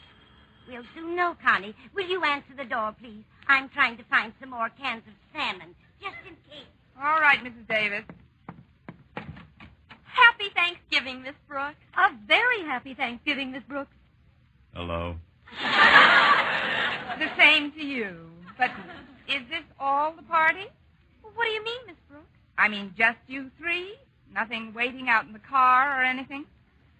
Well, we were going to bring our turkey along, but we know what a well-stocked larder you folks must have, so we donated it to the mission. The mission? One of my favorite charities. There's no joy like sharing. May we come in now and start sharing yours? Of course, Mr. Conklin. If you'll just sit here in the living room, I'll go back to the kitchen and tell Mrs. Davis you're here. Oh, Harriet and I will go back and help out, Miss Brooks. You've done enough for one day. Why, I'll bet you worked like a beaver this morning. Gnawed through 6 fingernails. Oh, I didn't do too much, no. Come on, Mother. I'll fix the salad dressing that new way you showed me. All right, dear. And I'll tell Mrs. Davis about the new things we've been doing with parsley. Never mind the side dishes. Let's just get that turkey to the table pronto. Huh? You chat with Miss Brooks, dear. We'll just be a little while. We'll make it snappy. I could eat my weight in wildcats, Miss Brooks. If they come in cans, you may get the chance. I mean, we'll be sitting down as soon as the others arrive, Mr. Conklin. Oh, yes, I forgot. You're having some of your friends in. I hope that lame-brained dunce, Walter Denton, isn't expected. Want some popcorn, Mr. Conklin? Or potato chips? No, thanks. Who's coming to this dinner, Miss Brooks? Well, Mr. Boynton, for one. Oh, nice chap, Boynton. Far less irritating than many of his contemporaries. What's the trouble, Mr. Conklin? I'm not a well man. I've had some very strange symptoms lately. What kind of symptoms? Well, every so often I get sudden, blinding flashes of appetite. Oh, well, that's because you're under such a strain, Mr. Conklin. You see, under great emotional tension, many people experience sudden and uncontrollable appetite. It's psychosomatic to some extent. Really? Now, perhaps you'd like me to stretch out on the couch and tell me how, at the age of 3, I was convinced that my younger brother was a cocker spaniel. Yours, too? I was only trying to help, Mr. Conklin. I had an aunt who suffered just like you do. I remember one time my uncle caught his nose in the piano bench. And he ran right down to the corner and bought herself a pickle. A pickle? It satisfied her nervous craving. When she stayed with us, we always had to keep a big supply of food on hand. Big juicy steaks, chops, chicken, ducks, cold cuts, potato salad. Please, Miss Brooks. I want my dinner. But, Mr. Conklin, the others aren't... It's open. Come on in. Hello, Miss Brooks. Mr. Conklin, say, this is a surprise. Hello, Boynton. Can we sit down now, Miss Brooks? Not quite yet. Pull up a chair, Mr. Boynton. Thanks. Well, how does the turkey look? Did you get a nice-sized bird? Well, to be honest, Mr. Boynton, our turkey may not be such a big bird, but I'm sure the party is going to be a very big turkey. Oh, I almost forgot. There are some salted peanuts in this dish, Mr. Conklin. One would almost think you were trying to destroy my appetite. But nothing can do that, Miss Brooks. Absolutely nothing. Well, the door was open, so I just breezed on in. Hi, Miss Brooks. Here comes nothing now. Huh? Oh, hi, Mr. Boynton and Mr. Conklin. Hello, gentlemen. Miss Brooks, I've got some bad news for you. You'll have to get in line, Walter. What is it? Well, Stretch's aunt and uncle insisted that he have dinner with them today. so he can't possibly be here in time to eat with us. Isn't that awful? I'm absolutely devastated. Me too. Gosh, Miss Brooks, what'll we do with all the extra food that's left over? We'll eat it. At last! Come on! May I escort you to the dining room, Miss Brooks? It won't be necessary, Mr. Boynton. I'll just follow Leo the lion.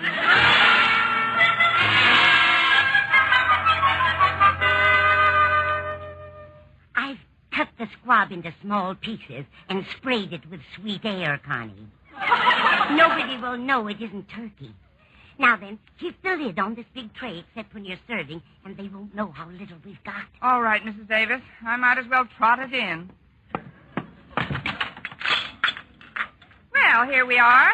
What'll you have, Mrs. Conklin? Oh, serve Mr. Conklin first, will you, dear? He's quite hungry. Certainly.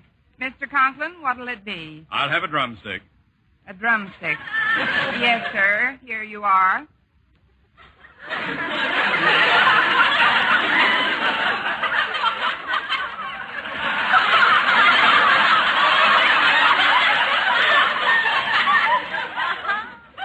Where I are. The drumstick. This is it. You know what they say, the nearer the bone, the sweeter the meat. If this has any meat on it, it must be inside the bone. Well, this is a brand new breed of turkey, Mr. Conklin. They've been experimenting for years with this type on the theory that the shorter the legs, the larger the breast.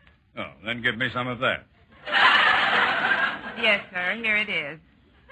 This is it? This it is. You see, when they were experimenting with the short legs, the breast didn't quite get the idea of what they were trying to do. Well, where are the wings? This bird didn't get his wings. He flunked out in basic training.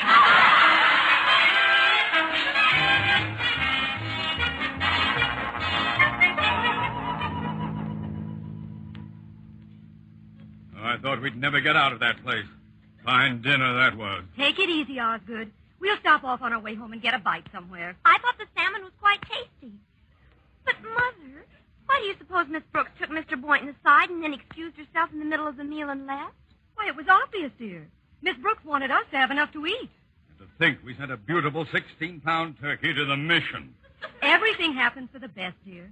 See, that's the mission right ahead of us. What a big line of people waiting to be fed. Doesn't it do your heart good to know that we Mother, can... look. That man with the 2 plates full of turkey. Yeah, full of my turkey. Why, it's Mr. Boynton. So it is. And who's that right behind him with the blue cap and hitting the big bass drum? Hallelujah, hallelujah. Open up the door, Lord, Lord, not one more.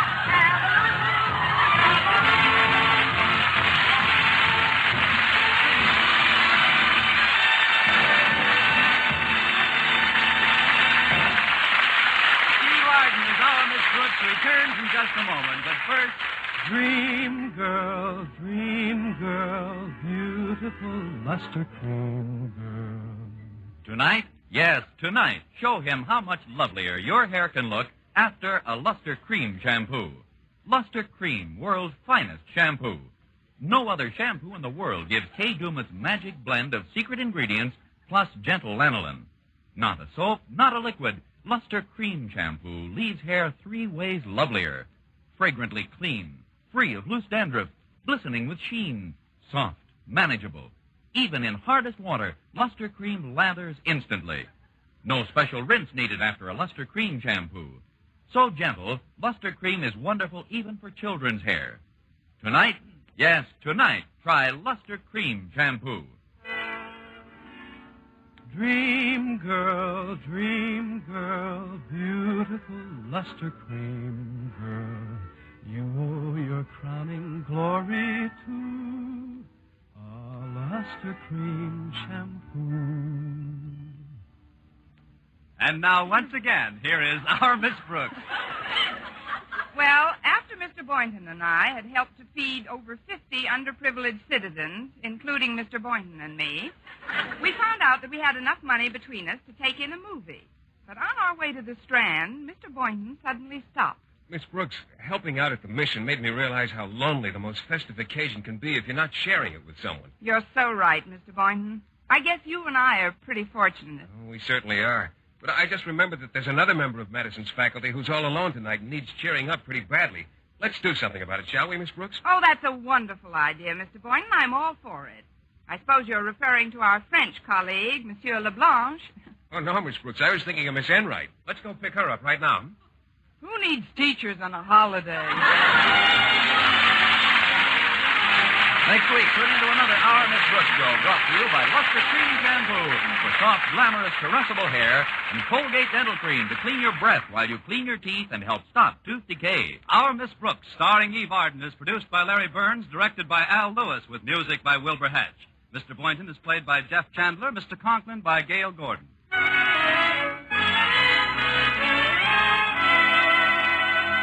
Here's good shaving news.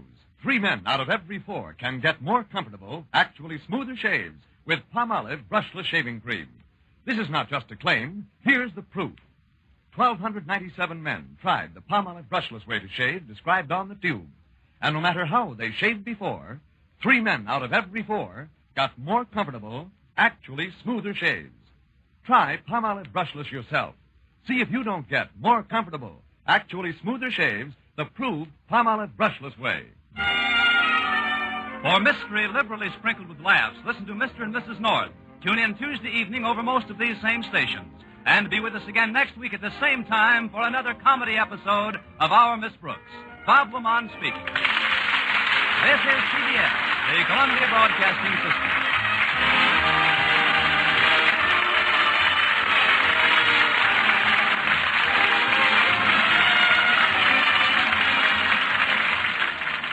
First course, cream soup. Just before serving, add a generous amount of Pabstet cut into small cubes and watch that cream soup hit a new high in appetizing goodness. Next, a main dish. And our suggestion is eggs golden sauce. Hard-cooked eggs drenched with the mellow cheddar cheese goodness of Pabstet. Now, a grand salad. Press 2 halves of a pear together with a tasty center filling of Pabstet and serve with lettuce and mayonnaise. And for dessert, apple pie served with Pabstet wedges. There you have it, menu magic from soup to dessert with Pabstet. And you'll find dozens of other exciting ways to surprise your family with this nourishing, wholesome cheese food. So tomorrow, look for, ask for, and buy Pabstet. Remember the name, Pabstet. Stay tuned to Hojo Radio.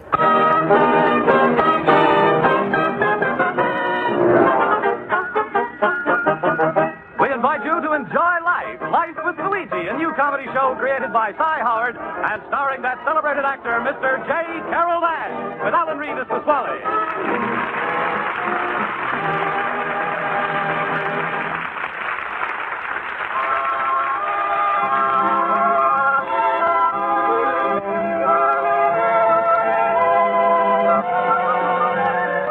When Luigi Basco left Italy to start his new life in America, he promised his mother that he would write and tell her about his adventures. So now let's read Luigi's letter as he writes to Mama Basco in it.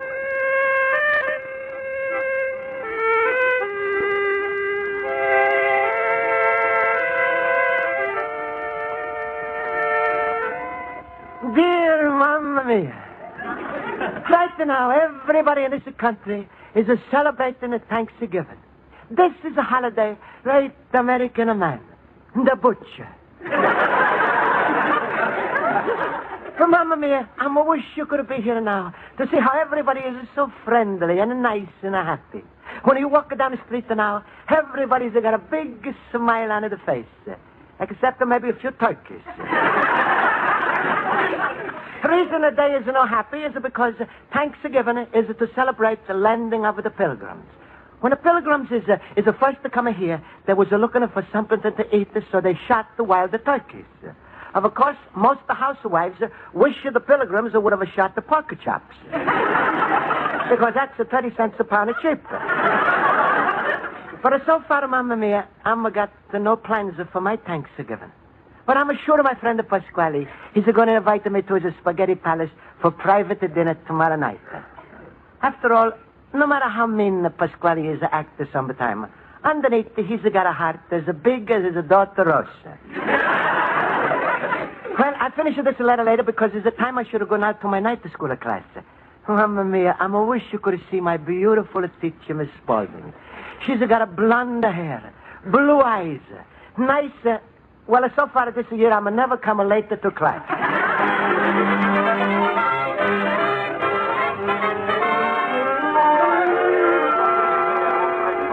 Time to school should start here. Quiet, class, please. I'll call the roll. Mr. Basco? Here. Mr. Howard? Here. Mr. Olson? Here. Mr. Schultz? Gobble, gobble. Mr. Schultz, I presume you're imitating a turkey. Gobble, gobble, gobble, gobble. All right, Mr. Schultz, control yourself. Impossible. In this season, a turkey has got to lose his head. Well, Mr. Schultz, since you're so full of the holiday spirit, perhaps you can answer some of the history questions I've prepared about Thanksgiving. Me and my big mouth. You may tell us, what year did the Pilgrims arrive in America? Miss Spaulding, that question is so simple, I'm ashamed to answer it. Well, all right. What year did the Pilgrims arrive? 1776. 1776? Mr. Schultz, you should be ashamed of yourself. That's what I said. I'm ashamed to answer it. All right, class. Now, who can give me the correct date? 1789, 1812, 1492, 1620. Shift. Mr. Schultz. Mr. Olson, you had the correct date. I didn't hear him say 1492. Mr. Schultz, the answer is 1620. Now, Columbus came here about 125 years before the Pilgrims. There's absolutely no connection between those two events. No connection? Miss Spaulding, what are you saying? If Columbus hadn't discovered America, the Pilgrims would have got here in 1620, stepped off the boat, and fell right into the ocean. Please. Now, class, does anybody besides Mr. Olson know the name of the boat that brought the Pilgrims here? Oh, come now. The name of the boat is Mr. Harwood? The name of the boat is Mr. Horowitz? No. I'll give you a hint. It begins with May. The May. I know. The maypole. No. Miss Spaulding, if you wish, I could tell you the name of the boat, the day they left, how many people was in it, and exactly where they landed. Himmel, a British spy! Miss Spaulding, are you going to have a nice big turkey tomorrow night? Well, yes, Mr. Howard. Good. Every Thanksgiving, I take a train ride home and enjoy a real Thanksgiving dinner with my family. Miss Spaulding, there's nothing like being home with your loved ones on Thanksgiving. John Benjamin, you should see the turkey my wife is making with cranberry jelly and candied yams. Oh, so juicy. Mr. Basco, you haven't said anything. Where are you celebrating Thanksgiving? Me? Well, I'm having a dinner with my countryman Pasquale. He's invited me to eat with him. It's going to be so much food. He's told me he's going to have the biggest turkey in the town. Yeah, Rosa. You forget, Pasquale. Come on and eat with me. Esther and me would be very happy to have you eat with us. Come on, Luigi, will you? Luigi, I would be honored if you helped us eat our turkey. Now, stop, everybody. If Luigi has got to get indigestion tonight, I got first call. No, please, everybody, thanks for inviting me. But, well, Pasquale is brought me here from the old country. He's a watch after me. He's know my family, and I want very much to eat with him. Mr. Schultz, Mr. Basco has his mind made up. Let him eat with Mr. Pasquale. All right, Luigi. But one thing I got to warn you to look out for. What, Schultz? When you sit down by the table and Pasquale offers you the appetizer, take. When he gives you the soup, take. And the turkey also, you take. But when he points to Rosa and says, Luigi, take some stuffing, that's the time to go on a diet.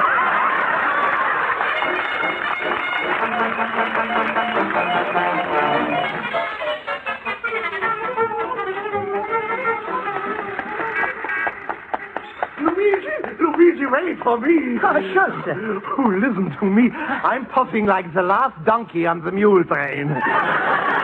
Listen, Luigi, I didn't want to say nothing in class, but you didn't fool me. What? I could tell the way from you was talking that Pasquale didn't invite you for Thanksgiving. But sure, sir, he's just forgot. I'm sure he's going to invite me. When? On Christmas?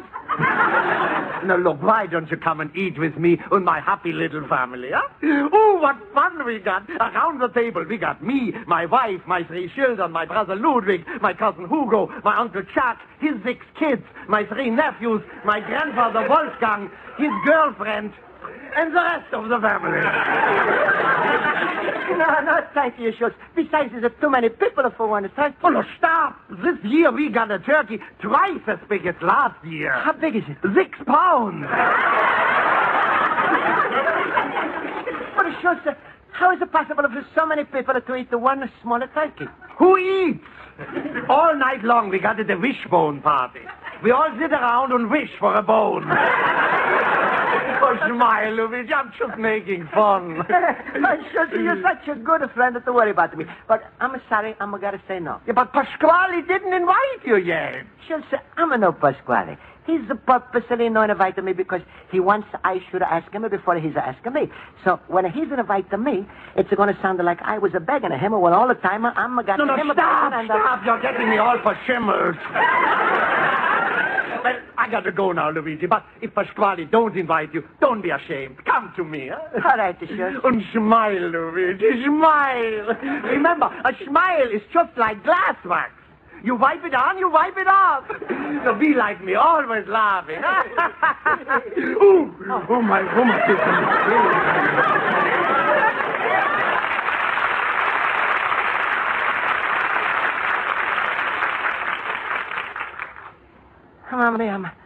I'm sure Pasquale is going to invite me. But maybe not. Maybe yes. Could be no. I'm better stop. I'm getting myself all up for shimmel.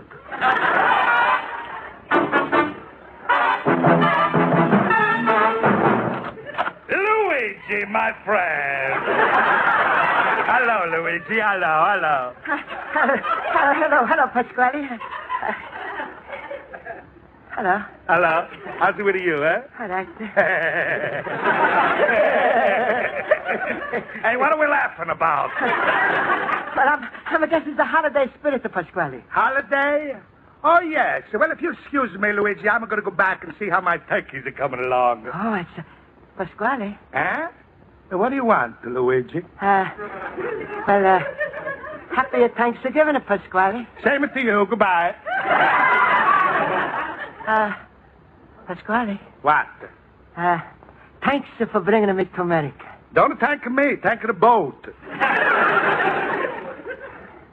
Hey, Pasquale. Huh? Is a big turkey? You should have seen it. That's a reminder me, Luigi. I was thinking to ask you something about it tonight. Pasquale, your answer is a yes. Good. We send out the wedding invitations right away. You said a yes. I'm the witness. I was asking you to marry my daughter, Rosa. Pasquale, please, don't talk to Rosa now. Let's talk a turkey. Luigi, when I'm talking to you about a Rosa, I'm talking a turkey. Pasquale. But the nut. Oh, Luigi, you should have seen how it was a waddle around yesterday on those two big fat legs. Rosa? No, the turkey. Look, Luigi, she's crazy for you. Why you don't sneak up behind her, put your hands around her neck and give her a nice big kiss? The turkey? No, Rosa. Pasquale, please, I was coming to your store to talk about it Thanksgiving. All right. I'm going to give you something to be thankful about. You marry my Rosa, I'm going to give you a cash reward. Cash reward? Yes, it's what they call in America diary. On your wedding night, I'm going to give you $1,000. Roses will weigh 250 pounds. That's mean you're getting $4 a pound. But Pasquale, $4 a pound, Luigi. Think of it. That's twice as much as England is a pay for the pound. Well, what do you say, Luigi? Say yes, you got $1,000 on the barrel ahead. Well? Pasquale, keep your barrel ahead. Oh, Luigi, you are sorry specimens of a human being. Huh? What do you mean, Pasquale? After all, without me, you wouldn't be in America. Well, Pasquale, I'm grateful to you for that. You wouldn't be able to enjoy the 4 freedoms. A freedom from a poverty, ignorance, a fear, freedom from a want. What more could you ask for? That's the freedom from Rosa. All right, you're smart. Well, tomorrow night you also going to enjoy a 6th freedom. What's that? Freedom from a my turkey. Good night.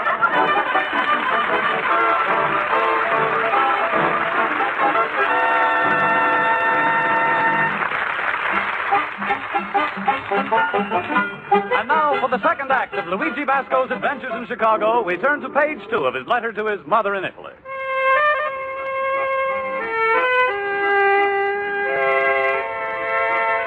And so, Mamma Mia, it's now Thanksgiving evening. Everybody is suddenly acting so nice and friendly. It's wonderful. But I'm feel a little lonely. Mamma Mia, you see, Pasquale is not inviting me. Oh, excuse me, Mamma Mia. Maybe it's Pasquale coming in now. Come in. Hello, Mr. Basco. Here's your evening paper. Oh, thanks, Danny.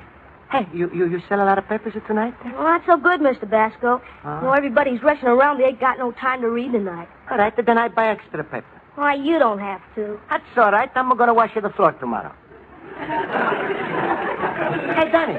Hey, it's 6 o'clock. Ain't you having a Thanksgiving dinner tonight? Well, you know I ain't got no folks, and my uncle's working a late shift tonight. Oh, it's too bad.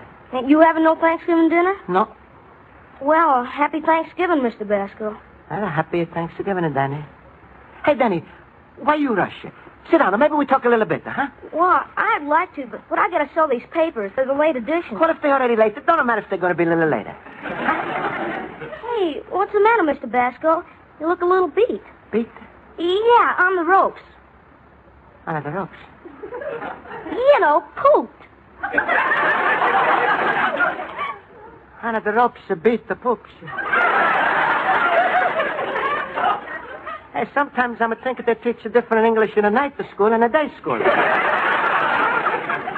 means tired. Oh, so that's the poops. Well, Danny, maybe that's how I'm feel. And also maybe a little bit to lunch. Boy, I know that feeling. Hey, Danny, how's about do you eat a supper with me tonight, huh? You'll be my guest. Gee, you got a turkey? No, but I'm going to buy one. All ready to eat. Okay, you got a deal. Huh?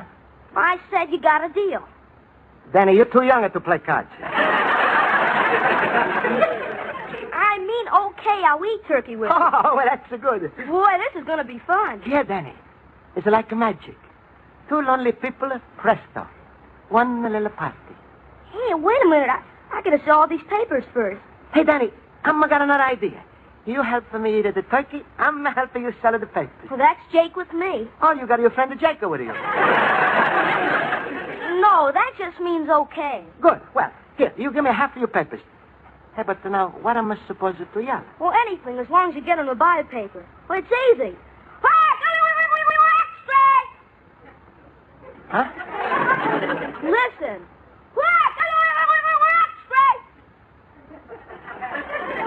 That's English? Try it. What are you about extra? How was that? Great. I didn't understand a word you said. Come on.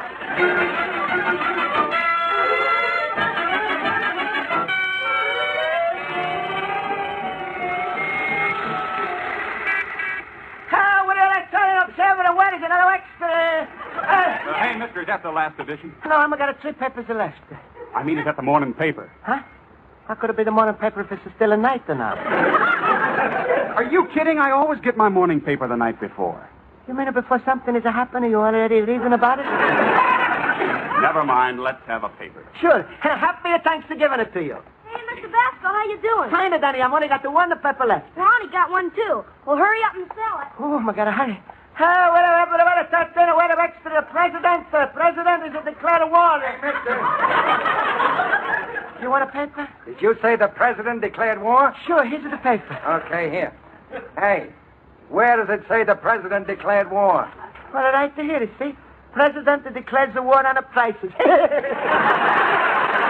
Thanksgiving, well, I'm sold it at the paper. Well, how you doing, Mr. Basco? Well, sold it, Danny. All is sold. Come on, Danny. Now we go to the store to buy the turkey. Hey, where to get to your turkey?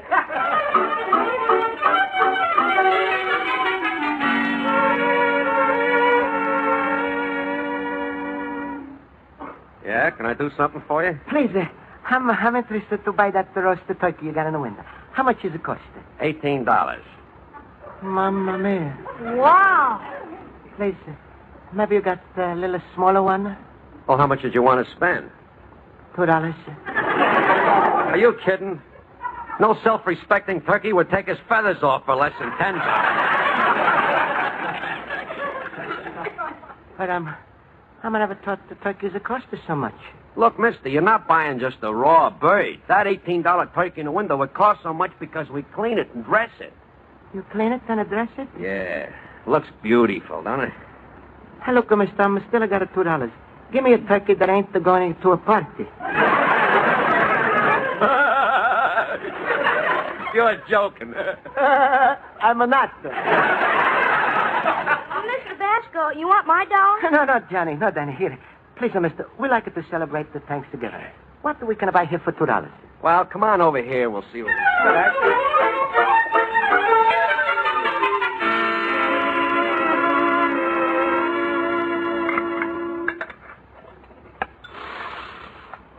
It smells good, huh, Danny? Good. Such a beautiful hot dogs. Hey, Danny, we got everything under the table? Yeah, baked beans, bread, a potato salad, coleslaw, pickles, spud nuts, and milk. Oh, Mommy, what the feast. Happy Thanksgiving, Danny. Happy Thanksgiving, Mr. Basco. Well, I'm beginning to carve now. Mr. Basco, how can you carve a hot dog? It's not a turkey. Hey, Danny, you know what's inside a hot dog? No. Anybody else know what's inside a hot dog? No. Well, I'm a no. It's a turkey. Now, which part do you want, Danny? White meat or the black meat? Well, you're the host, Mr. Basco. Yeah, you take first pick. Oh, no, Danny, you my guest. Please. All right, I'll take the dark meat. Good. That's the only kind we got. Well, Danny, here. You take one drumstick, I'm going to take the other drumstick. Okay. This is good. Pass some mustard. You mean the cranberry sauce? Oh, yeah. Oh, wait, Danny. Here's your champagne. Oh, the milk. Look at the vintage, Danny. Sparkling Guernsey, 1929. What is it to you, help? Alley up. What's so funny? The bubbles is tickling my nose. Huh? Ain't this a wonderful Thanksgiving dinner, Danny? Is there anything else you could have wanted? Well, yeah. What's that? I wish we had turkey. Oh. Danny, I don't know how you feel. But let me tell you something. Lots of things in a life is depend on how you look on them. How you feel about them. Like they say, it's what's in your mind. In your mind? Sure. Everything depends on the way you think. You want to be big, you are big. You want to be king, you can be a king. Of course, that's not so good. You never know how long you're going to last. But, Danny, look on that chair over there. Ain't that the most beautiful sofa, the most expensive material that you ever saw? Huh? Look hard and think. Yeah. And look on those walls. Queen of forest, Danny. Beautiful trees. Blue sky. Most wonderful spot you ever saw. Yeah. And now look on the table, Danny. Look. Ain't that the most beautiful feast anybody could ever have, no matter how much money they would spend? Mr. Basco? Yes, Danny. Can I have the wishbone?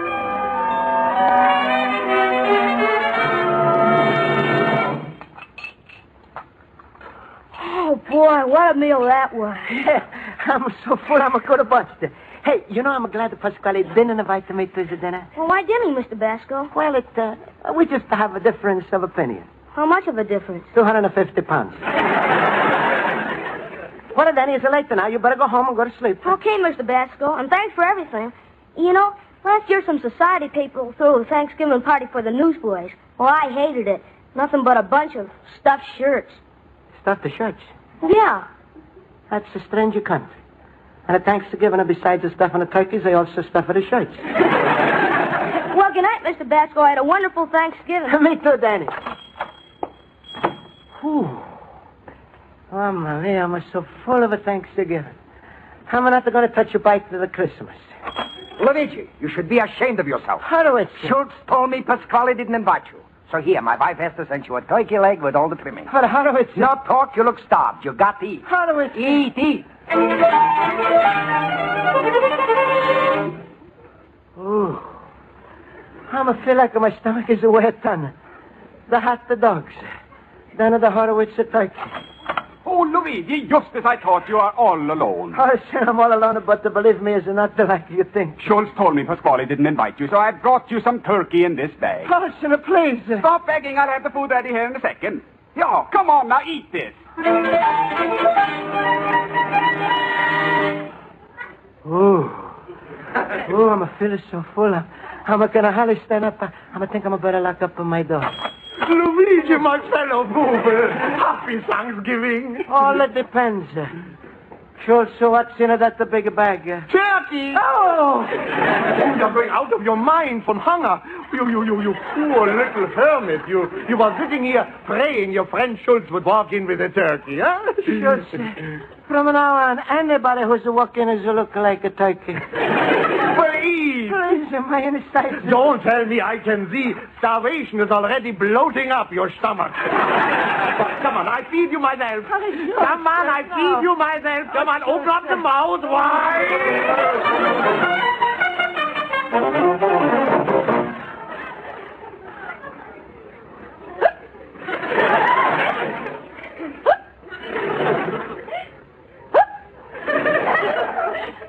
That's the 3 turkeys.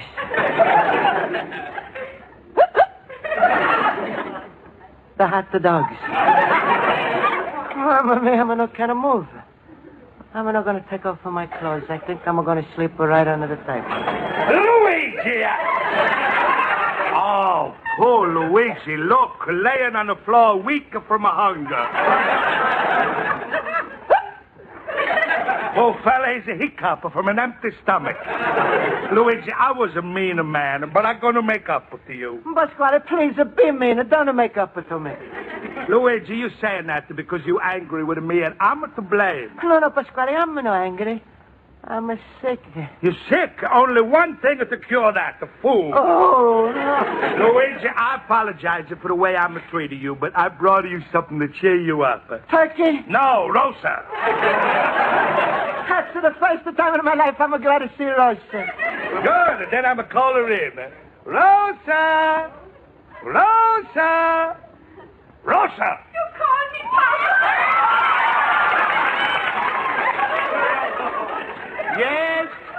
Yes, I'm a calling you, my little pumpkin pie. Rosa, say hello to Luigi. Hello, Luigi. Hello, Rosa. Rosa, we was mean to Luigi, but we're going to make up right now, ain't we? Don't tell me. Yes, sir, Luigi, we brought you something to eat. I don't think I'm going to hold anymore. Then, Rosa, be quick. Luigi, Thanksgiving, everybody's a talk about a turkey. You must be sick about hearing about turkey. How you know? So we didn't bring you any. Oh, Pasquale, you're wonderful. Instead, we got a surprise. Surprise? Rosa, open up the pasta to show it. Look, Luigi. Mamma mia, back to the hot dogs.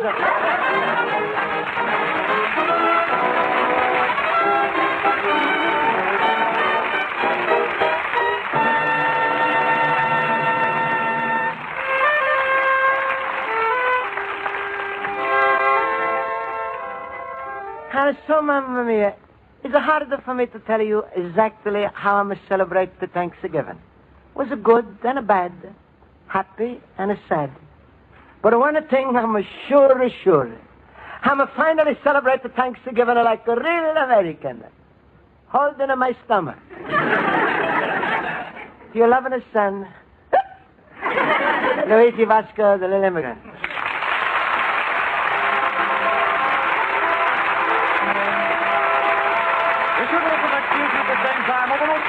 When Luigi Vasco writes another letter to Mama Vasco describing his adventures in America. Life with Luigi is a Cy Howard production. It is written by Mac Benoff and Lou Derman and directed by Mac Benoff. J. Carol Nash is starred as Luigi Vasco with Alan Reed as Pasquale, Hans Conried as Schultz, Mary Shipp as Miss Spaulding, Jody Gilbert as Rosa, Joe Forte as Horowitz, and Ken Peters as Olson. Music is under the direction of Lud Gluskin. Bob Stevenson speaking. Be sure to listen next Tuesday at the same time when Luigi has as his special guest Metro-Goldwyn-Mayer's new singing sensation, the star of that Midnight Kiss, Mario Lanza. Stay tuned now for Escape. This is CBS, the Columbia Broadcasting System.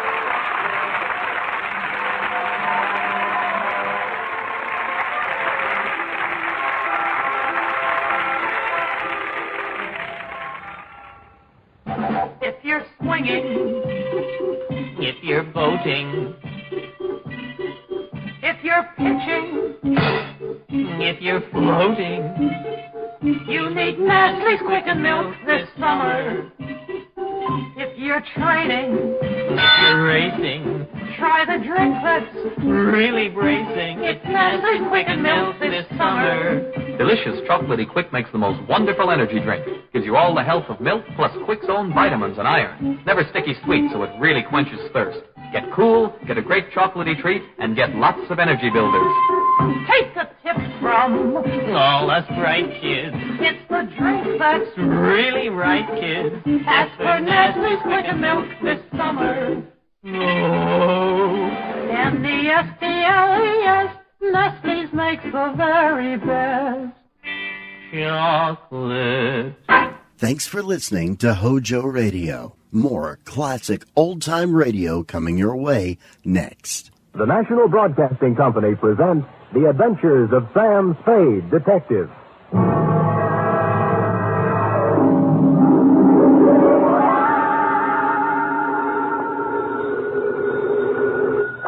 Sam Spade, Detective Agency. Here's I, sweetheart. Sam!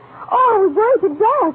This Ostrich, glass all over the floor, holes in the wall. That was just business going on as usual during all occasions, F. Well, what was it all about, Sam? They tried, Effie, just tried to pluck my feathers and cook my goose. On Thanksgiving, too. How could they? Oh, they were a mean lot. Are you all right? Hale and hearty, every giblet in place and not a feather ruffled. Did you have a nice Thanksgiving? Oh, it was heavenly. Mama had a turkey dinner, sage dressing, cranberry sauce, candy jams. Hard cider? A little. Come clean, Effie? Well, I had 2 glasses. Everyone was there. Cousin Gertie, Dwight, Mrs. Flash. I was disappointed when you didn't show up, Sam. Did you have Thanksgiving dinner? Sure. Sam? At the Helping Hand Rescue Mission, where there's plenty of free parking and never a cover charge. For further details, consult the report, which I will presently be down to dictate on a tasty chronicle of foul play. The Terrified Turkey Caper.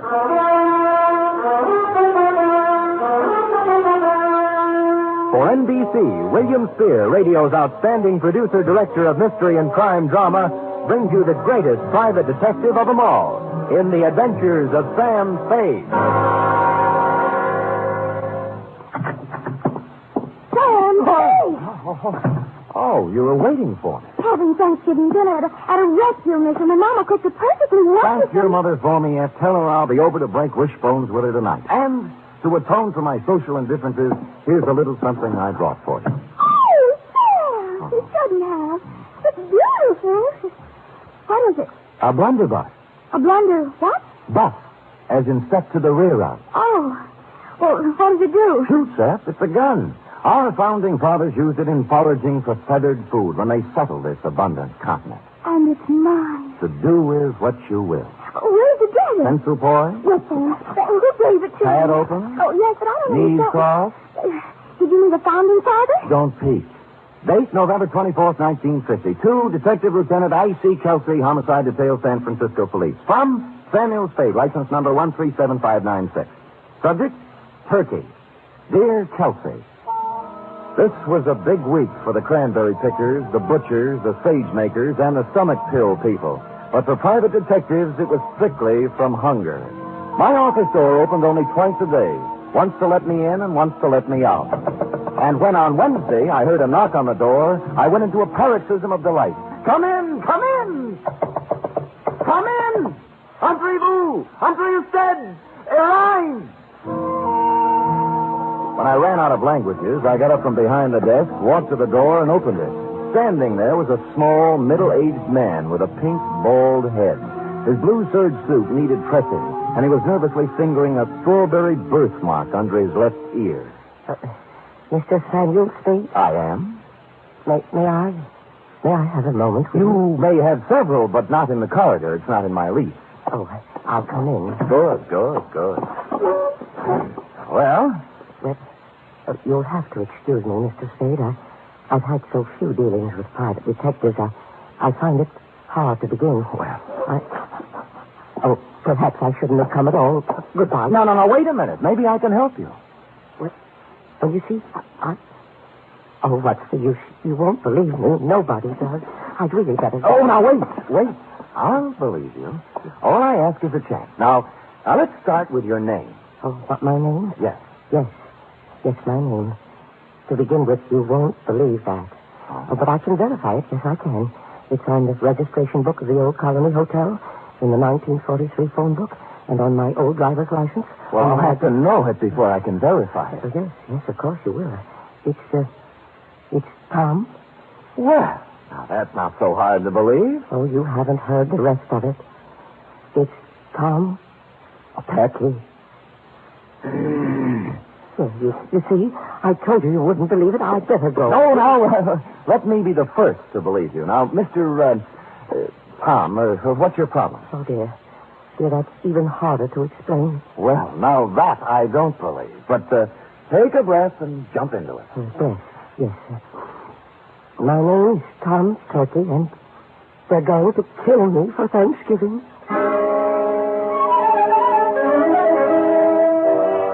Well, I had asked for it, and I had gotten it. And I sat back wondering who had gone to all the trouble to play this funny joke on me. I was looking at my hand to see if there was any itching powder on it where he'd shaken it when my phone rang. I lifted the receiver, swung around in my swivel, and gazed out onto the street. It was Al Cuccio calling, a private eye whose reputation was shadier than a mushroom cellar. Hiya, Spade. Al. Haven't seen much of you lately, Spade. You have to get together. Yeah, well, so long. Wait, I'll tell you why I called. I've had a pest in my office, keeps coming back. Thinks he's a turkey somebody wants to dress. I brushed him, but your name came up, and I just wanted to warn you. He might be in to see you. I'm confused, Al. I never knew you to turn your back on a buck. Oh, I don't want any of this one. His buttons are loose. My advice to you is to bounce it. Well, we've never traded advice before, Cuccio. Why now? Well, after all, we're in the same racket. If we can't help each other... Oh, sure, Al, sure. I appreciate it. Give me a ring. We've got to get together sometime. Yeah, when I get a free night, we'll Jimmy parking meter. Yeah, Huh? Oh, yeah. Parking meters. I'll see you later, Spady. I turned back to the desk, and what I saw in front of me was an empty chair. Tom Turkey had taken wing. I got up and walked to the window, and a minute later, I saw him come out of the building downstairs and start to cross the street. And then I saw something else. A large 4-ton truck was tearing down the street, picking up speed. Instinctively, I shouted a warning, and at the last second, Tom Turkey scrambled from in front of the truck and disappeared into the alleyway. The truck roared up the street, and on its side was printed in gold letters, "Haynes, you drive it." There was nothing to say it wasn't coincidence, this near mishap, but somehow I found myself intrigued and wanting to hear more of the little guy's story. He said the old Colony Hotel. On the way, I stopped at the library, found an old 1943 phone book, and looked. He was listed. Thomas Turkey, it said. Out of curiosity, I rang the number. Hello? I wonder if you can help me. I'm inquiring about a Mr. Turkey. Turkey. This ain't his number no more. I know. Haven't had any calls for him for years. Going name. Yeah, I know. I knew a woman named Rabbit once. Mrs. Rabbit. About Turkey, could you remember what he looked like? I don't. Hey, Manny, what Turkey look like? Huh? Yeah. Small man, around 50. Nice fellow, Manny says. Strawberry under his left ear? Strawberry under his left ear, Manny? Yeah, strawberry under his left ear. Well, thank you, madam, for your information, and thanks to Manny. Well, you're welcome, but I don't know what you're going to do with it. Old man Turkey's dead. Been dead for years. Curiouser and curiouser, I thought. They had described the man who came to my office 20 minutes ago, and now he'd been dead for years. I continued on to the old Colony Hotel. Room, 75 cents, it said. Tom's room is 114. Who is it? Sam Spade. Oh, come in, Mr. Spade. I'm sorry I ran away. I didn't think you really believed me. Well, I'm not sure I do yet. Tell me, was that truck an accident? Oh, I don't think so, no. They made 3 attempts before to kill me. Somebody tried to push me in front of a train, and then a wheelchair full of cement dropped off a building and just missed me, and then I was shot at. Well, who were they, and why would they want to kill you? I don't know. I just don't know. Look, let's tack. Tack? I dialed your old phone number, and the people who answered said you're dead. Oh, a lot of people think I'm dead. Yeah. Look, do you still want me to work for you? Oh, yes, please. Well, you'll have to tell me more then. I can't... I guess I'd better tell you everything. Oh, it's hard to talk about, Mr. Spade. It's not easy to admit to someone you've been a foolish man. You see, I just turned 50. I was quite tired of the life I'd led. Proper, dull, and unfruitful, accepting money. My business was wearing, and so was my wife, Henrietta. This has a traditional ring. Anyway, to make it short, I decided to run away. One day I drove to work. I parked my car in the middle of the Bay Bridge where the suicide note left us and disappeared. Where did you go? Oh, all over the world. I took a job on a boat. I did. On a boat. And then I settled in Sao Paulo, Brazil, under another name. Now you're back. Why? Well, maybe I got lonely. Maybe I got wiser. Maybe I felt I paid enough for my mistakes. Let's just say I'm back. I want to be with Henrietta. Have you seen her? I checked into this hotel and wrote her a letter saying I wasn't dead.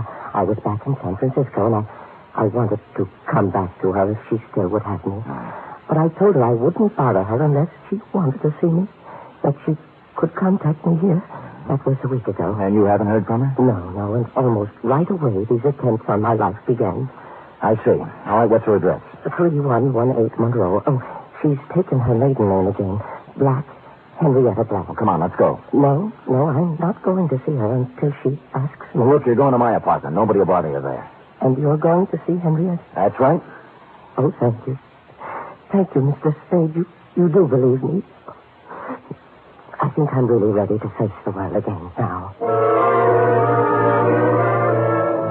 I deposited Tom in my apartment with instructions to open the door for no one but me, and then I proceeded to 3118 Monroe in a high-rent district.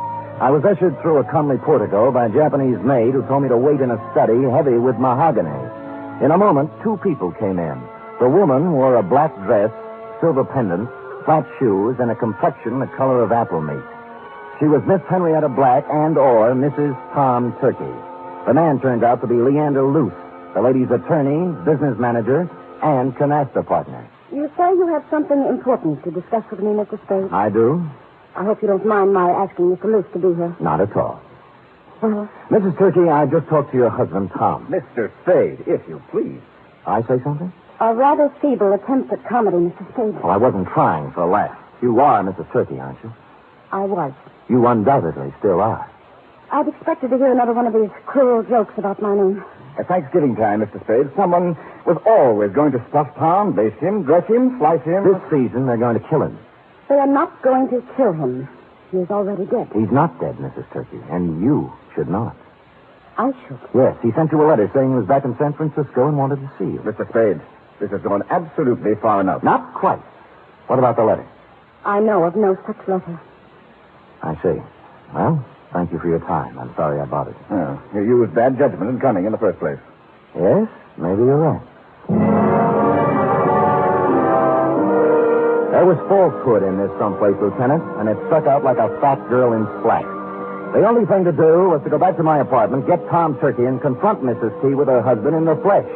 But when I got back to my apartment building, I spotted in rapid succession, 1, an ambulance, 2, a police car, and upstairs, outside my half-opened apartment door, I spotted 3, you. I've been expecting it. What's going on, Kelsey? Yes, serious, Sam, serious. Who's that bald-headed man moving around the apartment? That's McCracken, the new medical examiner.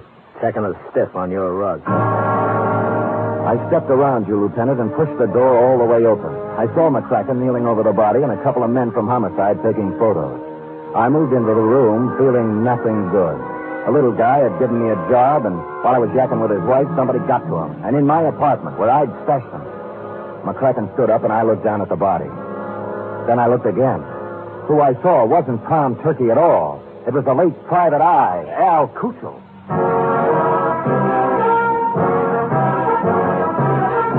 You are listening to the weekly adventure of radio's most famous detective, Sam Spade.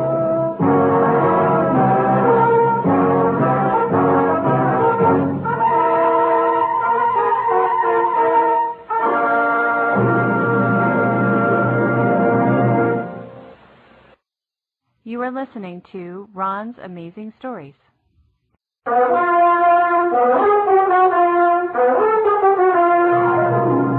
And now back to the terrified turkey caper, tonight's adventure with Sam Spade.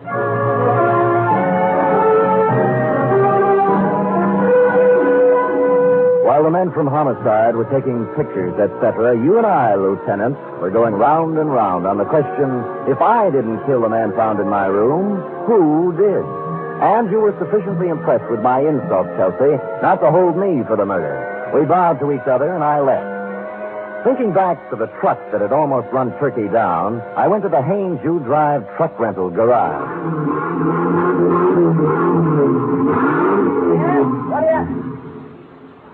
What do you want? I'm a detective. Could you give me a list of names for everybody who rented a truck from you during the past few days? Sure. He handed me a big registration book, and I read every name for the past week. For the first 5 days, they all seemed to be nice, normal, abnormal names. And then, under the rentals for the day before, was the name of John Smith. John had given his address as 7200 Kearney. And I happen to know that Kearney only goes up to 2000. The dispatcher said that Smith had returned the truck about 3 hours before. And he remembered him as an ugly, heavy-set, and rough-voiced character who looked like an ex-longshoreman. They had already washed the truck, so the fingerprints were all out up.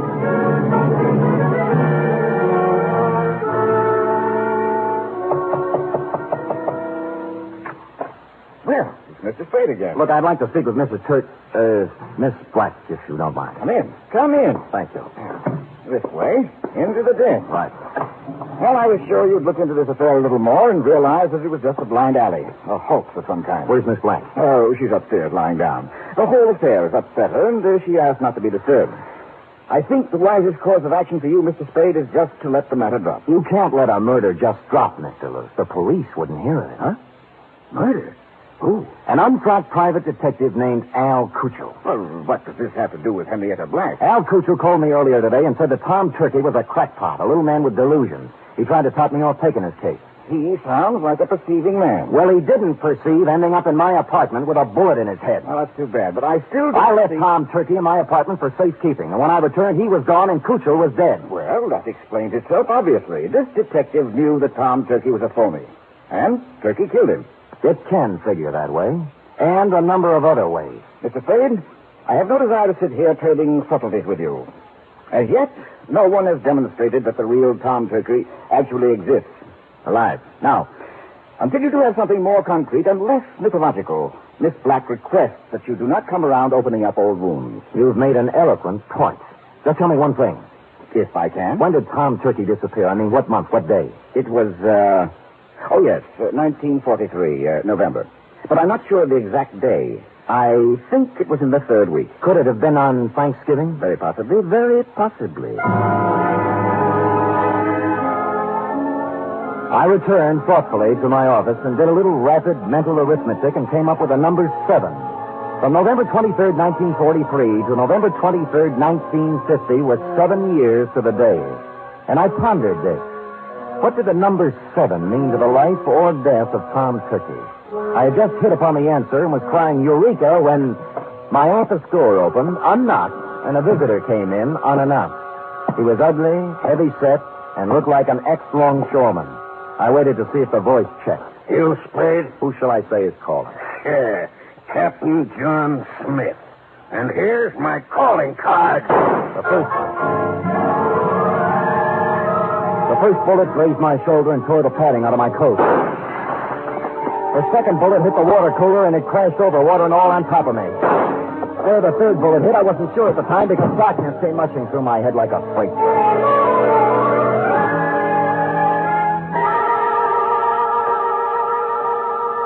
When I opened my eyes again, I expected to see St. Peter checking my ID card.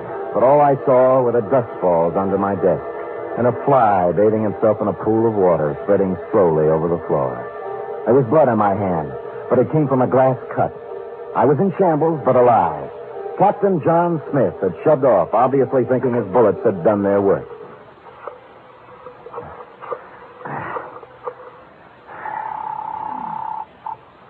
Homicide, Lieutenant Kelsey. Sam, Kelsey, have you found anything more about Tom Turkey? Nothing, Sam. Frankly, I'm beginning to wonder if there is such a guy. Well, clever Kelsey. A few minutes ago, a gorilla by the name, believe it or not, of Captain John Smith just tried to kill me in my office. Oh, go on, Sam. I find it hard to think. You find it hard to think, period. Really, Sam? Did you get him? No, but my office is a wreck, and there's a hole blasted in my wall big enough to put a basketball in. Well, what did he use, a bazooka? I figured dum-dum bullets. Dum-dum? Well, that's illegal, ain't it? Kelsey, doesn't it strike you as significant that every attempt on Turkey's life has been vicious, As if someone not only wanted to kill him, but also mutilate him. Yeah, now that you mention it. Somebody probably wanted to make identification difficult. Even dead, they didn't want anybody to know who he was. Now, listen carefully, Kelsey. This is real deep. Tom Turkey disappeared on Thanksgiving of 1943. A person has to be missing 7 years before he can be legally dead and his insurance collected. Now, if someone had Turkey insured, they could collect the day after this Thanksgiving, if Turkey didn't show up before. You mean somebody's trying to kill him for the insurance? I would say so, Kelsey. I would say so. Now, hurry up and find him.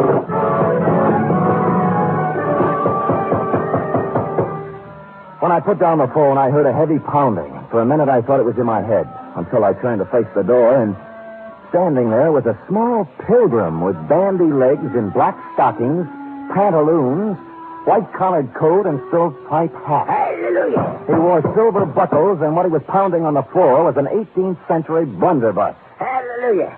Have I got the right place? Oh, offhand, I'd say so. If you're looking for Captain John Smith, he just left. Pocahontas is expected any minute. Now, don't you go trying to confuse me. I'm too thirsty. What's on your mind? Well, I'm looking for a fellow named Dan, oh, I'm so thirsty I forgot. Sam Spade? Yeah, that's it. There. Oh, you broke your water bottle, huh?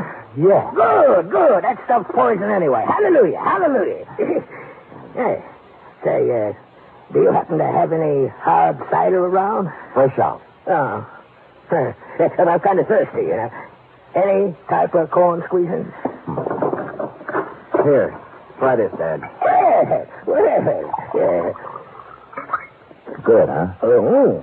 You like that, huh? Oh.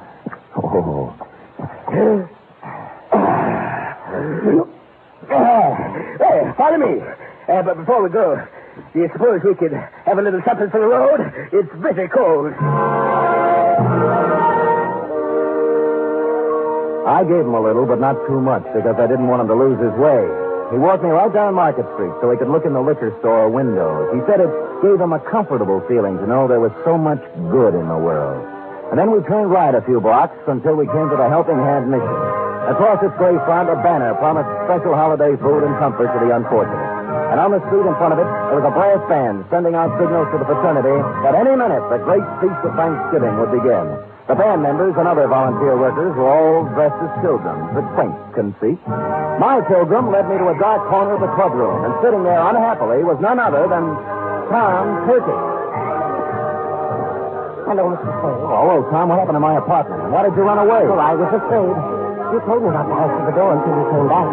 Well, somebody knocked on the door and said it was you, so I opened it, and 2 men came in. Tell me, was one of them Al Cuccio? Yes, the detective. The other man was a big, ugly-looking fellow, and when they saw I was alone, they started arguing. About what? Well, the detective said that now that he brought the ugly man there, he wanted his money. Yeah? The ugly man pulled a gun, and they started to fight. Oh, dear, I slipped out the door, and when I was halfway downstairs, I heard a shot and kept on running. Well, Al Cuccio is dead. Oh, my. I thought so. This was the only place I could think of to hide. Oh, when Henrietta finds out I've been mixed up in a murder, she'll never take me back. Henrietta. Hey, tell me, did your wife ever have any insurance on you? Oh, before I ran away, she did. A $50,000 policy, but, oh, that would have lapsed by now. Maybe. Did it have a suicide clause in it? A suicide? Yes. Well, no. No, it didn't. I remember. Yeah, you'd like to talk to Henrietta, wouldn't you?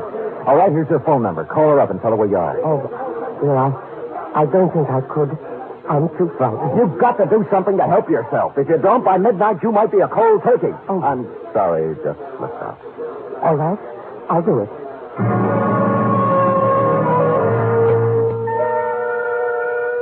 Well, he went and made the call. When he returned, he said that a man had answered who said Henrietta would come down and pick Tom up.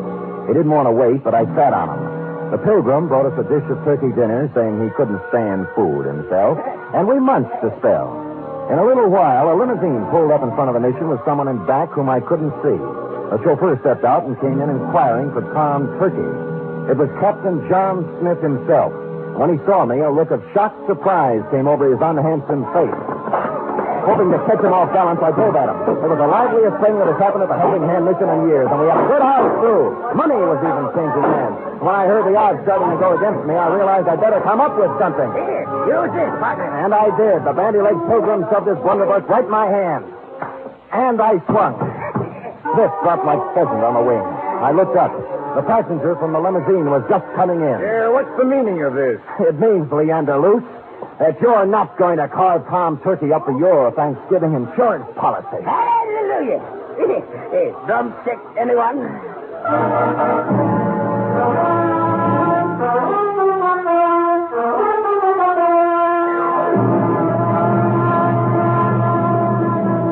Period. End of report. Sam, I don't understand. Well, it's as plain as the cranberry stain on your dress, huh?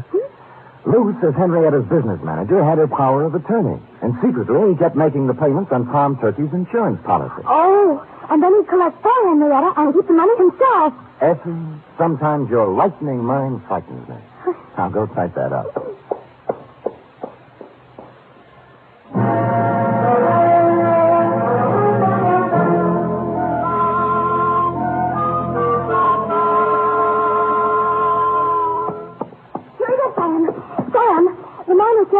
And tried to kill you. Was his name really Captain John Smith? No, Effie. Could we have a Thanksgiving caper without a Captain John Smith? It wouldn't be right. It was a coincidence, wasn't it? Well, if you promise not to tell anyone. I won't. His real name was Michael Giuseppe Yablonsky Smith. I called him John for short. You're so kind.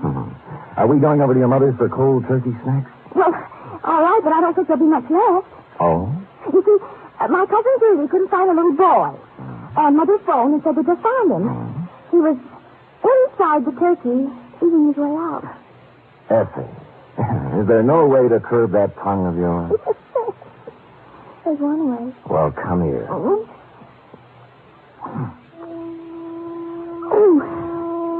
good night, Sam. Good night, sweetheart.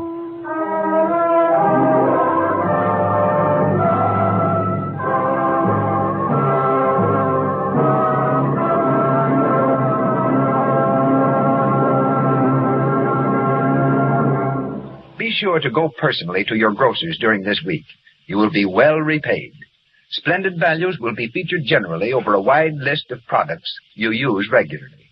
Incidentally, you will find in the great majority of stores from coast to coast special values on Lux Flakes and Lux Toilet Soap.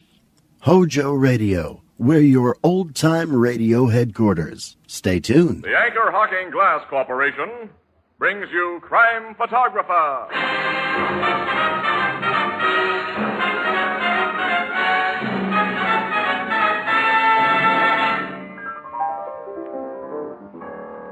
Say, Casey, do you think they'll ever put my statue in the Hall of Fame? What are you famous for, Ethelbert?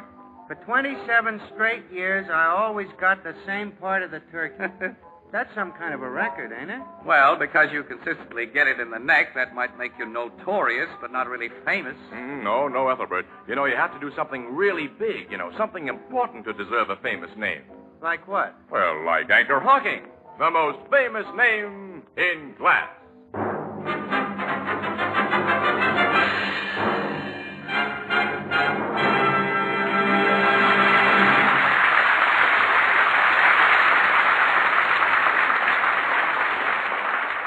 Good evening, ladies and gentlemen. This is Tony Marvin. Every week at this time, the Anchor Hocking Glass Corporation of Lancaster, Ohio, and its more than 10,000 employees bring you another adventure of Casey, crime photographer, ace cameraman who covers the crime news of a great city. Written by Alonzo Dean Cole, our adventure for tonight, After Turkey, the Bill.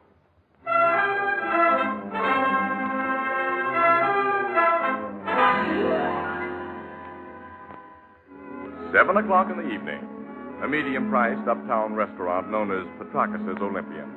At a table for two, a flashily dressed young man pushes aside his empty plate and says to the pretty girl who sits opposite, Hey, that turkey wasn't half bad. You didn't leave much of it. Neither did you. Shall I order dessert now? Uh-huh. Hey, waiter. Gus, Okay, kid. What do you want now, Joe? we're ready for the plum pudding now. 2 plums pudding. That's what you want, too, isn't it, Lottie? Yes, and coffee. Same here. Okay, kid. I don't know why you won't let me do anything for you in a classy way, Lottie. I asked you out for a Thanksgiving spread, and you made me bring you to a cheap place like this. Joe, you can't afford to throw your money away. How do you know what I can afford? I may not have as good a job as my cousin Bird yet, but that doesn't What's mean I... Bird got to do with it? He's got plenty to do with it. If you didn't have to work today, you'd be out with him now instead of me, I know. Bird isn't working tonight, Joe. He came home before we left there. I could have had dinner with him if I'd wanted. Yeah. Oh, don't be like that, please. Why shouldn't I be? While I was away, you and him became awful good friends. We were always friends, the three of us. We grew up on the same block. Yeah, but while I was away, you moved into your old man's rooming house so we could be closer friends. Oh, don't start that again tonight. We're out for a pleasant evening, and it has been pleasant so far. Please, Joe. All right. Comes out dessert. 2 plums of pudding. And coffee. You know, when you go out with me, Lottie, you're going to get class whether you think I can afford it or not. I'm going to take you to Danceland. I'm going to buy you a whole roll of tickets. Best you'd get out of that tightwad fur is a soda and a movie. All right, that's all now, Gus. Bring me a check, will you? You said it, Joe. All right, Joe, since you won't drop the subject, we'll talk about Bird. Swell. He wants me to marry him. Figured that from that dirty double-crosser. He isn't a double-crosser. He knows I've been going with you since we were kids, that I've always been crazy about you. And while I was taking that bum rap on the reformatory... You didn't take a bum rap, Joe. You asked for what you got. All right, so the cops had the goods on me. That gave Bird no right It to... gave me a right to do a lot of thinking. So you decided a sneaky yellow drip like my cousin is a better bet than me, huh? I don't think Bird is sneaky or yellow. Oh, you don't, huh? No. And I don't think you're a criminal. It's nice of you to say that. I'm not being nice. I'm saying what I believe. If you make me sure you've learned your lesson, Yeah? you won't have to worry about me liking Bird or anyone. There's never really been anybody but you, Joe. Only I've got to be sure. How do I make you sure, Lottie? Just show me and Dad that you're steady, that's all. And I've been showing you that since I came back. Didn't I get a job right away? Yes, Joe, but I don't see how you can afford those 2 new suits and that overcoat with what you're making. Oh, I get it. Bird can buy clothes or take you out, and it's okay, isn't it? He's never had trouble with the cops. But the minute I spend an extra buck, you and your old man figure I've glommed it somewhere. Oh, no. Oh, yes. Your old man especially. Hates my insides. He don't want you to have anything to do with it. If Dad hated you, he wouldn't let you stay at our rooming house. He rents rooms and I pay for the one I rent. That's business. And to ease your mind about the extra dough I spent, Lottie, I'm a lucky guy with dice and a good pool player. Here's your check, kid. Thanks, Gus. Pay you so we can get out of here. We're going to Danceland. And What? Joe? I haven't got my wallet. Oh, you've lost your money? I don't know. Maybe I left it home. Well, phone Dad. He'll look in your room. Well, if he found it, I'd have to go there for it. It's only a few blocks. You stay here, Lottie, while I go and see. Oh, you don't have to leave the lady here, kid. You're an old customer. I know you come back and pay. Well, thanks, Gus, but I can make better time alone. Hand me my overcoat with even that racket Steve blue in there. Sure. Oh, it's a fancy coat. Nice and bright with red stripes. You got a class, kid. Yeah, but right now I got no dough. I'll come back as soon as I can, Lottie. I hope you find your money. Yeah, I hope so, too. And how?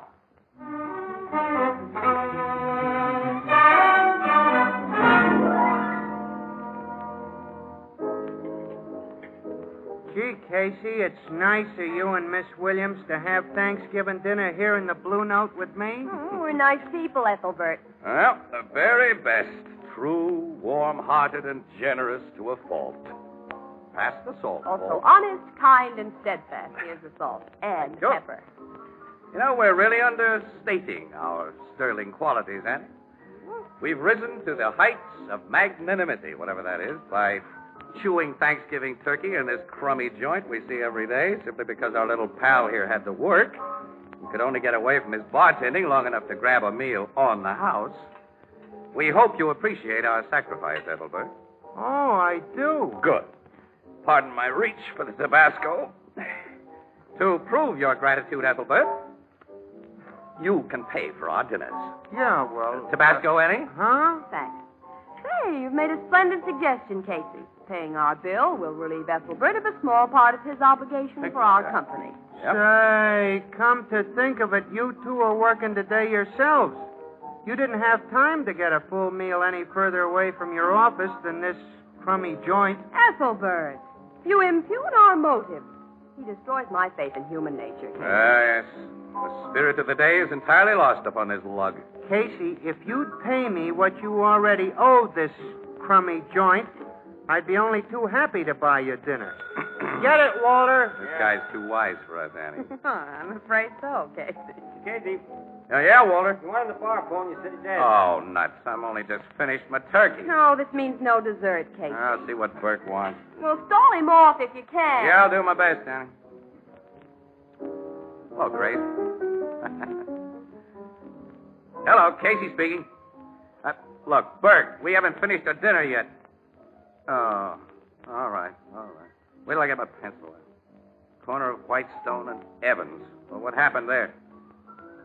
What, is that all? For a run-of-the-mill story like that, we got to leave our dessert? Well, okay, Burke. All right, goodbye.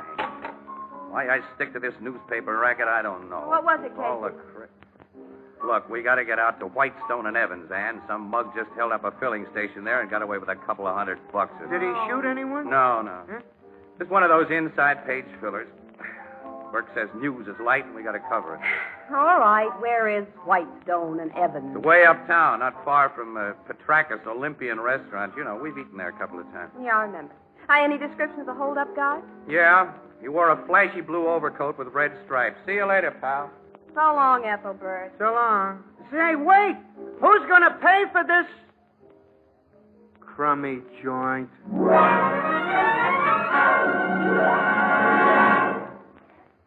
Our story will continue in just a moment. In mansion or cottage, in city or town, Thanksgiving Day is a time for family reunions, feasting, and fun. But through all the gaiety, there runs a deep note of real thanksgiving for blessings past and present. There's a tacit recognition that a better-fed nation is a stronger, happier nation. And one of the ways in which the American way has made its greatest progress is in the production, preparation, and distribution of food. Now, take the matter of delivering food alone. The great organizations who process and ship us our better foods know that flavor, purity, and freshness are best preserved by clean, sanitary glass. And that's why, as you look around the shelves of your food stores, you see that so many famous brands are brought to you in gleaming, protective containers made of glass. Containers that preserve and safeguard flavor and taste while they permit you to see in advance exactly what you're buying.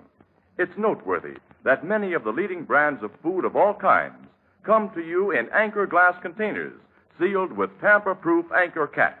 Products of Anchor Hocking. The most famous name in glass.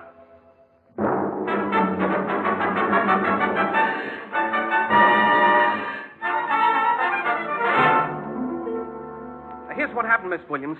I'm working the station, see? I'm here in the office when this hold-up guy opens the door and says, "Give me your dough." He had a gun, of course. Oh, sure, he had a gun. The time was about 7:15. What did you notice about the guy aside from his flashy overcoat?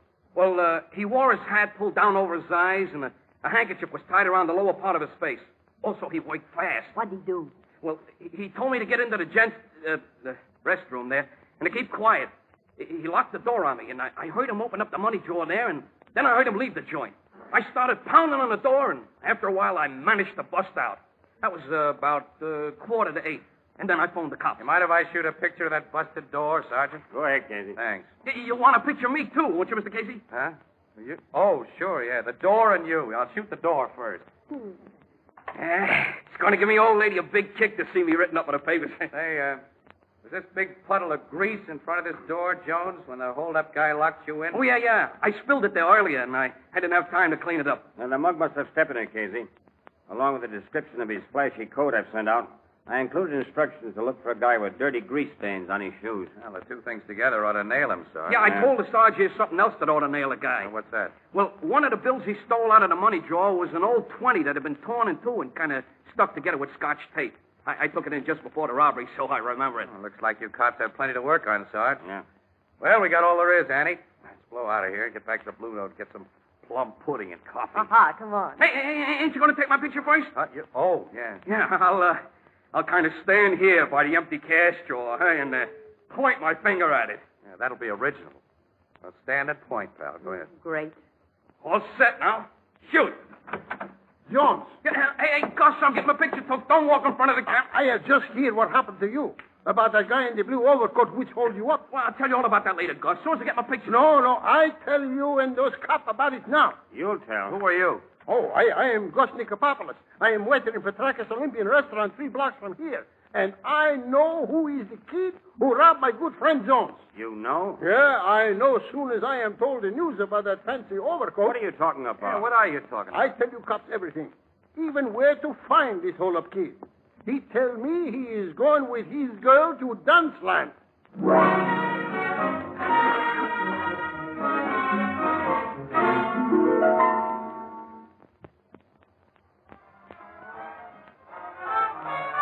You got no right to pull me off that dance floor, copper. Don't believe this waiter, Sergeant. Joe hasn't held up anybody. We're going to see about that.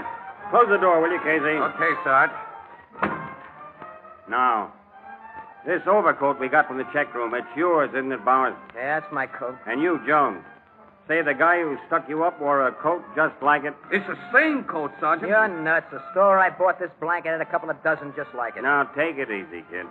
If your story's okay, we'll check on everyone who owns a coat like this. I'm going to search you. While I'm at it, you can tell us what you did after leaving Petraka's restaurant. After you couldn't find your wallet, I mean. I went straight to my room and house to look for my dough. Finally, I found it in the dresser drawer. And I came straight back to Petraka's for Lottie. That's Miss Newcomb here. Yeah. The dough's in that wallet you just took out of my pocket. It's about $40, and it's mine. I didn't steal it. Hey, is that torn 20 in the wallet, Sergeant? No, Jones. Torn 20. I guess he hasn't got a gun on him either, son. He's clean, Casey. Yeah, so are his shoes. Grease would show up plain on those light tans. Well, he may have changed shoes and hidden a few things. Yeah. How far is your rooming house from that filling station, kid? Well, I'd say... It's 2 blocks away down Evans Street. My father runs it. How long did Joe leave you in Petrakis while he was finding his money? I didn't time it. It wasn't more than 15 minutes, maybe a half an hour. So what? So you had plenty of time to stick up Jones and go to your room before you came back to Petrakis. All right, if that's the way you dope it, copper, search my room. I'm going to do that little thing, young fella. All of you. Let's go.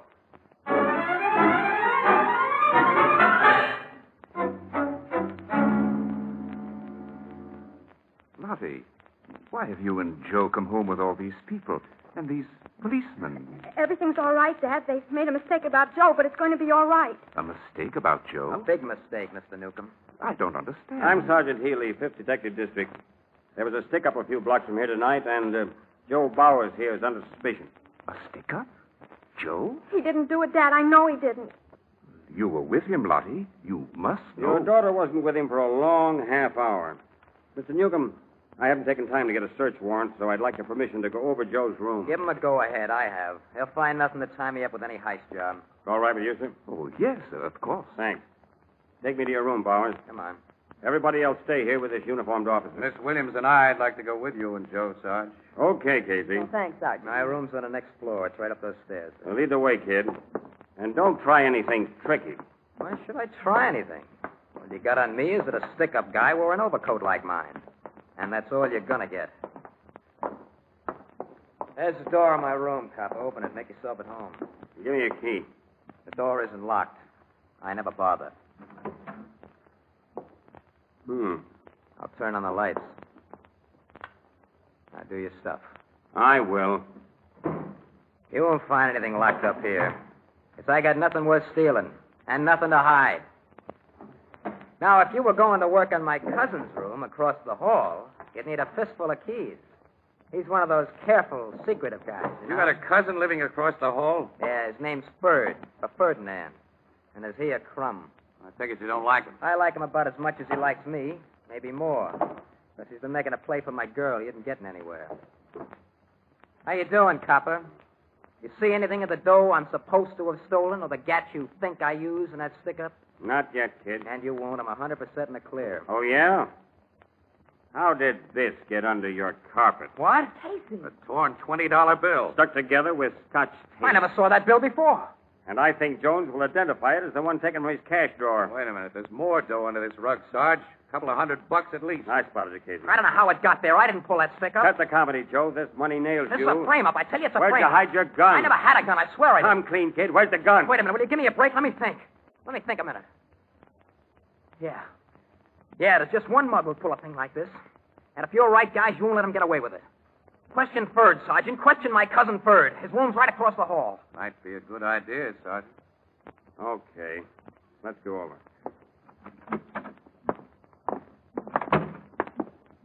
There's the room. Yes? I'd like to talk to you a minute. This is the police. Just a second. I was just starting to get ready for bed. I'm Detective Sergeant Healy, young man. This is Miss Williams and Mr. Casey. All right. Hello there. What do you want? Let me close this door. Your cousin Joe here has made some accusations against you that it's my duty to investigate. Oh, he has he? Do you own an overcoat like Joe's here? Blue with red stripes? An overcoat like that? Or have you ever worn one? I wouldn't wear a zoot blanket like that if you paid me. You say? Yes, I say. Mind if I look around your room? Why? Bert, someone wearing an overcoat like Joe's held up at the Whitestone filling station tonight and... What? You know where I bought this coat, Bird. I think you got one just like it on the QT. I think you slipped my wallet out of my pocket just before I left here with Lottie tonight, so I'd have to leave her and look for it. You were watching the rest, and when I left it, you went to that filling Why, station. you're crazy. Sergeant, you can't believe it. Maybe I don't. But I want to search your room. Oh, wait a minute. Huh? Have you got a search warrant? No. Then get out of here. Say. I know my rights. Unlike a certain relative of mine, I've got a clean record. Who are you calling a lousy You, rat? Joe. Why, I'll knock And your if- teeth out. Cut it up. Cut it, both of you. So you don't want me to search your room, hey, young fella? You heard me before, Sergeant. Hey, pal, wait a minute. You're taking the wrong attitude. If you got nothing to hide, this isn't the way to show it. He's got a good reason for saying you can't search, and I'm going to prove it. Keep out of that closet, Joe. Make me if you can. I'll make you. Hold it first. Let me go. Come Let me out of go. there, Joe. I'll get a warrant. You I'll won't pay need a this- warrant, Sarge. Look there. What? In the back of his closet, covered with other clothes. Oh. An overcoat like yours. Just like mine. And in its pocket, there's a gun. I never saw that coat before. I never saw that gun. Well, somebody did. Come on. I'm taking you both to headquarters.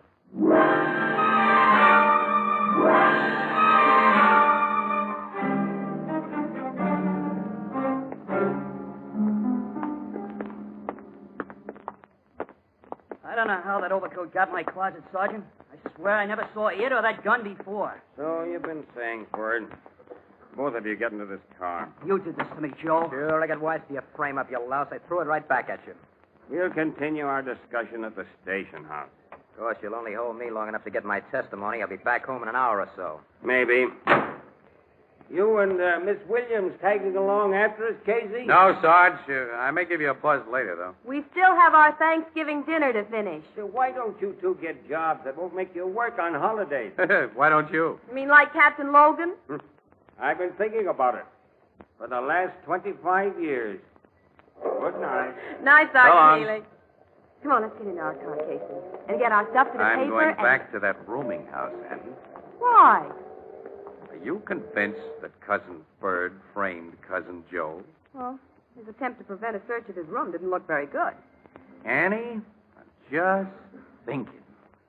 Well, Joe found that overcoat with what might be called surprising ease. Mm-hmm. It's hard to believe that Joe would invite his own arrest in order to frame his cousin. Why, one little slip. Framer, whoever he is, did make a slip, Annie.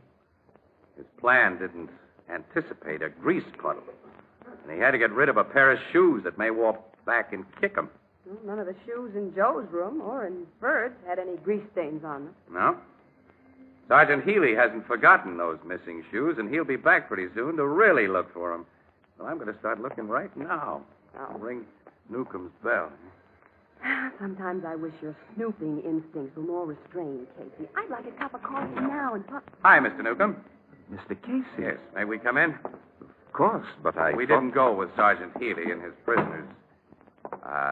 Wanted to ask, how's your daughter now? She wasn't taking this thing very well when we left. Oh, she feels terrible about it. Miss Williams, perhaps a woman can talk to her better than I can. Will you try to convince her that everything will come out all right? Well, I'll gladly try, Mr. Newcomb. She's in our private living room. Yeah, go on in and talk to her alone, Annie. I'll stay here. All right. It breaks my heart to see my girl cry, Mr. Casey. She's all I have. She blames herself for what has happened. It isn't her fault that two young fools became so infatuated with her. I knew they hated each other, but I never anticipated anything like this. No. Guess not.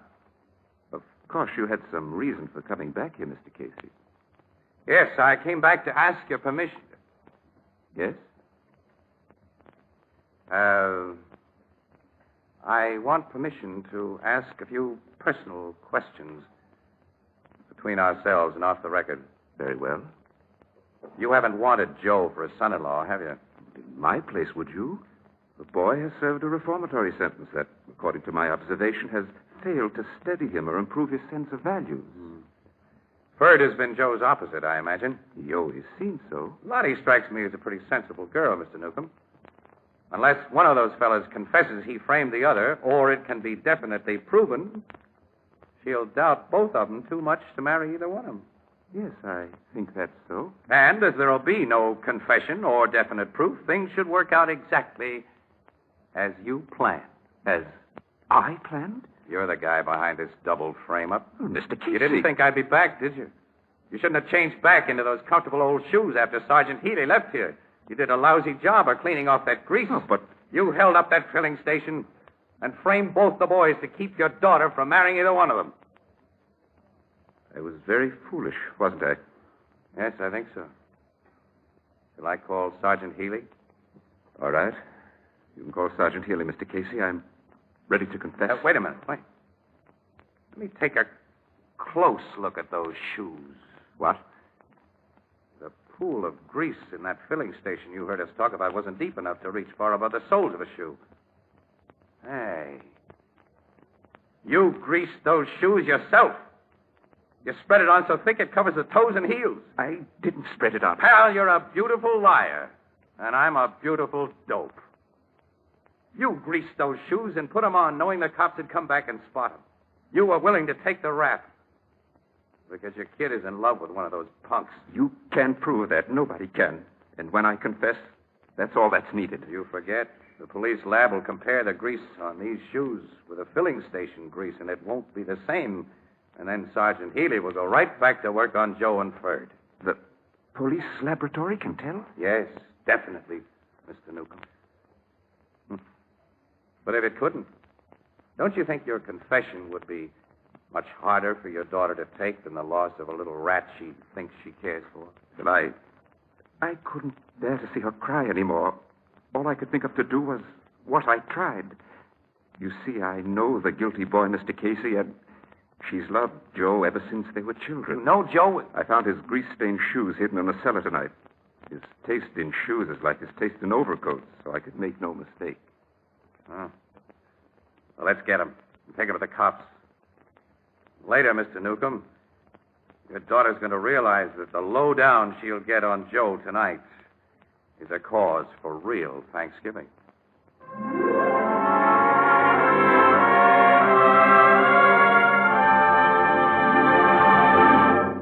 We'll join the crowd at the Blue Note in just a moment.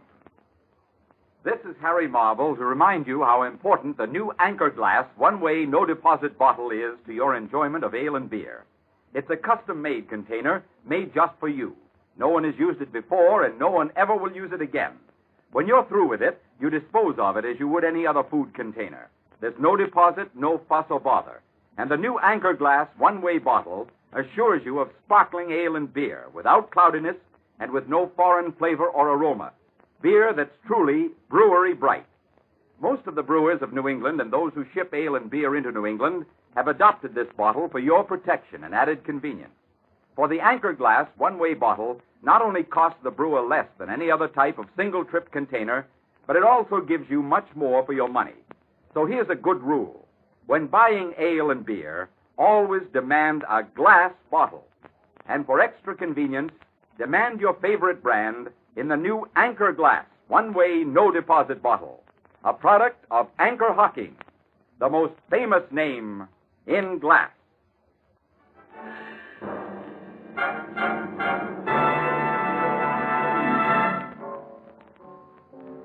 So, the shoes fit Joe and he had to wear them, huh, Casey? They pinched so tight he cracked wide open, Ethelbert. He admitted planting a duplicate of his coat in Ferd's closet, everything. If his scheme had worked, Lottie would never have spoke to Ferd again and she'd have married Joe. Well, that was Joe's idea, Ethelbert, but it worked out in reverse. Lottie sank into Ferd's manly arms when she heard the lowdown, and she seemed very comfortable. Gee, what some guys will do for love. As my sister Edna says, quote, if love didn't make the world go round, there wouldn't be so much dizziness. unquote. Or so much niceness. Yeah. A grand guy. Lottie's old man. Hey, Annie, what's the matter with us? We got plum pudding and coffee still coming to us. How about it, Ethelbert, huh? Oh, it's about time. Oh, what's so funny? There isn't any more.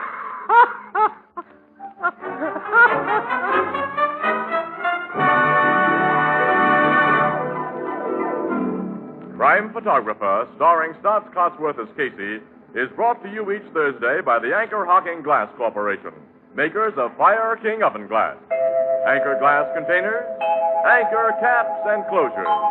All products of Anchor Hocking, the most famous name in glass.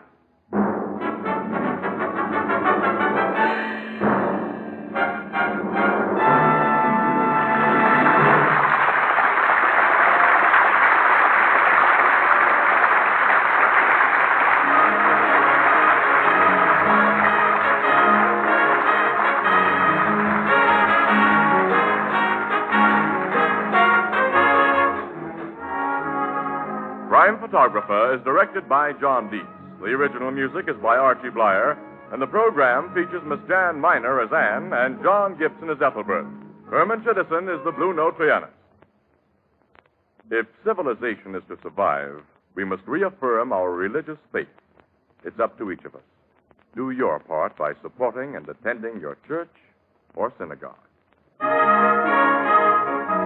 This is Tony Marvin saying goodnight for the Anchor Hocking Glass Corporation of Lancaster, Ohio, with offices in all principal cities of the United States and Canada.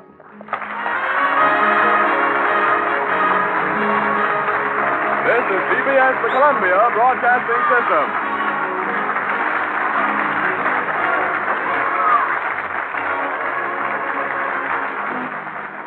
And now our star, William Conrad. Thank you, George.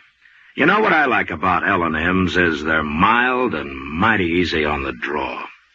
When you get right down to it, no filter stacks up with L&M's pure white miracle tip for quality or effectiveness. Darn good smoke.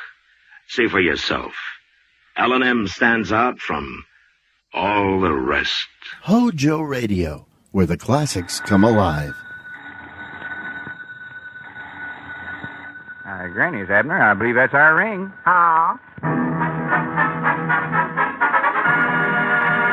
Frigidaire presents the new Lum and Abner Show.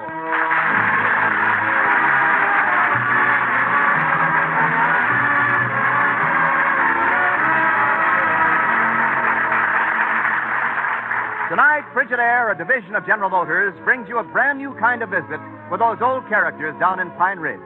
Featuring Clarence Hartzell as Ben Withers, the music of Felix Mills, and starring your old favorite, Lum and Abner.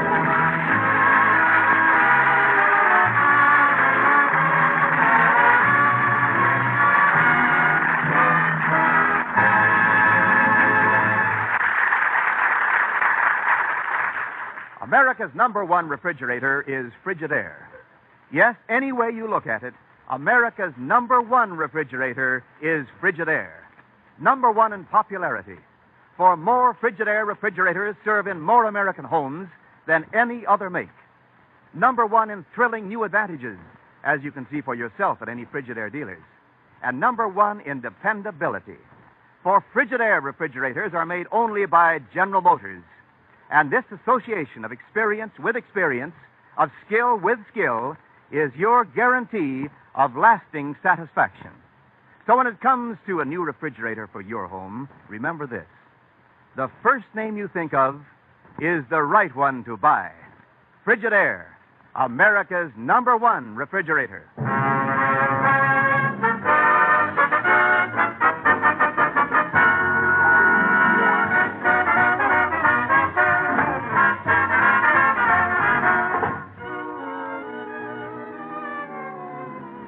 As we look in on the little community of Pine Ridge today, we find the old fellows in their Jot 'em Down store. Lum is talking on the telephone. Listen. Well, this sure is a pleasant surprise, Miss Roweny. Why, sure, Miss Roweny. Why, sure, Miss Roweny. Oh, but yes, Miss Rowena. Oh, but beans, Miss Rowena. Oh, that'll be just wonderful, Miss Rowena. Oh, Lord, me. Yes, Mom. Goodbye. Granny's Abner, guess who that was? Grover Cleveland. Now, you recollect that cousin of Ezra Seastrunks that was here one time before? Sure, I know who you mean. Are you done talking to her now? Yeah, sure, why? Well, take the receiver out of your pocket and hang it up there. How'd that get in there? Lom, why don't you stay away from her? The other time she was here, you got to bragging on yourself and just got yourself in trouble, and you'll do the same thing again. I will not. She just got in town, and she's dropping over here to invite me to take Thanksgiving dinner with her. Why? Did she mention it? No. Did she talk about eating? No. Did she bring up the word Thanksgiving? Well, no. Lom, if you do go over, I'd suggest you pack yourself a little lunch. Oh, she'll invite me, don't you worry. I'll work the conversation around to where she will. Yeah, but Thanksgiving will be over by then. Wait a minute. There she comes across the street now. Oh, look at that walk. Abner, you go back in the feed room or any place. You sort of warp my personality. It was pretty well bent when I first met you. Now, hurry up, Abner, and don't sit back there and listen. I wouldn't think of it. Now, listen here, you little snoop. I beg your pardon. Oh, excuse me, Miss Rowena. Oh, Mr. Edwards. Oh, but it's delightful to see you again. But delightful. Oh, I'm delightful, too. But, too. Oh, it's so nice being in your quaint little village once more. Oh, it's just quaint as all get out. Special around Thanksgiving time with folks inviting one another to dinner. Well, now that you mention it, Mr. Edwards, I was thinking of inviting you over to the Seastrunks for Thanksgiving dinner, but I don't know where I could get any domestics. Oh, well, turkey's plenty good enough for me. Oh, I'm referring to servants. Well, turkey's good enough for them, too. But I am speaking of the servant problem, Mr. Edwards. You know how one suffers from that nowadays. Oh, does one? I suffer something stupendous from it. Of course, if I'd had any sense, I would have brought my chef along with me. The French make by far the best ones, don't you think? Oh, by far. I had 'em make one up for me the other day. Oh, do you have one? What's his name? Who? Why, your French cook. Oh, him. Why, French, let's see. I call him Mademoiselle Alphonse. Isn't that a rather odd name for him? Well, he's a foreigner, you know. Oh, yes. What time is this Thanksgiving dinner going to be? Well, I'm not sure. I'm not used to entertaining in so small a place as the Seastrunks is.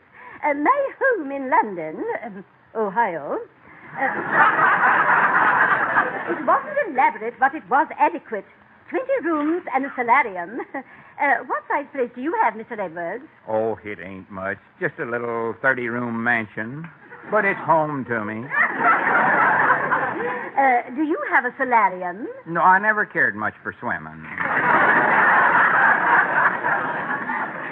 What time did you say for dinner? Oh, I don't know. I'm so handicapped here. Do you realize that I don't even have an upstairs maid? That ain't nothing. He ain't even got it upstairs. Why, who said that? Nobody. That was just the wind. Now, about this Thanksgiving dinner, I'd love to have you over to my place, but I ain't got half enough servants to run the mansion right now, and I wouldn't feel right asking you to come over there and rough it. Oh, but I'd love that, Mr. Edwards. What time will it be? Well, Miss Rowena, you see... Oh, do make it for 7. And thank you so much, you dear sweet boy. But dear sweet... Miss Rowena. Oh, me. All right, Abner, you shut up. I never said a word, you dear sweet boy. Now, cut that out. How's everything around the mansion? I told you not to listen, you little eavesdroop. I don't. You got the only clapboard mansion I ever heard of. All right, Abner. Where'd all them servants of yours sleep? On that one horsehair Sophie? All right, so I exaggerated a little. Oh, I don't know. Many's the time I saw that French cook of yours standing over a hot solarium. Bottling up a mess of coon and collards. Abner, don't you realize the jam I'm in? Here I've got to put on a Thanksgiving dinner in a mansion, which I ain't got, with some servants, which I ain't got. This calls for brains. Which you ain't got. Thanksgiving ain't but a few days off.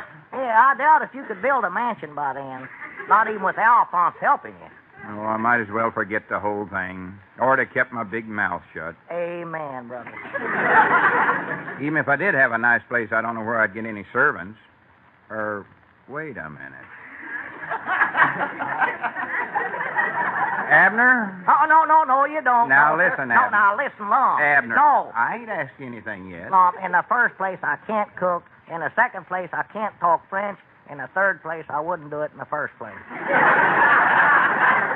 All right, then you can be my English butler. No. I'm going to be eating at home that day with my own little family. And they couldn't get along without me. Bless their hearts. Bless their little hearts. Abner, you'll be all done at your place by the time I'll need you. No. Well,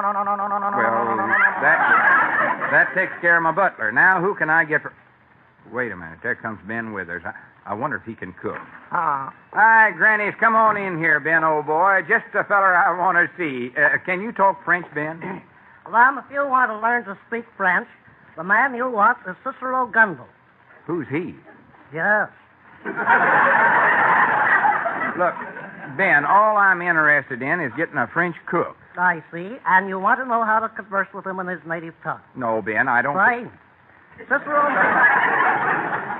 Cicero Gundel, Mount Ida resident, made an exhaustive study of the French language immediately after the First World War. He wanted to learn the meaning of the words of Mademoiselle from Armateur. Yeah, well, Ben, I don't... At the end of 5 years of concentrated study, he discovered that the song was written in English. Well, why couldn't you have told that in the first place? Cicero Gundel is an Armenian. Now, the only trouble as I see it, Lum, before Cicero can teach you French, you'll have to learn Armenian. Well, Ben, I told you I don't want to learn no language. I'm just trying to arrange for a Thanksgiving dinner. Oh, well, the place you want to go then is Tom and Minnie's restaurant. But, Ben, I the finest short order house in Mount Ida. Tom and Minnie's. It's run by a man named Tom and his wife. Her name is Irene.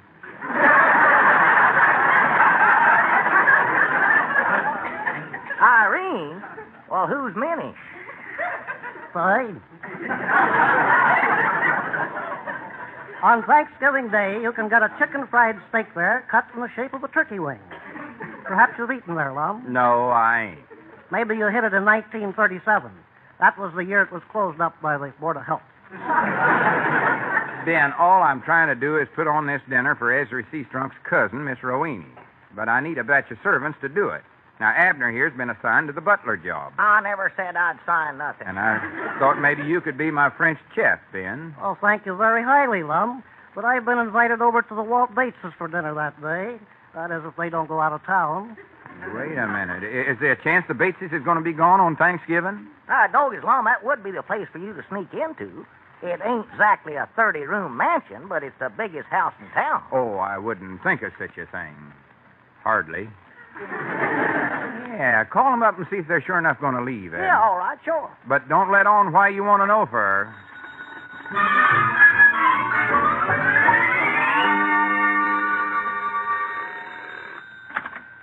Hello? Walt Bates speaking. Say, Walt, this is Abner Peabody. Oh, just a minute, Abner. I'm talking business with the feller here. Hold the phone a second. Yeah, all right. Well, that's the deal then, eh, Mr. Viborg? Yep. And if you folks are leaving tonight, I'll bring my crew in here first thing in the morning and spray this place from top to bottom. When we get done, there won't be a living bug of no kind left in the joint. Well, good. And if any new pests get in here, they're in for an awful surprise. How soon can we get back in the house? Well, I wouldn't come back till a few days after Thanksgiving. But if you do have to go in the house for any reason before that, whatever you do, don't light no matches. blow you clean out of here. Now, remember, don't light no matches, see? Don't worry, we won't, and I'll see you when we get back. Right. So long. Hello, Abner. Say, Walt, I was just wondering if you're going to need some groceries for Thanksgiving. No, we're going out of town. Going to debug the joint. Oh, well, you'll enjoy it there.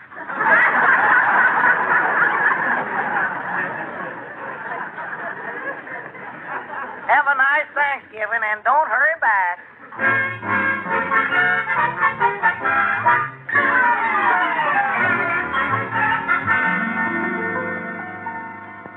And they're sure enough going to be gone, huh? Yeah, they're going to some place called the Bugler Joint.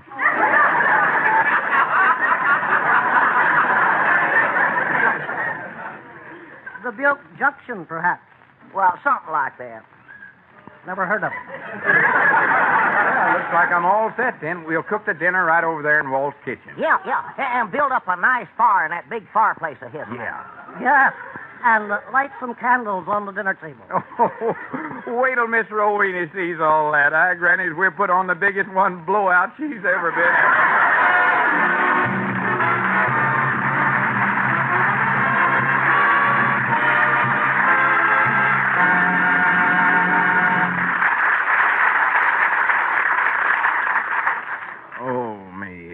Don't expect no sympathy from me, Lum Edwards. If you think I'm going to help you with your Thanksgiving dinner, you got another thing to come in. Hi, Mr. Edwards. It's Peabody. Happy Thanksgiving. Well, howdy, Mr. Niles. Yes, it is a happy Thanksgiving for some people. Say, didn't I hear something about your needing help with your Thanksgiving dinner, Mr. Edwards? Well, I'm your man. I'm your man. You are? Well, bless you, Mr. Niles, and bless Frigidaire for sending you here.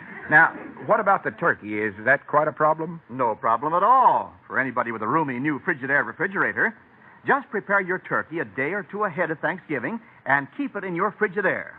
There's still plenty of room for other holiday fixings. Salad, hot biscuits, maybe. Well, salad the same way. Prepare it before you get busy with last-minute cooking. Keep it fresh and crisp in your Frigidaire refrigerator. And really smart cooks mix dough for hot breads or pastries ahead of time. Even roll it out and cut it. Then keep it safe in their Frigidaire refrigerators or Frigidaire home freezers. And when I say safe, I really mean safe. For the Frigidaire is the only refrigerator with a meter miser. The simplest and most reliable cold-making mechanism ever built. And can you bake a pumpkin pie, Billy boy, Billy boy? Why, a Frigidaire electric range makes any holiday cooking a breeze. One model even has 2 ovens, so you can bake a pie in one while the turkey is roasting in the other. For lots of oven cooking, you don't even have to stay in the kitchen. The Cookmaster oven control turns the oven on and off all by itself. Oh, sure, Thanksgiving dinner's a cinch for anybody with a Frigidaire refrigerator and Frigidaire electric range. Well, I'm sure glad you reminded me, Mr. Niles. By the way, what size head have you got? What size head? Why, I wear a 7 1/8 hat, if that's what you mean, but what for your chef's cap. Because if I can't find a real cook like you said, you are my man.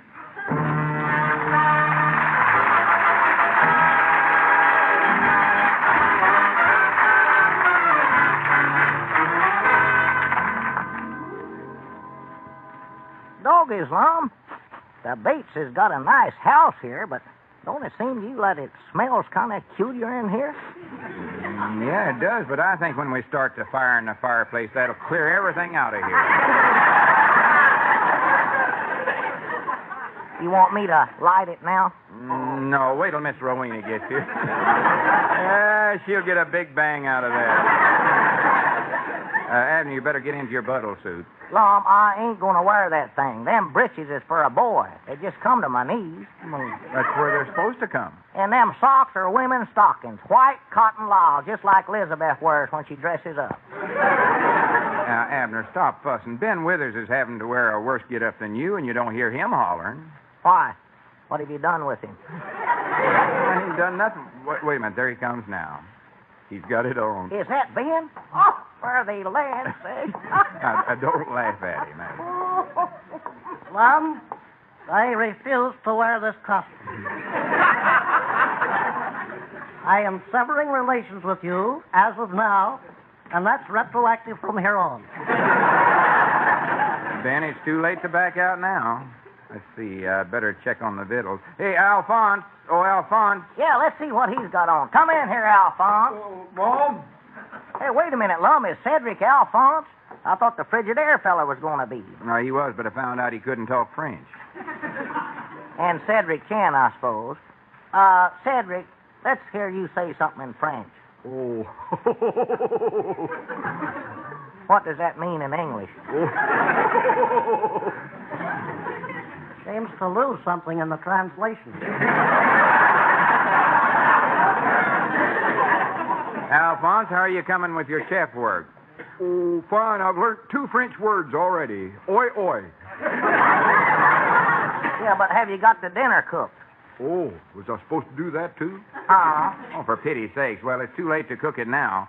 Yeah, you better just run down to Luke Spear's restaurant and buy everything ready-made. And hurry up, Alphonse, because Miss Rowena will be here before long. And Abner, get into your buttle duds. I ain't going to do it now, Lon. I just plain flat ain't going to do it, and that is final.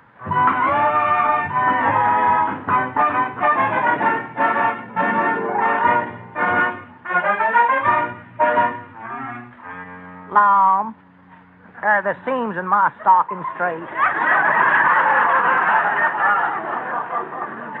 Yeah, they look fine.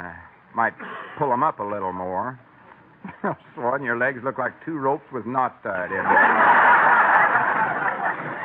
Well, couldn't I just wear a pair of overalls, be sort of a country butler? No, you're an English butler. Your name's Hawkins. Abner Hawkins? No, just Hawkins. And recollect that I'm a royalty. I'm a duke or a prince or maybe even an earl. I don't know. Now, where did you get that idea? Well, don't forget my name's Eddards. I go back to the King Eddardses of England, I think. I wish you'd go back there right now. So now be sure and call me the Earl and call Miss Rowena something high class like her ladyship or something that'll show her that I'm used to hobnobbing around with the castle crowd. Uh-oh. Hawkins? Yes, your Earlship. I do believe our guest has a roving. I'll get up and let her in. That's your job. I'll flip you to see who does it. Now, listen, Hawkins. I'm a man of few words. When I crook my finger at you, that means come here. Well, I'm a man of few words, too, and when I shake my head, that means I ain't coming. Abner, for goodness sake, get that door. Oh, all right, I'm getting it. Oh, good evening, your high-class ladyship. Won't you, pip into the parlor, old beans? I beg your pardon? Tally-ho and Piccadilly. Hawkins, just show the lady in and let it go at that, please. And follow me, Duchess. Hey, Earl, look who's here. Ah, Miss Rowena. Ah, Mr. Edwards. Ah, prattle. Oh, but you do have a lovely place here, but lovely.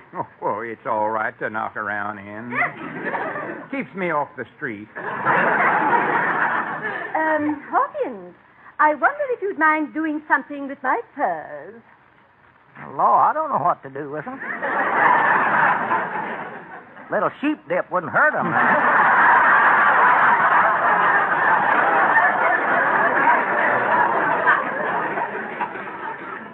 Hawkins, just take the lady's fur mackinaw and hang it up in the vestibule.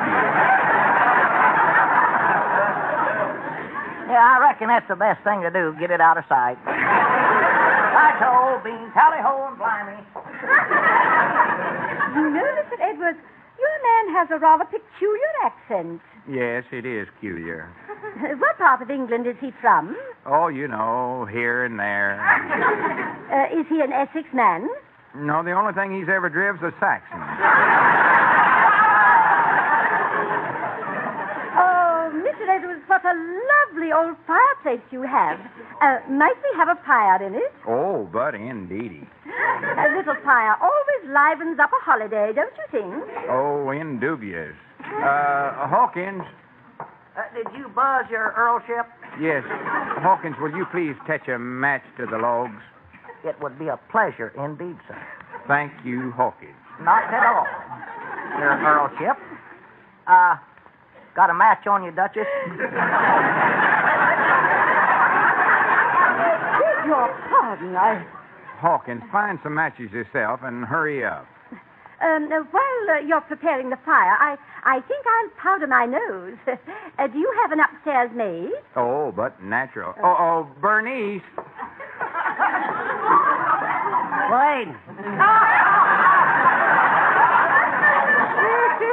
Hawkins, will you please desist from that gruff horn? And Bernice, will you fetch Miss Rowena a powder puff? Spade. Never mind. I'll use my own. Oh, is it all right if I smoke? Yeah, sure. Go right ahead. Do you happen to have a cigarette lighter? Yeah, Hawkins, have you found them matches yet? Oh, yeah, I forgot about that. Well, here I think I have a match. That's fine, Bernice. I'm sure I must have one in my pants pocket.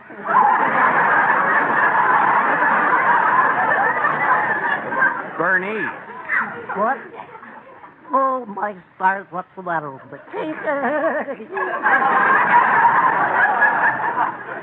Bernice, you better run out in the kitchen and help Alphonse dish up the victuals. I told him to garnish the plates with a stalk of celery. Now, see that he does it. Why... Hey, I found the matches. You want to fire up, Duchess? Why, yes, thank you. Stand over here. Hey, dinner served. Oi, oi, come and get it. Never mind, Hawkins. I'll have the cigarette later. Yeah, all right, sure. Let's get in there. The grub's on. Miss Rowena, would you care to walk into the dining room on my arm? Oh. I don't believe she can do it.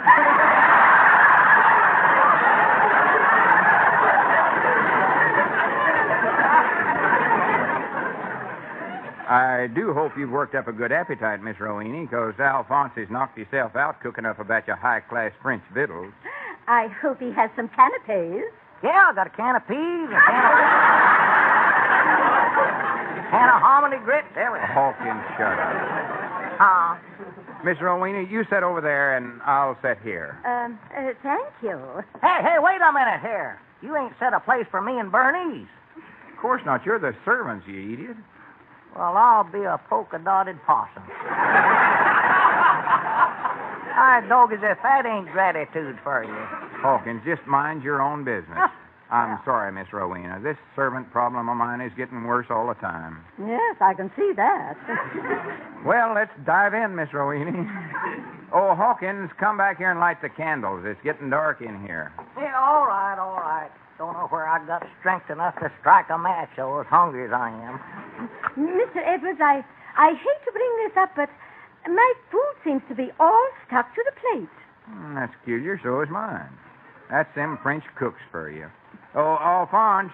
And if you'll pardon my saying so, it all smells like shellac. Did you call me Monsieur? Dog, as I can't get these matches to strike. Yeah, I called you, Alphonse. Our victuals are stuck to the plate. And where's the celery stalks I told you to garnish the plates with? Garnish? Yeah. Oh.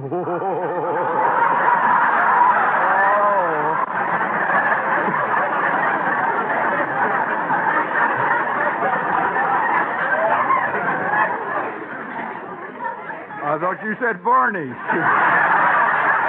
Well, this is dreadful, but positively dreadful. Now, Miss Rowena, don't leave. Oh, there must be one match in here to light. Miss Rowena, please don't leave. I can explain this whole mess, and I may as well tell you the truth. Yes? You're going to hate me, but this ain't my house, and these ain't my servants. I ain't nothing at all, and I know you'll never speak to me again as long as you live, and I don't blame you. Why, you dear, sweet boy. Going to all that trouble just for little old me. Oh, I think you're wonderful, but wonderful. Huh? Dad blamed these matches. And to prove it, I am going to give you a great big kiss. Oh, no, now, please. Yes, I'm going Miss Rowena, to. don't. Yes. I don't. Here's one that lights. Oh, Miss Rowena. Miss Rowena.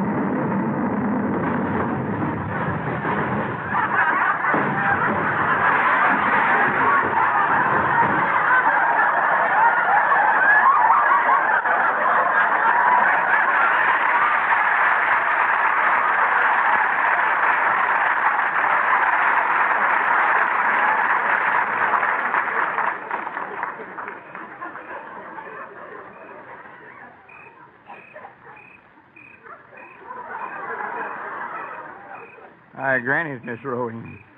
Do that again. Lum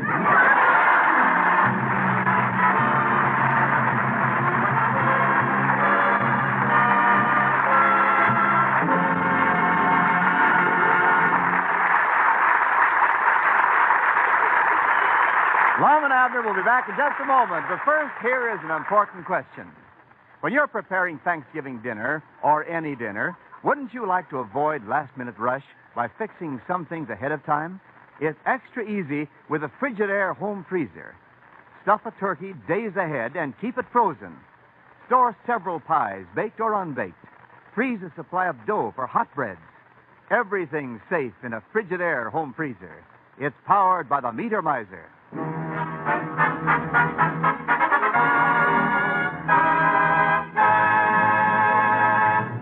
Well, how you feeling by now, hot lips? Yeah, a little better, but Granny's Abner. When Walt Bates gets back and sees his house, he's going to hit the ceiling. Hit the ceiling? He'll have to find it first.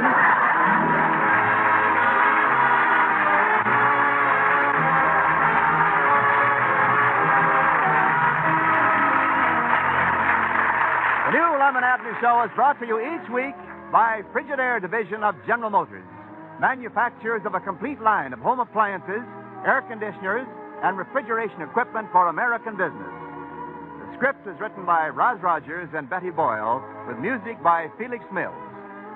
So until next Sunday night, same time, same station, this is Wendell Niles saying good night for Frigidaire, America's #1 refrigerator.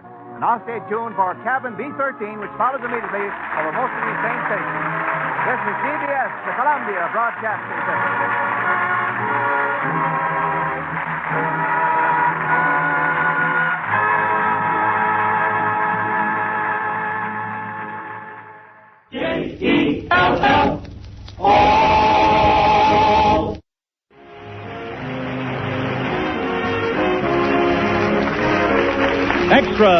Extra good news. The makers of Jell-O have discovered a way to give you rich, luscious chocolate pudding far more easily and far more economically than ever before.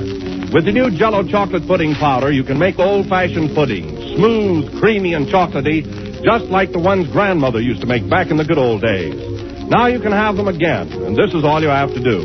Just combine the contents of a package of Jell-O chocolate pudding with some milk in the top of your double boiler, letting it cook until it becomes smooth and thick. When the mixture has cooled, serve it in sherbet glasses. You'll have enough for 6 helpings. And that means 6 happy people. Jell-O chocolate pudding is so simple, so inexpensive, and so downright delicious that you mustn't delay trying it. Ask your grocer for Jell-O chocolate pudding, and if he hasn't put it in stock yet, be sure he orders it for you. Remember the name, Jell-O chocolate pudding.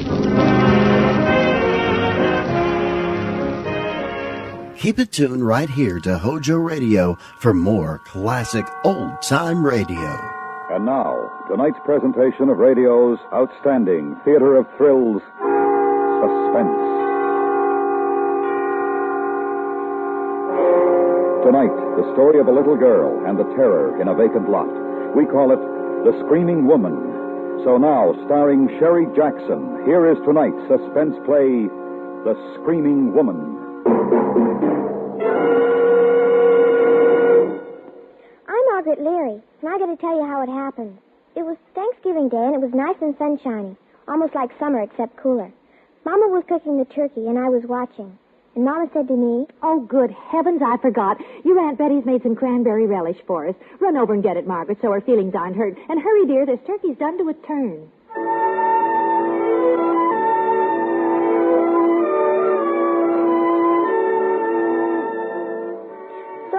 Aunt Betty's, and on the way back I took a shortcut to Mr. Kelly's loft. It's a swell place to play Indians and cowboys, or explore, or hunting for treasure, because trucks dump all kinds of stuff there. Loads of dirt and junk, and even big things like old cars and big pipes and chunks of concrete. Well, this day, coming back from Aunt Betty's, I saw that a lot of new junk of dirt had been dumped there since Saturday. They'd even covered up a swell big concrete pipe that us kids called our fort. Covered it clear up. Well, I was looking around to see where it used to be, when all of a sudden, the sound was coming up out of the ground.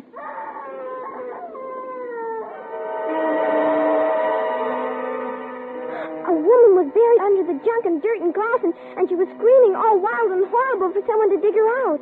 I started to run. I fell down and got up and ran some more. It was an awful, awful long way to our house that day. Mama! Margaret. Mama! Margaret, haven't I told you not to slam the door? Oh, is that the relic? Listen, Mama, there's a screaming woman in the lot. Wash your hands, Margaret. She was screaming and screaming and screaming. Mama, listen to me. We gotta dig her out. She's buried under tons and tons of dirt. Well, I'm sure she can wait till after dinner. Oh, honestly, next year, I swear I'm going to buy a bigger platter. Mama, don't you believe me? You gotta believe me. Oh, look, honey, I've got a million things to do. Oh, good gosh, look at you. How'd you get your knees so dirty? Well, running back from the lot. Well, never mind. Scoot and tell your dad we're about to eat. He's in the front room reading his paper. Dad! Oh, Dad, I gotta tell you something. Getting hungry, baby? Dad, there's a screaming woman in the lot. I never knew a woman who didn't. We gotta get picks and shovels and dig her up. Dad! Oh, I don't feel much like an archaeologist today, Margaret. Can't think of anything but food. Let's have an expedition next Sunday and dig her up. We can't wait that long. Dad, she'll die if we don't do it now. Calm down now. Dad, please. Listen, dear. After our Thanksgiving dinner, I'll come out and listen to your screaming woman. How's that? No, Dad. Maybe she'll die if you don't come out now. You've got to come now. Margaret? If you believe me, you wouldn't wait. Margaret, listen. You never believe me. Mama doesn't believe me. Nobody believes Margaret, me. quiet down right this minute. Or I not only won't go with you, but you'll go to your room and stay, and without your Thanksgiving dinner. Now, is that clear? Yes, sir. It's clear.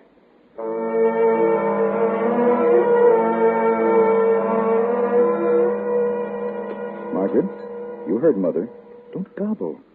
But, Dad, we've got to hurry. My dear young lady, this is Thanksgiving dinner, an occasion when we do not hurry. Oh, please, Listen, Dad. if you pester me any more, if you mention her again, this screaming what's-this, I won't go out with you to hear her recital at all. Now, is that understood? Yes, sir. It's understood. Well, now that I can be thankful for a full stomach, I guess we should consider what other things we have to be thankful for. Well, we're all healthy. And I'm thankful for my big daughter. Right, baby? Yes, Dad. And for my loving wife, who is still the most romantic woman I know. Oh, silly. I'm thankful I didn't marry somebody else. Well, you nearly married Dora Lampel. You even gave her a ring. Oh, that never meant a thing. No, you've only had one serious competitor since we were all kids. Oh, who? Helen Nesbitt. Yeah, Helen was my first love. When she was about as old as Margaret, I gave her a present one Christmas, and she gave me one. I still have it. That paperweight on your Yeah. desk.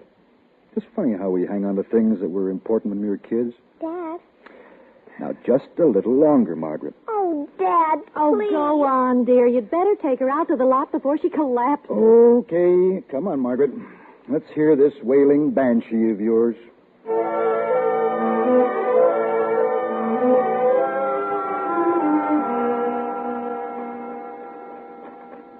Now, just where is this screaming woman of yours? Lead me to her. Over here, where our fort used to be. The fort? The big concrete pipe. It's all covered up now. Kelly is really getting this lot filled in. All right, where's the lady? Right about here, Dad. Listen. Don't hear a thing, except the wind. You better button your sweater, Margaret. Listen. No, it's the trolley over on Aspen Street. Hey there! Screaming woman! Hey! I'm afraid your screaming woman's let you down. But she was here, Dad. Right under where they dumped all this dirt. I heard her screaming and screaming and screaming like she was underneath in the fort. Somebody's dumped tons and tons right on top of our fort. Oh, well, that's too bad they buried your fort, dear. I saw two of Kelly's big trucks here last evening, and there was a dump truck in here this morning, too. It isn't because they covered the fort. Well, it must be your screaming woman doesn't like grown-ups. Only delivers her solo for kids. Maybe she can't scream anymore. Well, I'm going to take a nap now. Let my dinner settle. Aren't you going to help me, dear? Don't you think this is a sort of silly game? It's not a game. All right. All right, dear, but don't stay too long. Mama probably would like some help with those dishes. Dad! Oh, I know I heard her scream. I know it. Oh, darn.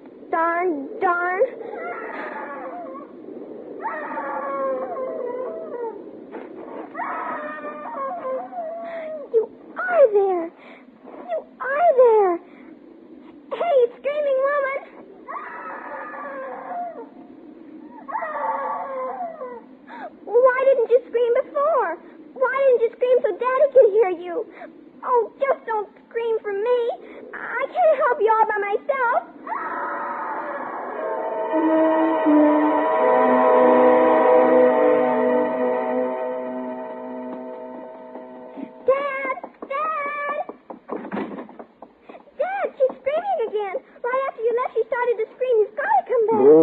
Margaret. Come here. Come here. Let me feel your head. Please, Daddy, please. Oh, please, you've got a fever. Please, Now, you're Daddy. going to lie down, young lady. We can't leave her down there, Dad. We can't. Come along in your room. It's awful, Dad. It's awful for her to be screaming and screaming and nobody listening or caring. Margaret. She'll choke when there isn't any more air and then she'll die. You're going to lie down the rest of the afternoon before you make yourself sick. No, I've got to dig her up. I've got to go back. It's all those comic books you've read, darling. Now I forbid you to leave the house. Close your eyes and take a nap like a good little girl. What am I going to do? What am I going to do?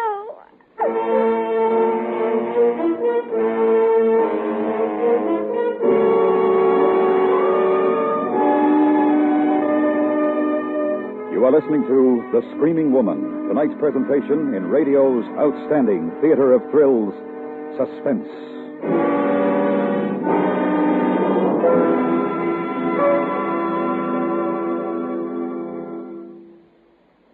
Today begins Red Cross Month, a reminder to all Americans, whether or not you have ever benefited personally from the far-flung effective relief and rehabilitation programs of your Red Cross. Your month of March donation to the Red Cross, which you are urged to make, will keep Red Cross activities in progress. But you are urged to take a still more important step in addition. You are urged to be an active member of your local Red Cross chapter. Remember, the Red Cross is people helping people. Join and serve more effectively to benefit should the need arise. And now, we bring back to our Hollywood soundstage Sherry Jackson, starring in tonight's production of The Screaming Woman, a tale well calculated to keep you in suspense.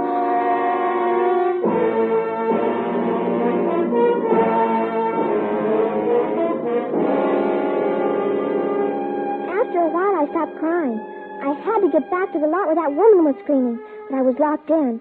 So I tied a sheet to the bed and let it out the window and shinnied down to the ground. Then I ran to the garage and got shovels and ran to the empty lot. The sun was almost down and it was getting cold. I started to dig fast.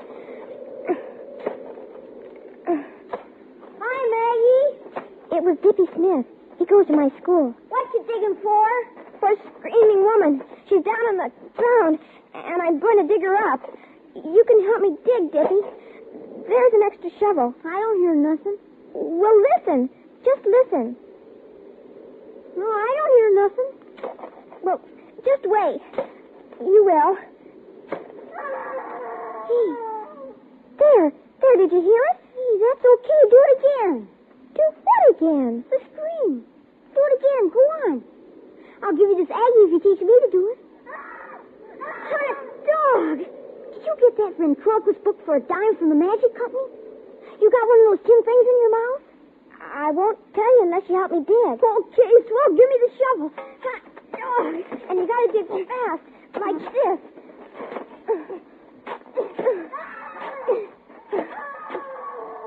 Boy, you think she was right under our feet. Oh, you're wonderful, Maggie. What's the screaming woman's name? Have you made up a name for her yet? Oh, sure. Her name's Shirley Miller, and she's a rich old lady, 160 years old, and she was buried by a crook named Spade. Come on, Dippy, dig!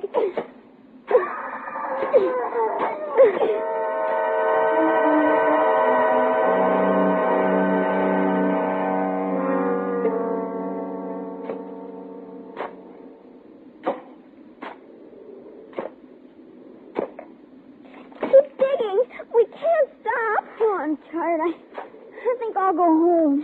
Dippy, there really is a woman buried there. Oh, sure. Don't you believe me?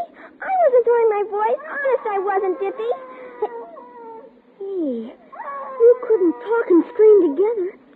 There really is a woman here. That's what I told you. Come on, let's dig. How's she breathing, do you think? I think she's in the fort. Remember? Sure, that's where she is. 5 or 6 of us kids could get in it, so it's big enough. Hey, what do you kids think you're doing? Oh, hello, Mr. Kelly. I'm tired of chasing you out of this lot. If one of you get hurt, maybe your folks would sue me. But, Mr. Kelly, there's a woman screaming. You kids beat it, you hear? Yes, sir. But listen, Mr. Kelly, don't you hear her? There. I don't hear anything, and neither do you. Now beat it. Come on, Maggie. Oh, Mr. Kelly, somebody's got to dig her Don't up. argue with me or I'll phone your folks. This is my property. Do I have to put up a fence? Why should I spend money to keep people off my property? I pay them a fence. Dippy, it's him. He's the one. Huh? He murdered Mrs. Kelly. He hit her on the head and stuck her in the fort and dumped loads of dirt on top. But she wasn't dead. She came to. Well, you saw him. He stood right there when she screamed and wouldn't pay any attention. Hey, that's right. He stood right there and lied to us. What do we do, Maggie? There's only one thing to do. We'll phone the police and tell them to come and arrest Mr. Kelly.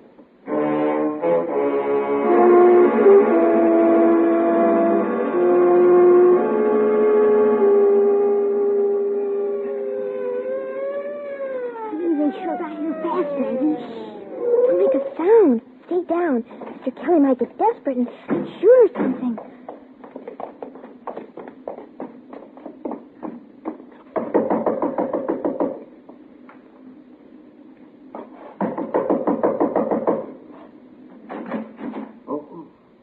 Oh, yes? Officer? You Mr. Kelly? Yes, sir. Well, what can I do for you? Is Mrs. Kelly at home this evening? Why, sure. May I see her, sir? Why, sure. Hey, Anna! What's up? Well, we got a call. Oh, good evening, ma'am. What is it, officer? Well, I'm sorry, folks. We got a call that Mrs. Kelly was buried alive in some empty lot. Well, It sounded like some kid calling, but we had to make sure. We always check. I can't understand. It's those blasted kids! If I ever catch them, I'll break their necks. Maggie, she's a...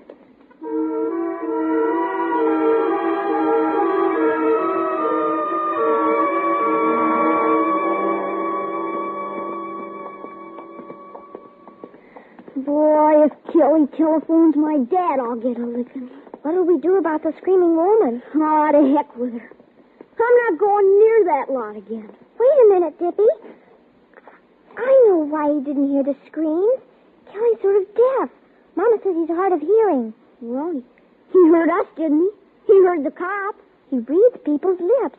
But he couldn't hear the screaming woman because he couldn't see her. Dippy, come on. We gotta go dig some more. No, sir. We got to. We're in a pack of trouble because of your old darn old screaming woman. I'm not going to get in any more trouble. No, sir. So long, Maggie.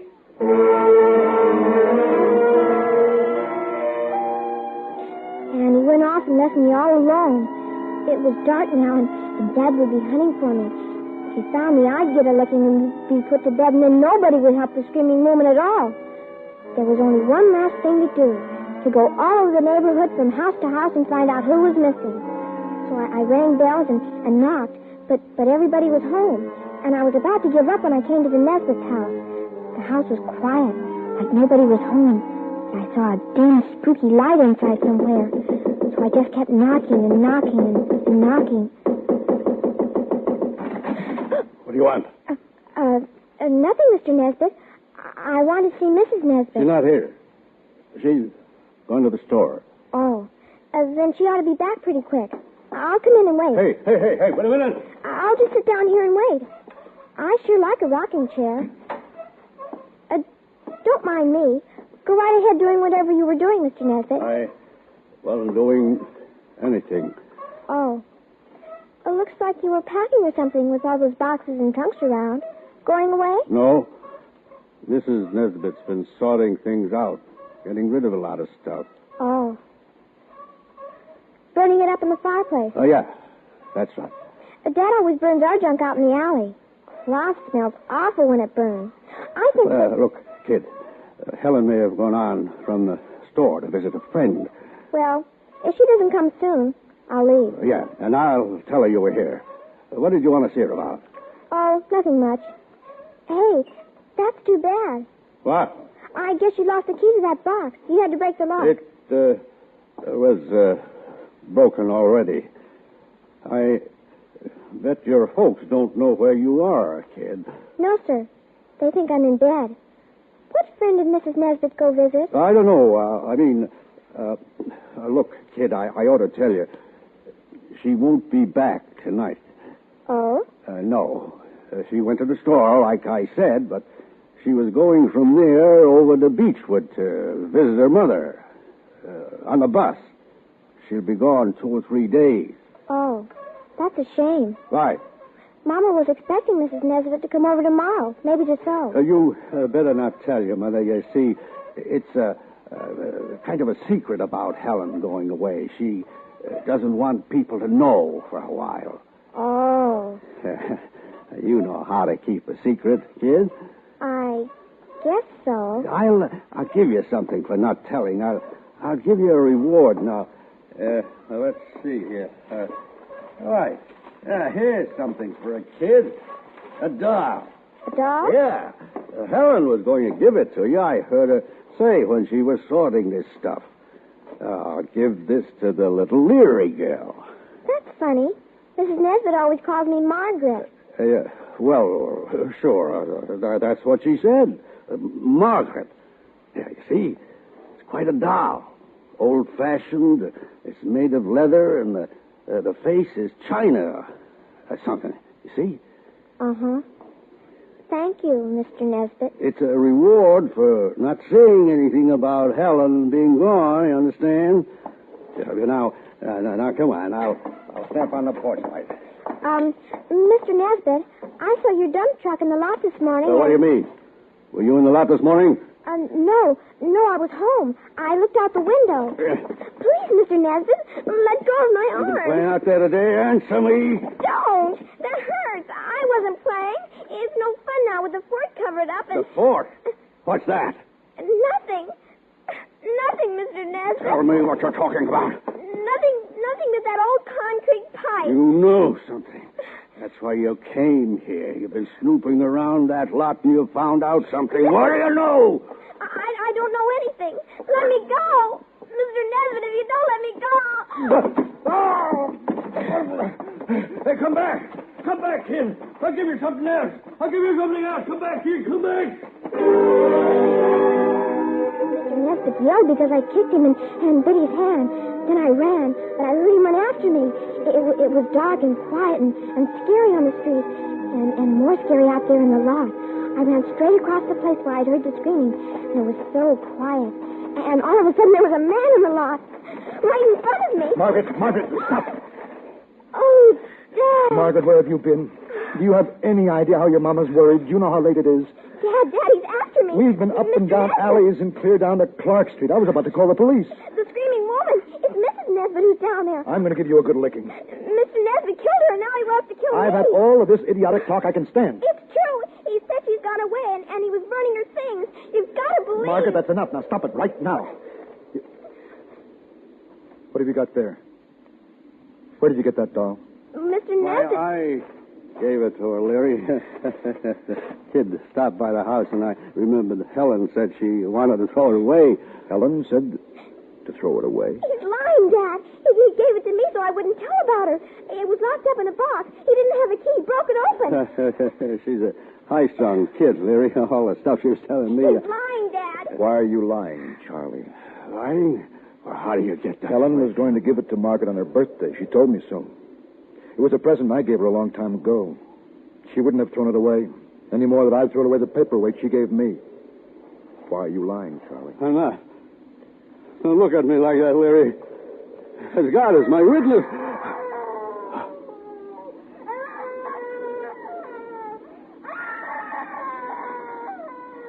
It's her, Dad. It's the screaming woman.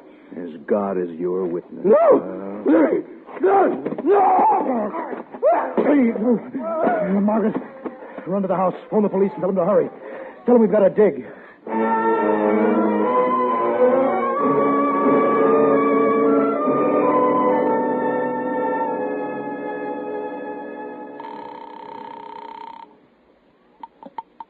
Hello? Hi, Dippy. Everything's fine. Everything's worked out keen. The screaming woman isn't screaming anymore. They got a lot of people down there digging her up. Hey, swell. Hot dog. And you know what else, Dippy? They uncovered our fort again. And now we'll be able to get the kids and play in it tomorrow.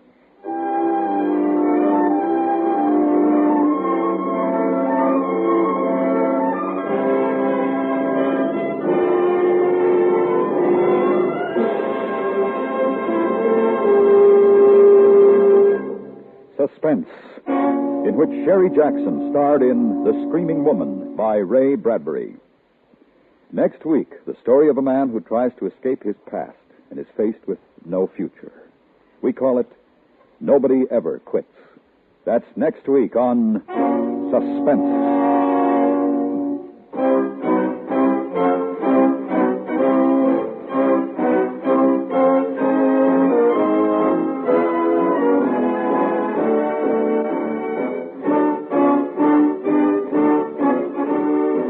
Suspense is produced and transcribed by Anthony Ellis. Adaptation was by Sylvia Richards. The music was composed by Lucien Marwick and conducted by Wilbur Hatch. Featured in the cast were Paula Winslow, John Daner, Richard Beals, Howard McNear, Joe Cranston, Herb Butterfield, and Eve McVeigh.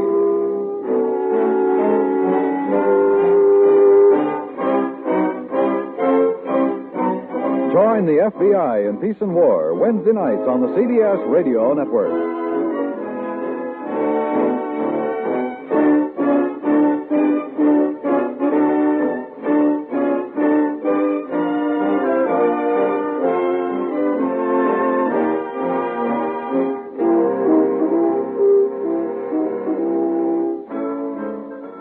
The well-groomed look that helps you get ahead, socially and on the job, listen.